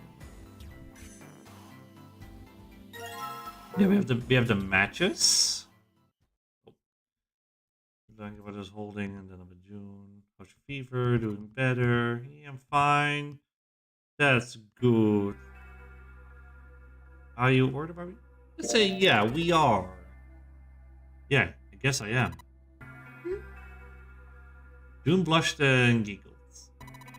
By the way. Oh, no, that's a Clover voice. By the way, Junbi, how did you end up here? Called Zero Escape the Noner Games. Ah, thank you for that clarification. What do you mean? I told you earlier, didn't I? There was a man with a gas mask when you got home. Oh, there was a man with a gas mask when you got home, right? You inhaled some white smoke and passed out. When you woke up, you were on D-Deck. Yeah, that's it. But is that really the truth? What? Doomsday, are you hiding something from... No. Why would I? If you think about it, this is awfully suspicious. I mean, why would two childhood friends bump into each other in a place like this? Hey, I could ask you the same thing. Are you hiding something? What would I hide? Well, I don't know. Anything. I mean, you're hiding it. How would I know? I mean, like, the number of men I've dated? His heart stumbled over itself. You want to know? You have to admit, it was a little curious. Oh wait, I think we had this dialogue before. Don't worry. He smiled at him. Only 18. Times 0. Yeah, I guess I just haven't met Mr. Right yet. Mr. Phoenix writes. She looked a little embarrassed and scratched the back of her head in a desperate attempt to seem nonchalant. Junpei coughed quietly in much the same way. Anyway, I'm not hiding anything. Just like you, Junpei. When I woke up, I was on D-Deck. Well, you do have a point. I mean, why did Zero pick us? We haven't seen each other since elementary school. June nodded, and after a few moments, she had the fairway look of someone in deep thought. What connects the victims? That will lead you to the culprit. Do you remember Stephen saying something like that?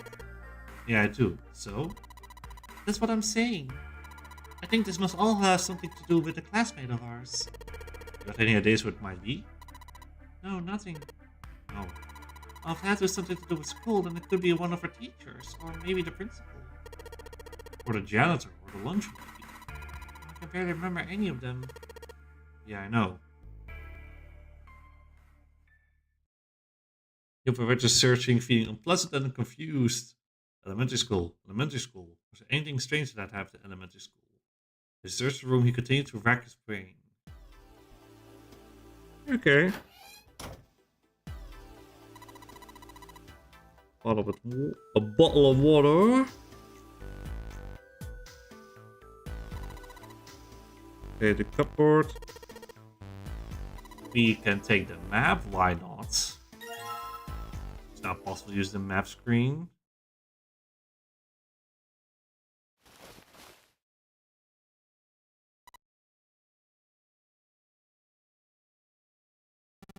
Blah, blah, blah, blah, blah. Did you know the Titanic sank in 19 whatever?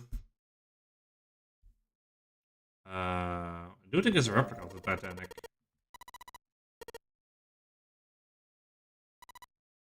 We do learn later on there were sister ships of the Titanic, so it could very likely be on one of them. These sort of things, you know, curse and stuff.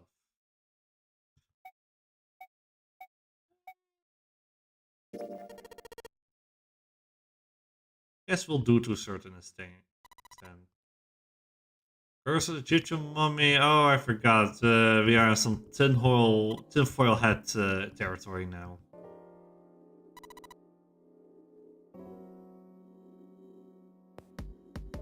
We already had this dialogue when we did our first stream of this game. This is a peak example of who starts a conversation like that. And we also get the whole conversation about Ice 9 as well.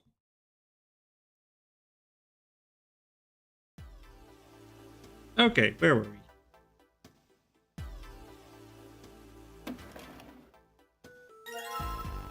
Dresser key, yes.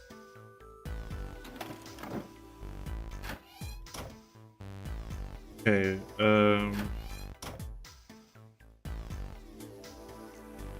I think there was nothing else we could do here. Where are we going? We are checking the others. Later. Okay, here are the missing pieces.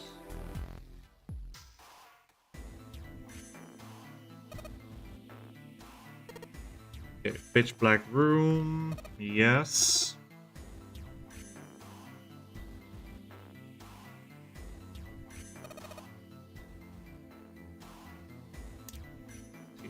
matches and the candle. Combine. Light the candle, duh.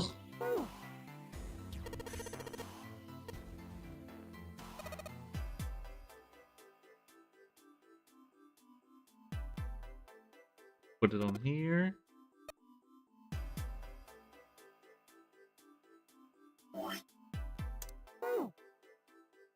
Can we open the drawer? Yes.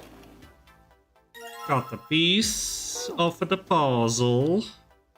I don't know why I went Italian there.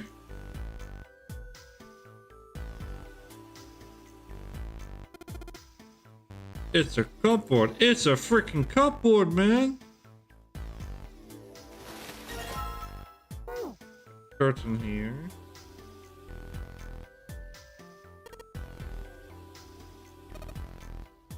Lights got out. Oh, look at the candlestick.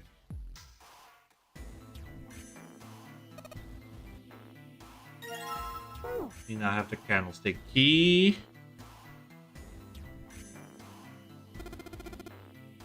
Display case. Pull that shit open, as Santa would say. Get another piece. Okay, got a minute. Take this. The 4-leaf clover.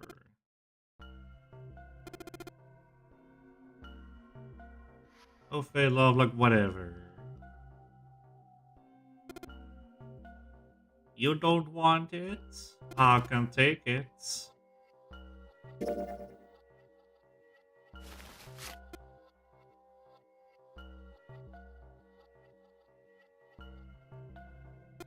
We'll take it. Why not?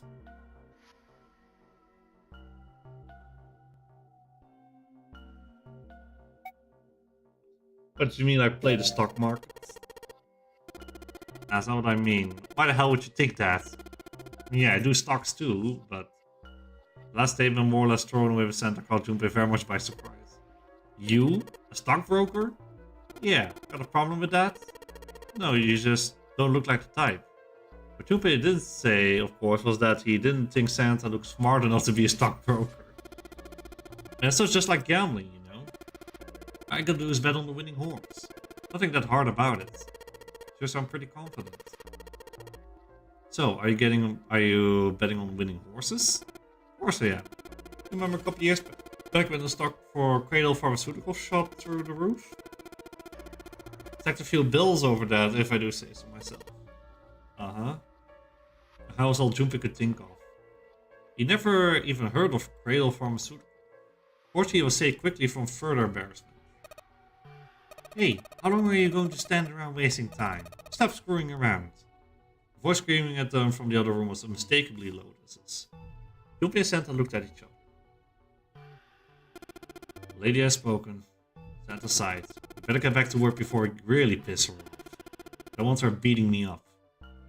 That Santa walked off slowly. Hey, wait, we weren't done.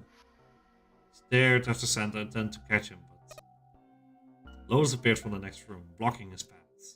Her posture suggested she was not about to let him pass. There was nothing for it. He had lost. Okay, I'll get back to work, damn it. Her glare suggested any other choice would not have ended pleasantly for him. Junpei mounted himself on his bed and went back to his search. We're done here. Okay, what was in the bathroom here? Oh yeah, hang the curtain.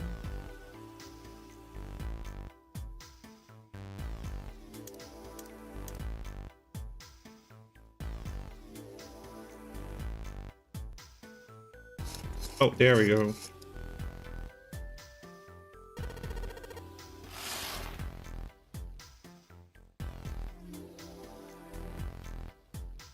Fifth from the top, third from the right. Okay.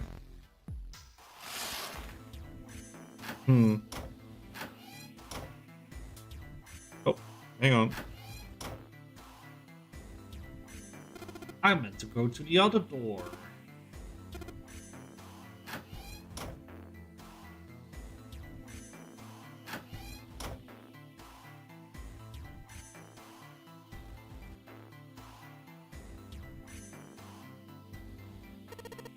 Okay, there's the tile. There we go. We can do the funny puzzle.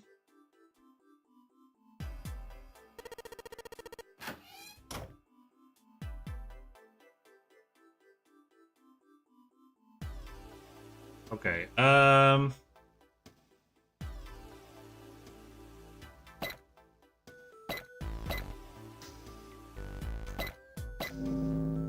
there we go. That wasn't so bad. This puzzle is easier for me than the music sheet puzzle, at least.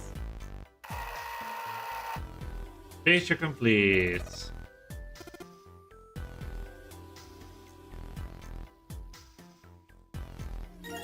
The Mars key.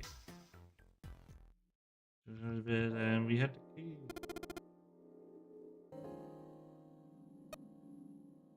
Morphogenetic field. Zero Escape fans knows especially what this means. Am I right?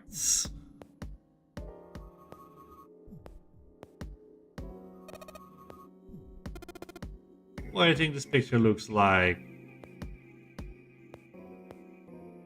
I mean, we already answered Funya Rimpa, which is funny, but do we immediately just say that's a dog? Yeah, let's do this. Maybe a dog? You got the head there, head here, and these are the front paws. These are the back paws. You purchase the black contours. There we go. Let's do the correct answer. See? Ah, I see.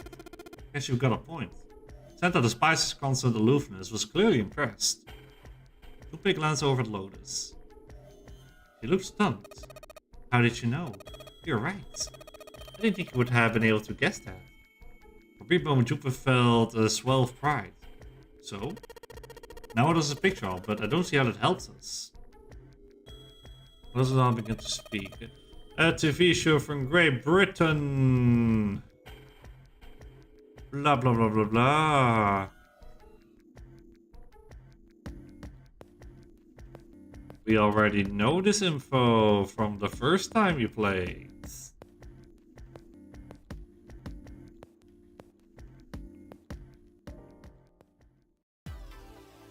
Okie dokie. Alright, let's go into the hallway.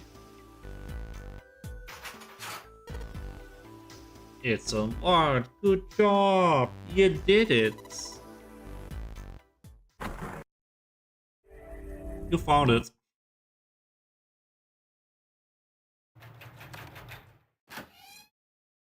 And now we are in the kitchen.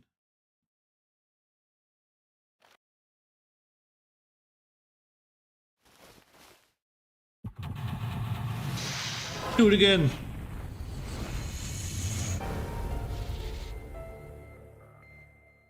All right, another one.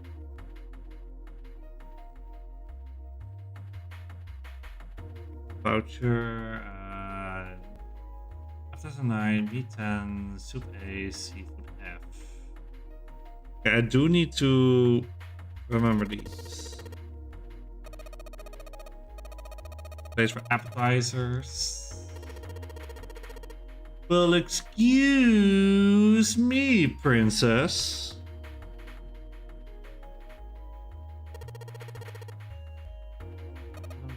Soup plates. I don't even own soup plates. I have a soup bowl.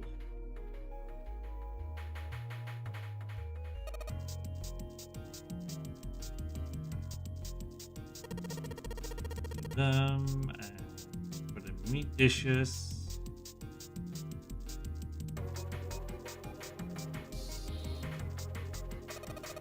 Apples, meat and soup, seafood F. The hexadecimal system, yes, that's what we need for this one. 8, 9, ABCDEF, 10, 11. The base 10 thingy. 8, 10, and then 10 to 16, okay, yes. I got it. It's all coming back to me.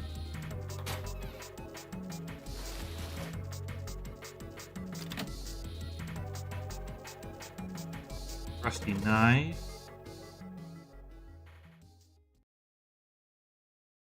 Utility. The Titanic. So that sinking of the Titanic was predicted. Let's say we have.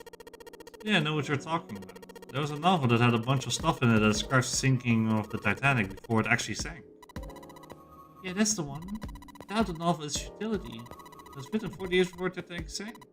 But I know. I mean, I didn't know the name of the book, but the story was the same, right? It was just like what happened on Titanic. Yeah. I heard it was all a hoax. A hoax? I heard that the stuff that matched up to the tank so well was actually added after it sank. Apparently the only thing that was the same originally was that the boat ran into an iceberg and sank. But the novel was published in 1898, 14 years before the accident. Like I said, it was the first print of the book. 40 years later, the author heard about what happened to the Titanic. Figured there was a chance, you know, to back and change some stuff in this novel. Let's match the Titanic exactly. Surprised by Junpei's response, June seems rather taken aback. Really? Really? There's no such thing as premonitions or any of that stuff. For a moment, June looked very unhappy, more so than Junpei thought was normal for such a discussion. But it lasted only a moment. For no apparent reason, she suddenly looked up at him, alarmed. But, it wasn't the only book that predicted Titanic sinking. It wasn't? Yep. There are two other similar stories written by a man named William Thomas Ted. Both of them before the accident. One 1886, one 1892. Okay, that's similar. What we heard before. Yes.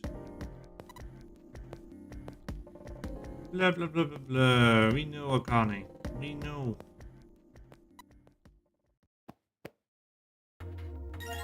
Let me just take my rusty knife, please.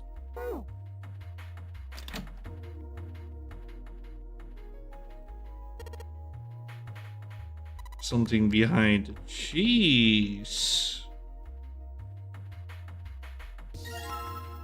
Ball of oil.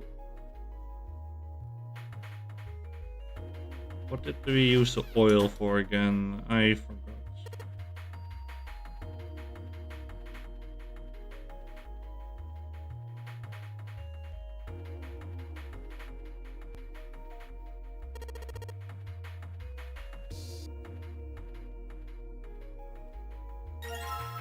Oh, whetstone.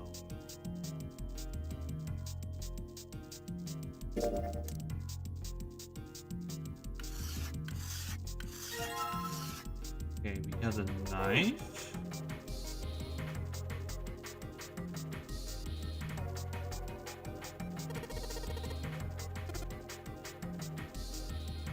Got the grill. Oh, I didn't mean to touch that.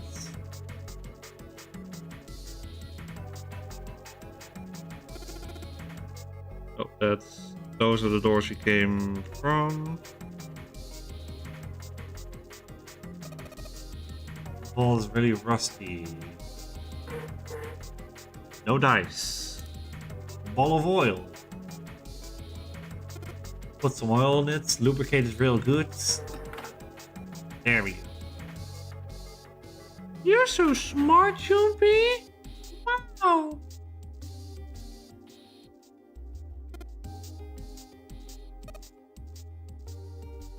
Freezing their balls off in here. Uh-oh.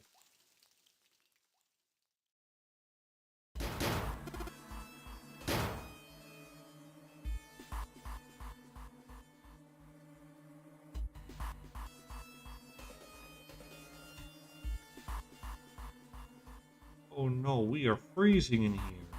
Especially Santa. Okay, okay, we have the frozen chicken. The dry ice. Caesar to avoid burning himself. Dry ice is frozen carbon dioxide. Yes, it is. Let's turn guess.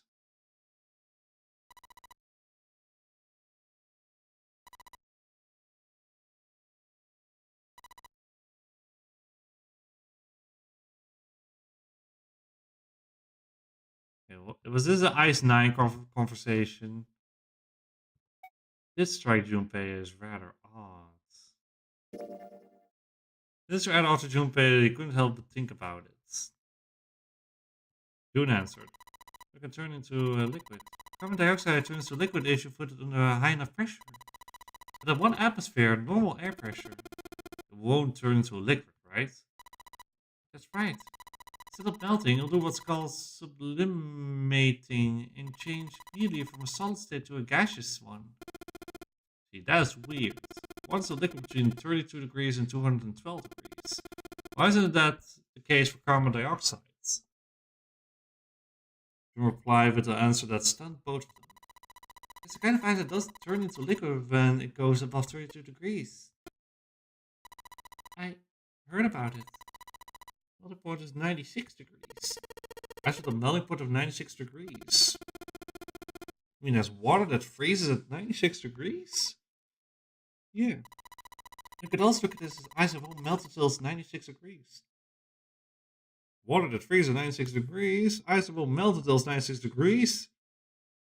If it's cold hell, it was too interesting to ignore. It's best to warm by rubbing his arms, tapping his feet, and put the question to June. There's called Ice 9. Here we go. Blah, blah, blah. The whole Ice 9 conversation.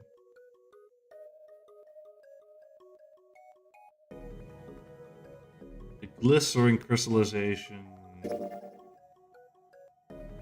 I am impressed.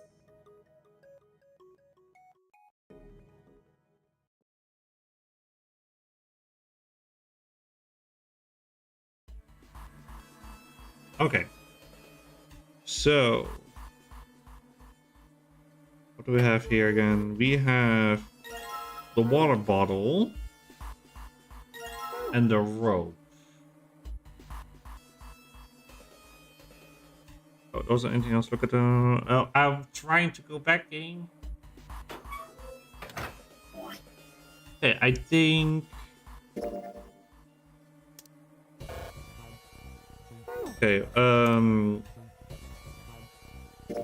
Potion you can combine with dry ice to break it up. Crumbled dry ice. Water bottle with dry ice in it. Could we combine that? Tie a rope around it? Yes. We also needed the meat. Was it in here?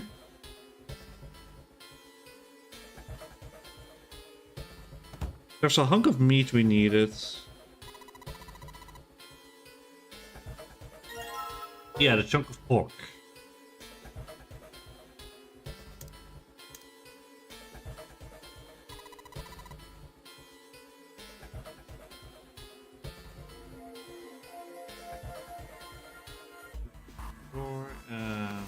There for a little makeshift bomb.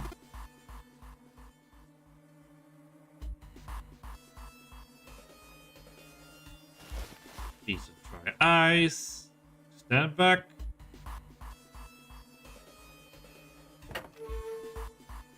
Hide in there.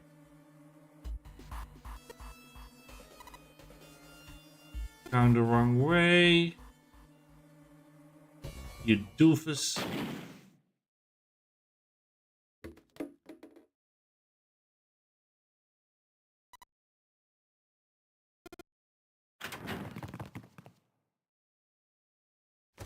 We're out. Warm ourselves. There's Lotus.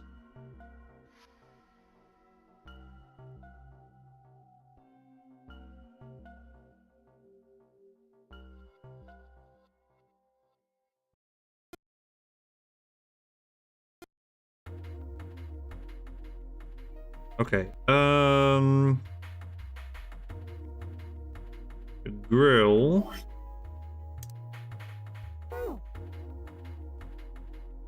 To put the meat on the grill.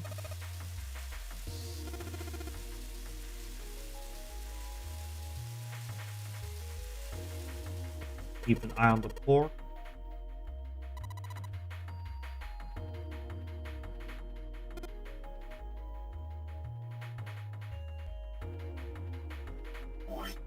We can cut the meat with a knife. Cut the pork.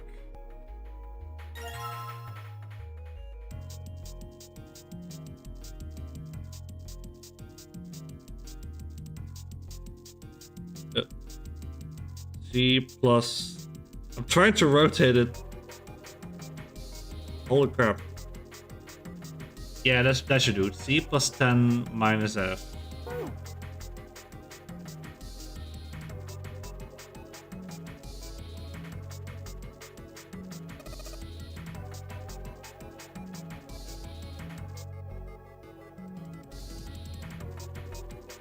So C... See, A is 10, B is 11, C is 12. Plus 10. Isn't it in this case supposed to be... Let's go to 9, A, B, C, D, E, F. Then it should continue, 10 will be 16. So 12 plus 16 is 28. Minus F. F in this case would be A10, B11, C12, B13, 14, F15.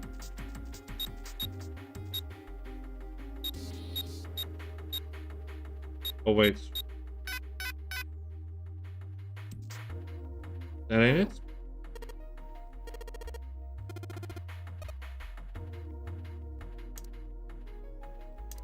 Let's look at the pork node again. C plus 10 minus F.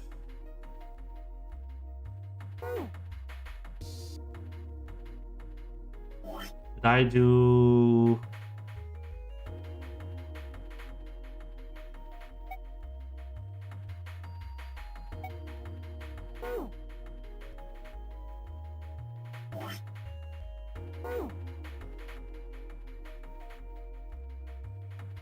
plus 10. 13 plus...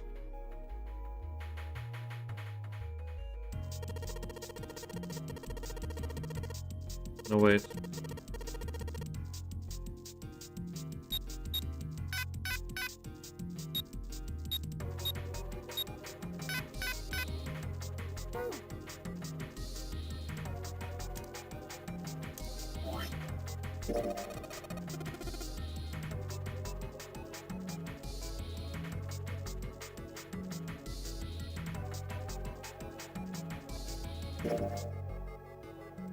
It says plus F?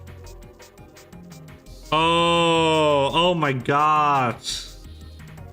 With the crumpling of the paper, you could barely make that plus out as a minus. Oh, that's...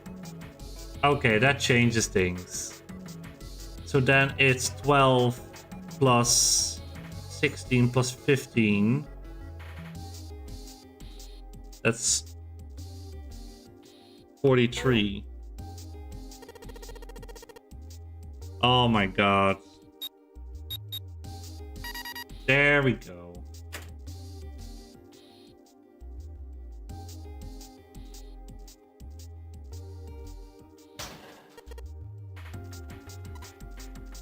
Open. What was it again? That's the Saturn keycard. Yeah. Okay, that's what we need for the elevator later. It does open this.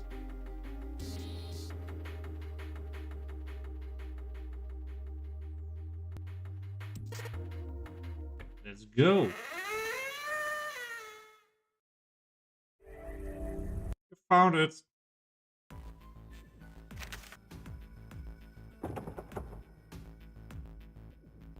make our way to the hospital place, and that's probably a good enough point to leave it there.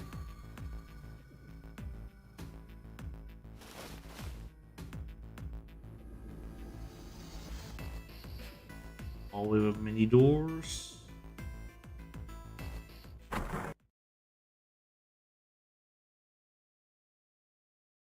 Hospital. Oh, the door's open.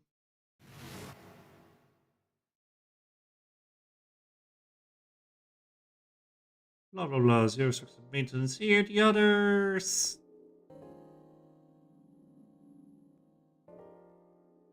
Everyone is back together.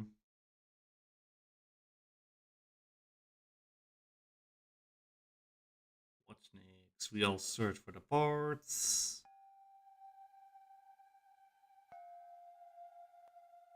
Yeah, we discuss if you're on the gigantic.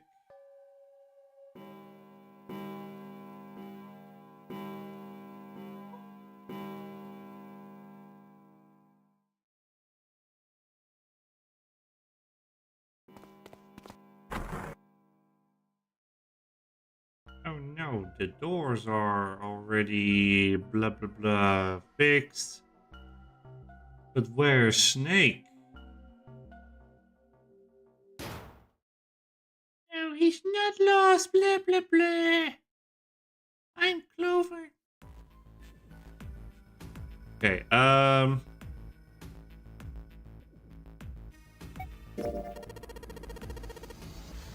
the first class cabin on B deck. Sounds like a good plan. Let's go there.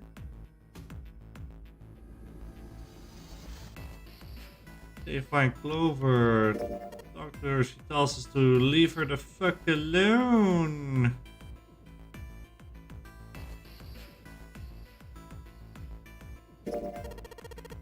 How about we go to the casino?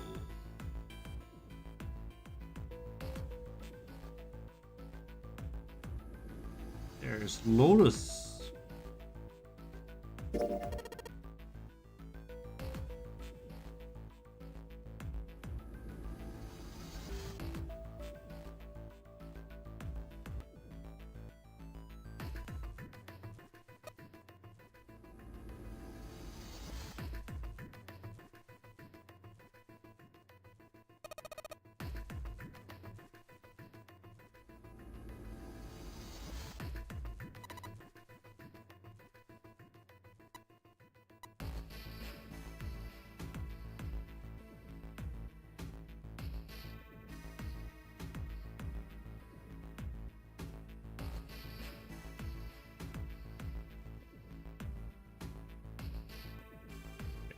To Lotus about the proposition.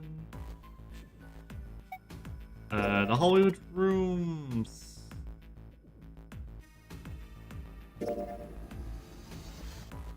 Let's discuss with Ace.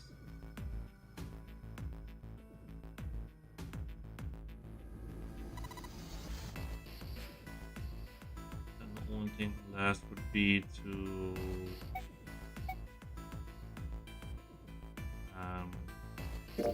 to the hospital room.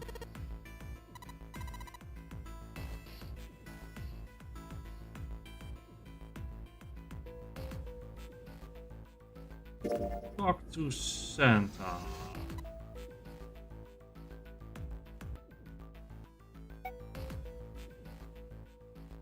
Let's say that maybe Lotus did it, because she was the first one to get here. The first person seen is the most suspicious. Yeah, it's possible. You don't have anything else to suggest you did it, though. You might as well just suspect everybody. Don't pay for this girl. In other words, one of us is the person who fixed the rats. Santa grins. Bingo. You have a winner. But it's true that the person who did it doesn't want the rest of us to know they fixed the rats. Yeah. Why? No idea. Maybe if they come clean on that, it means we find something else. Something bad. Something bad? But no, but there's gotta be worth hiding. Of course. Has to do with Snake's disappearance. Maybe they did something to Snake? Without a question.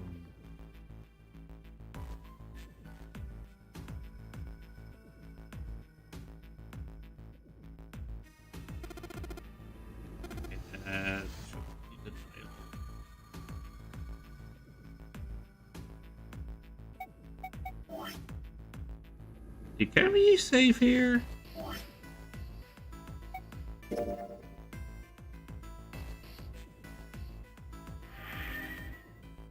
Okay. We are saved. And then next time we should hopefully be able to continue where we then left off and then go towards the new stuff for the route. Because apparently for the next route we need to go to door 3 and then door 2, which are 2 doors which we have not yet been into ourselves for the escape routes. So that's going to be a whole new part, and then I don't know, the other 2 routes that we need to do, they pretty much are mostly copy paste of the routes we've already been through. So I don't know if next time we might do a big finale on it, because I assume the remainder of this route will probably take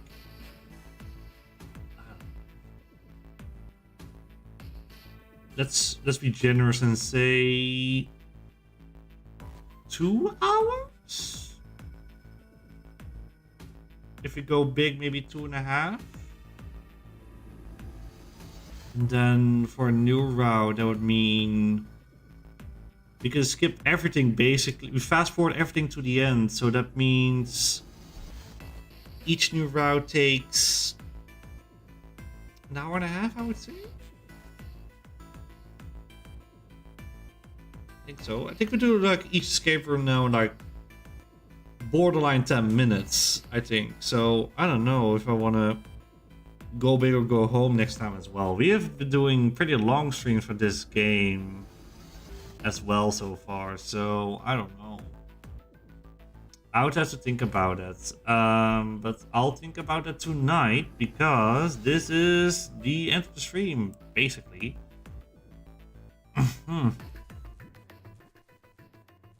I must say, it has been fun. And for next week, oh yeah, new schedule will be up tomorrow. Yeah, next week we will then have more of what we usually have. It's Slide 3. That's a finale of Paper Mario for the Nintendo 64, and I don't know if I want to go big or go home and go for finale of Zero Escape as well. I could do that. I don't know. I'm kind of torn up about it, but I guess I'll just have to think for myself what I'm going to do with it. I don't know. This is why I always feel so torn about planning out the last part of these new games. Like, you don't know how suitable for length it would be for the finale of a game. I don't know if anyone else has that similar experience, but it's always hard planning in what you want to do for the ending of a game.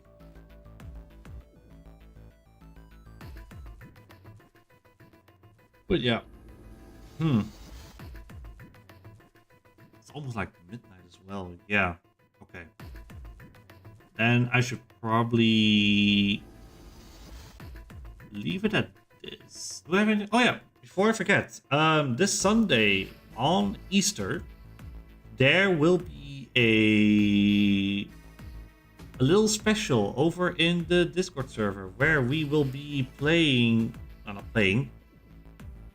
where we will be watching the first Ninja Turtle movies. So if you like that, feel free to join the Discord. It's ping there. I'm so sorry for the YouTube side for anybody that may be watching. I don't have bot commands there. I still have to figure out a little bit how YouTube works in that regard. Who knows? Maybe someday I can implement something like that. Let's see. My voice I'm sorry, I really need to.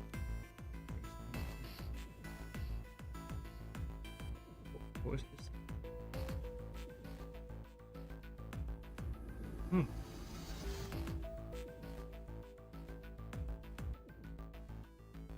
Yeah.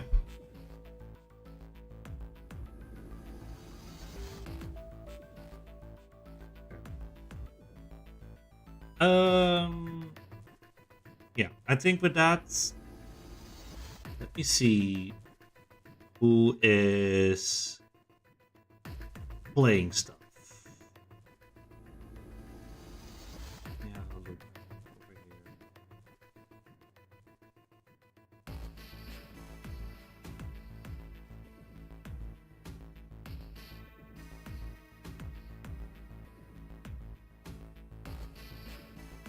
Let me see here.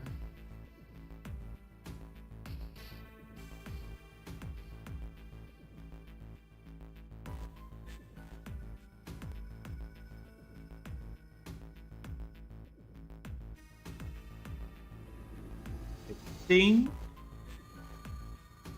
we will go for. Oh wait, somebody is just now going live. Oh, it's Axis. Oh, why they're playing Pokemon Battle Revolution? Oh damn. Okay. Yeah, let's go raid. Let's go raid them.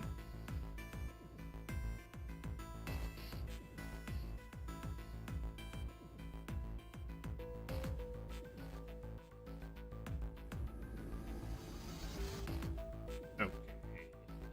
Been set. If you can, stick around for the raid. I would greatly appreciate it. You'll go raid Axis. It's actually been a while. Like I've because usually a lot of people that I follow stream like really late, like midnight or past midnight. I have ability to follow, so it's really nice to actually follow as well. It's been a while. But yeah, thank you all so much for joining me. I will see you all next time. Have yourself a wonderful rest of your weekend. Rest of your weekend? No, we are having our weekend. Yeah, whatever. Bye bye.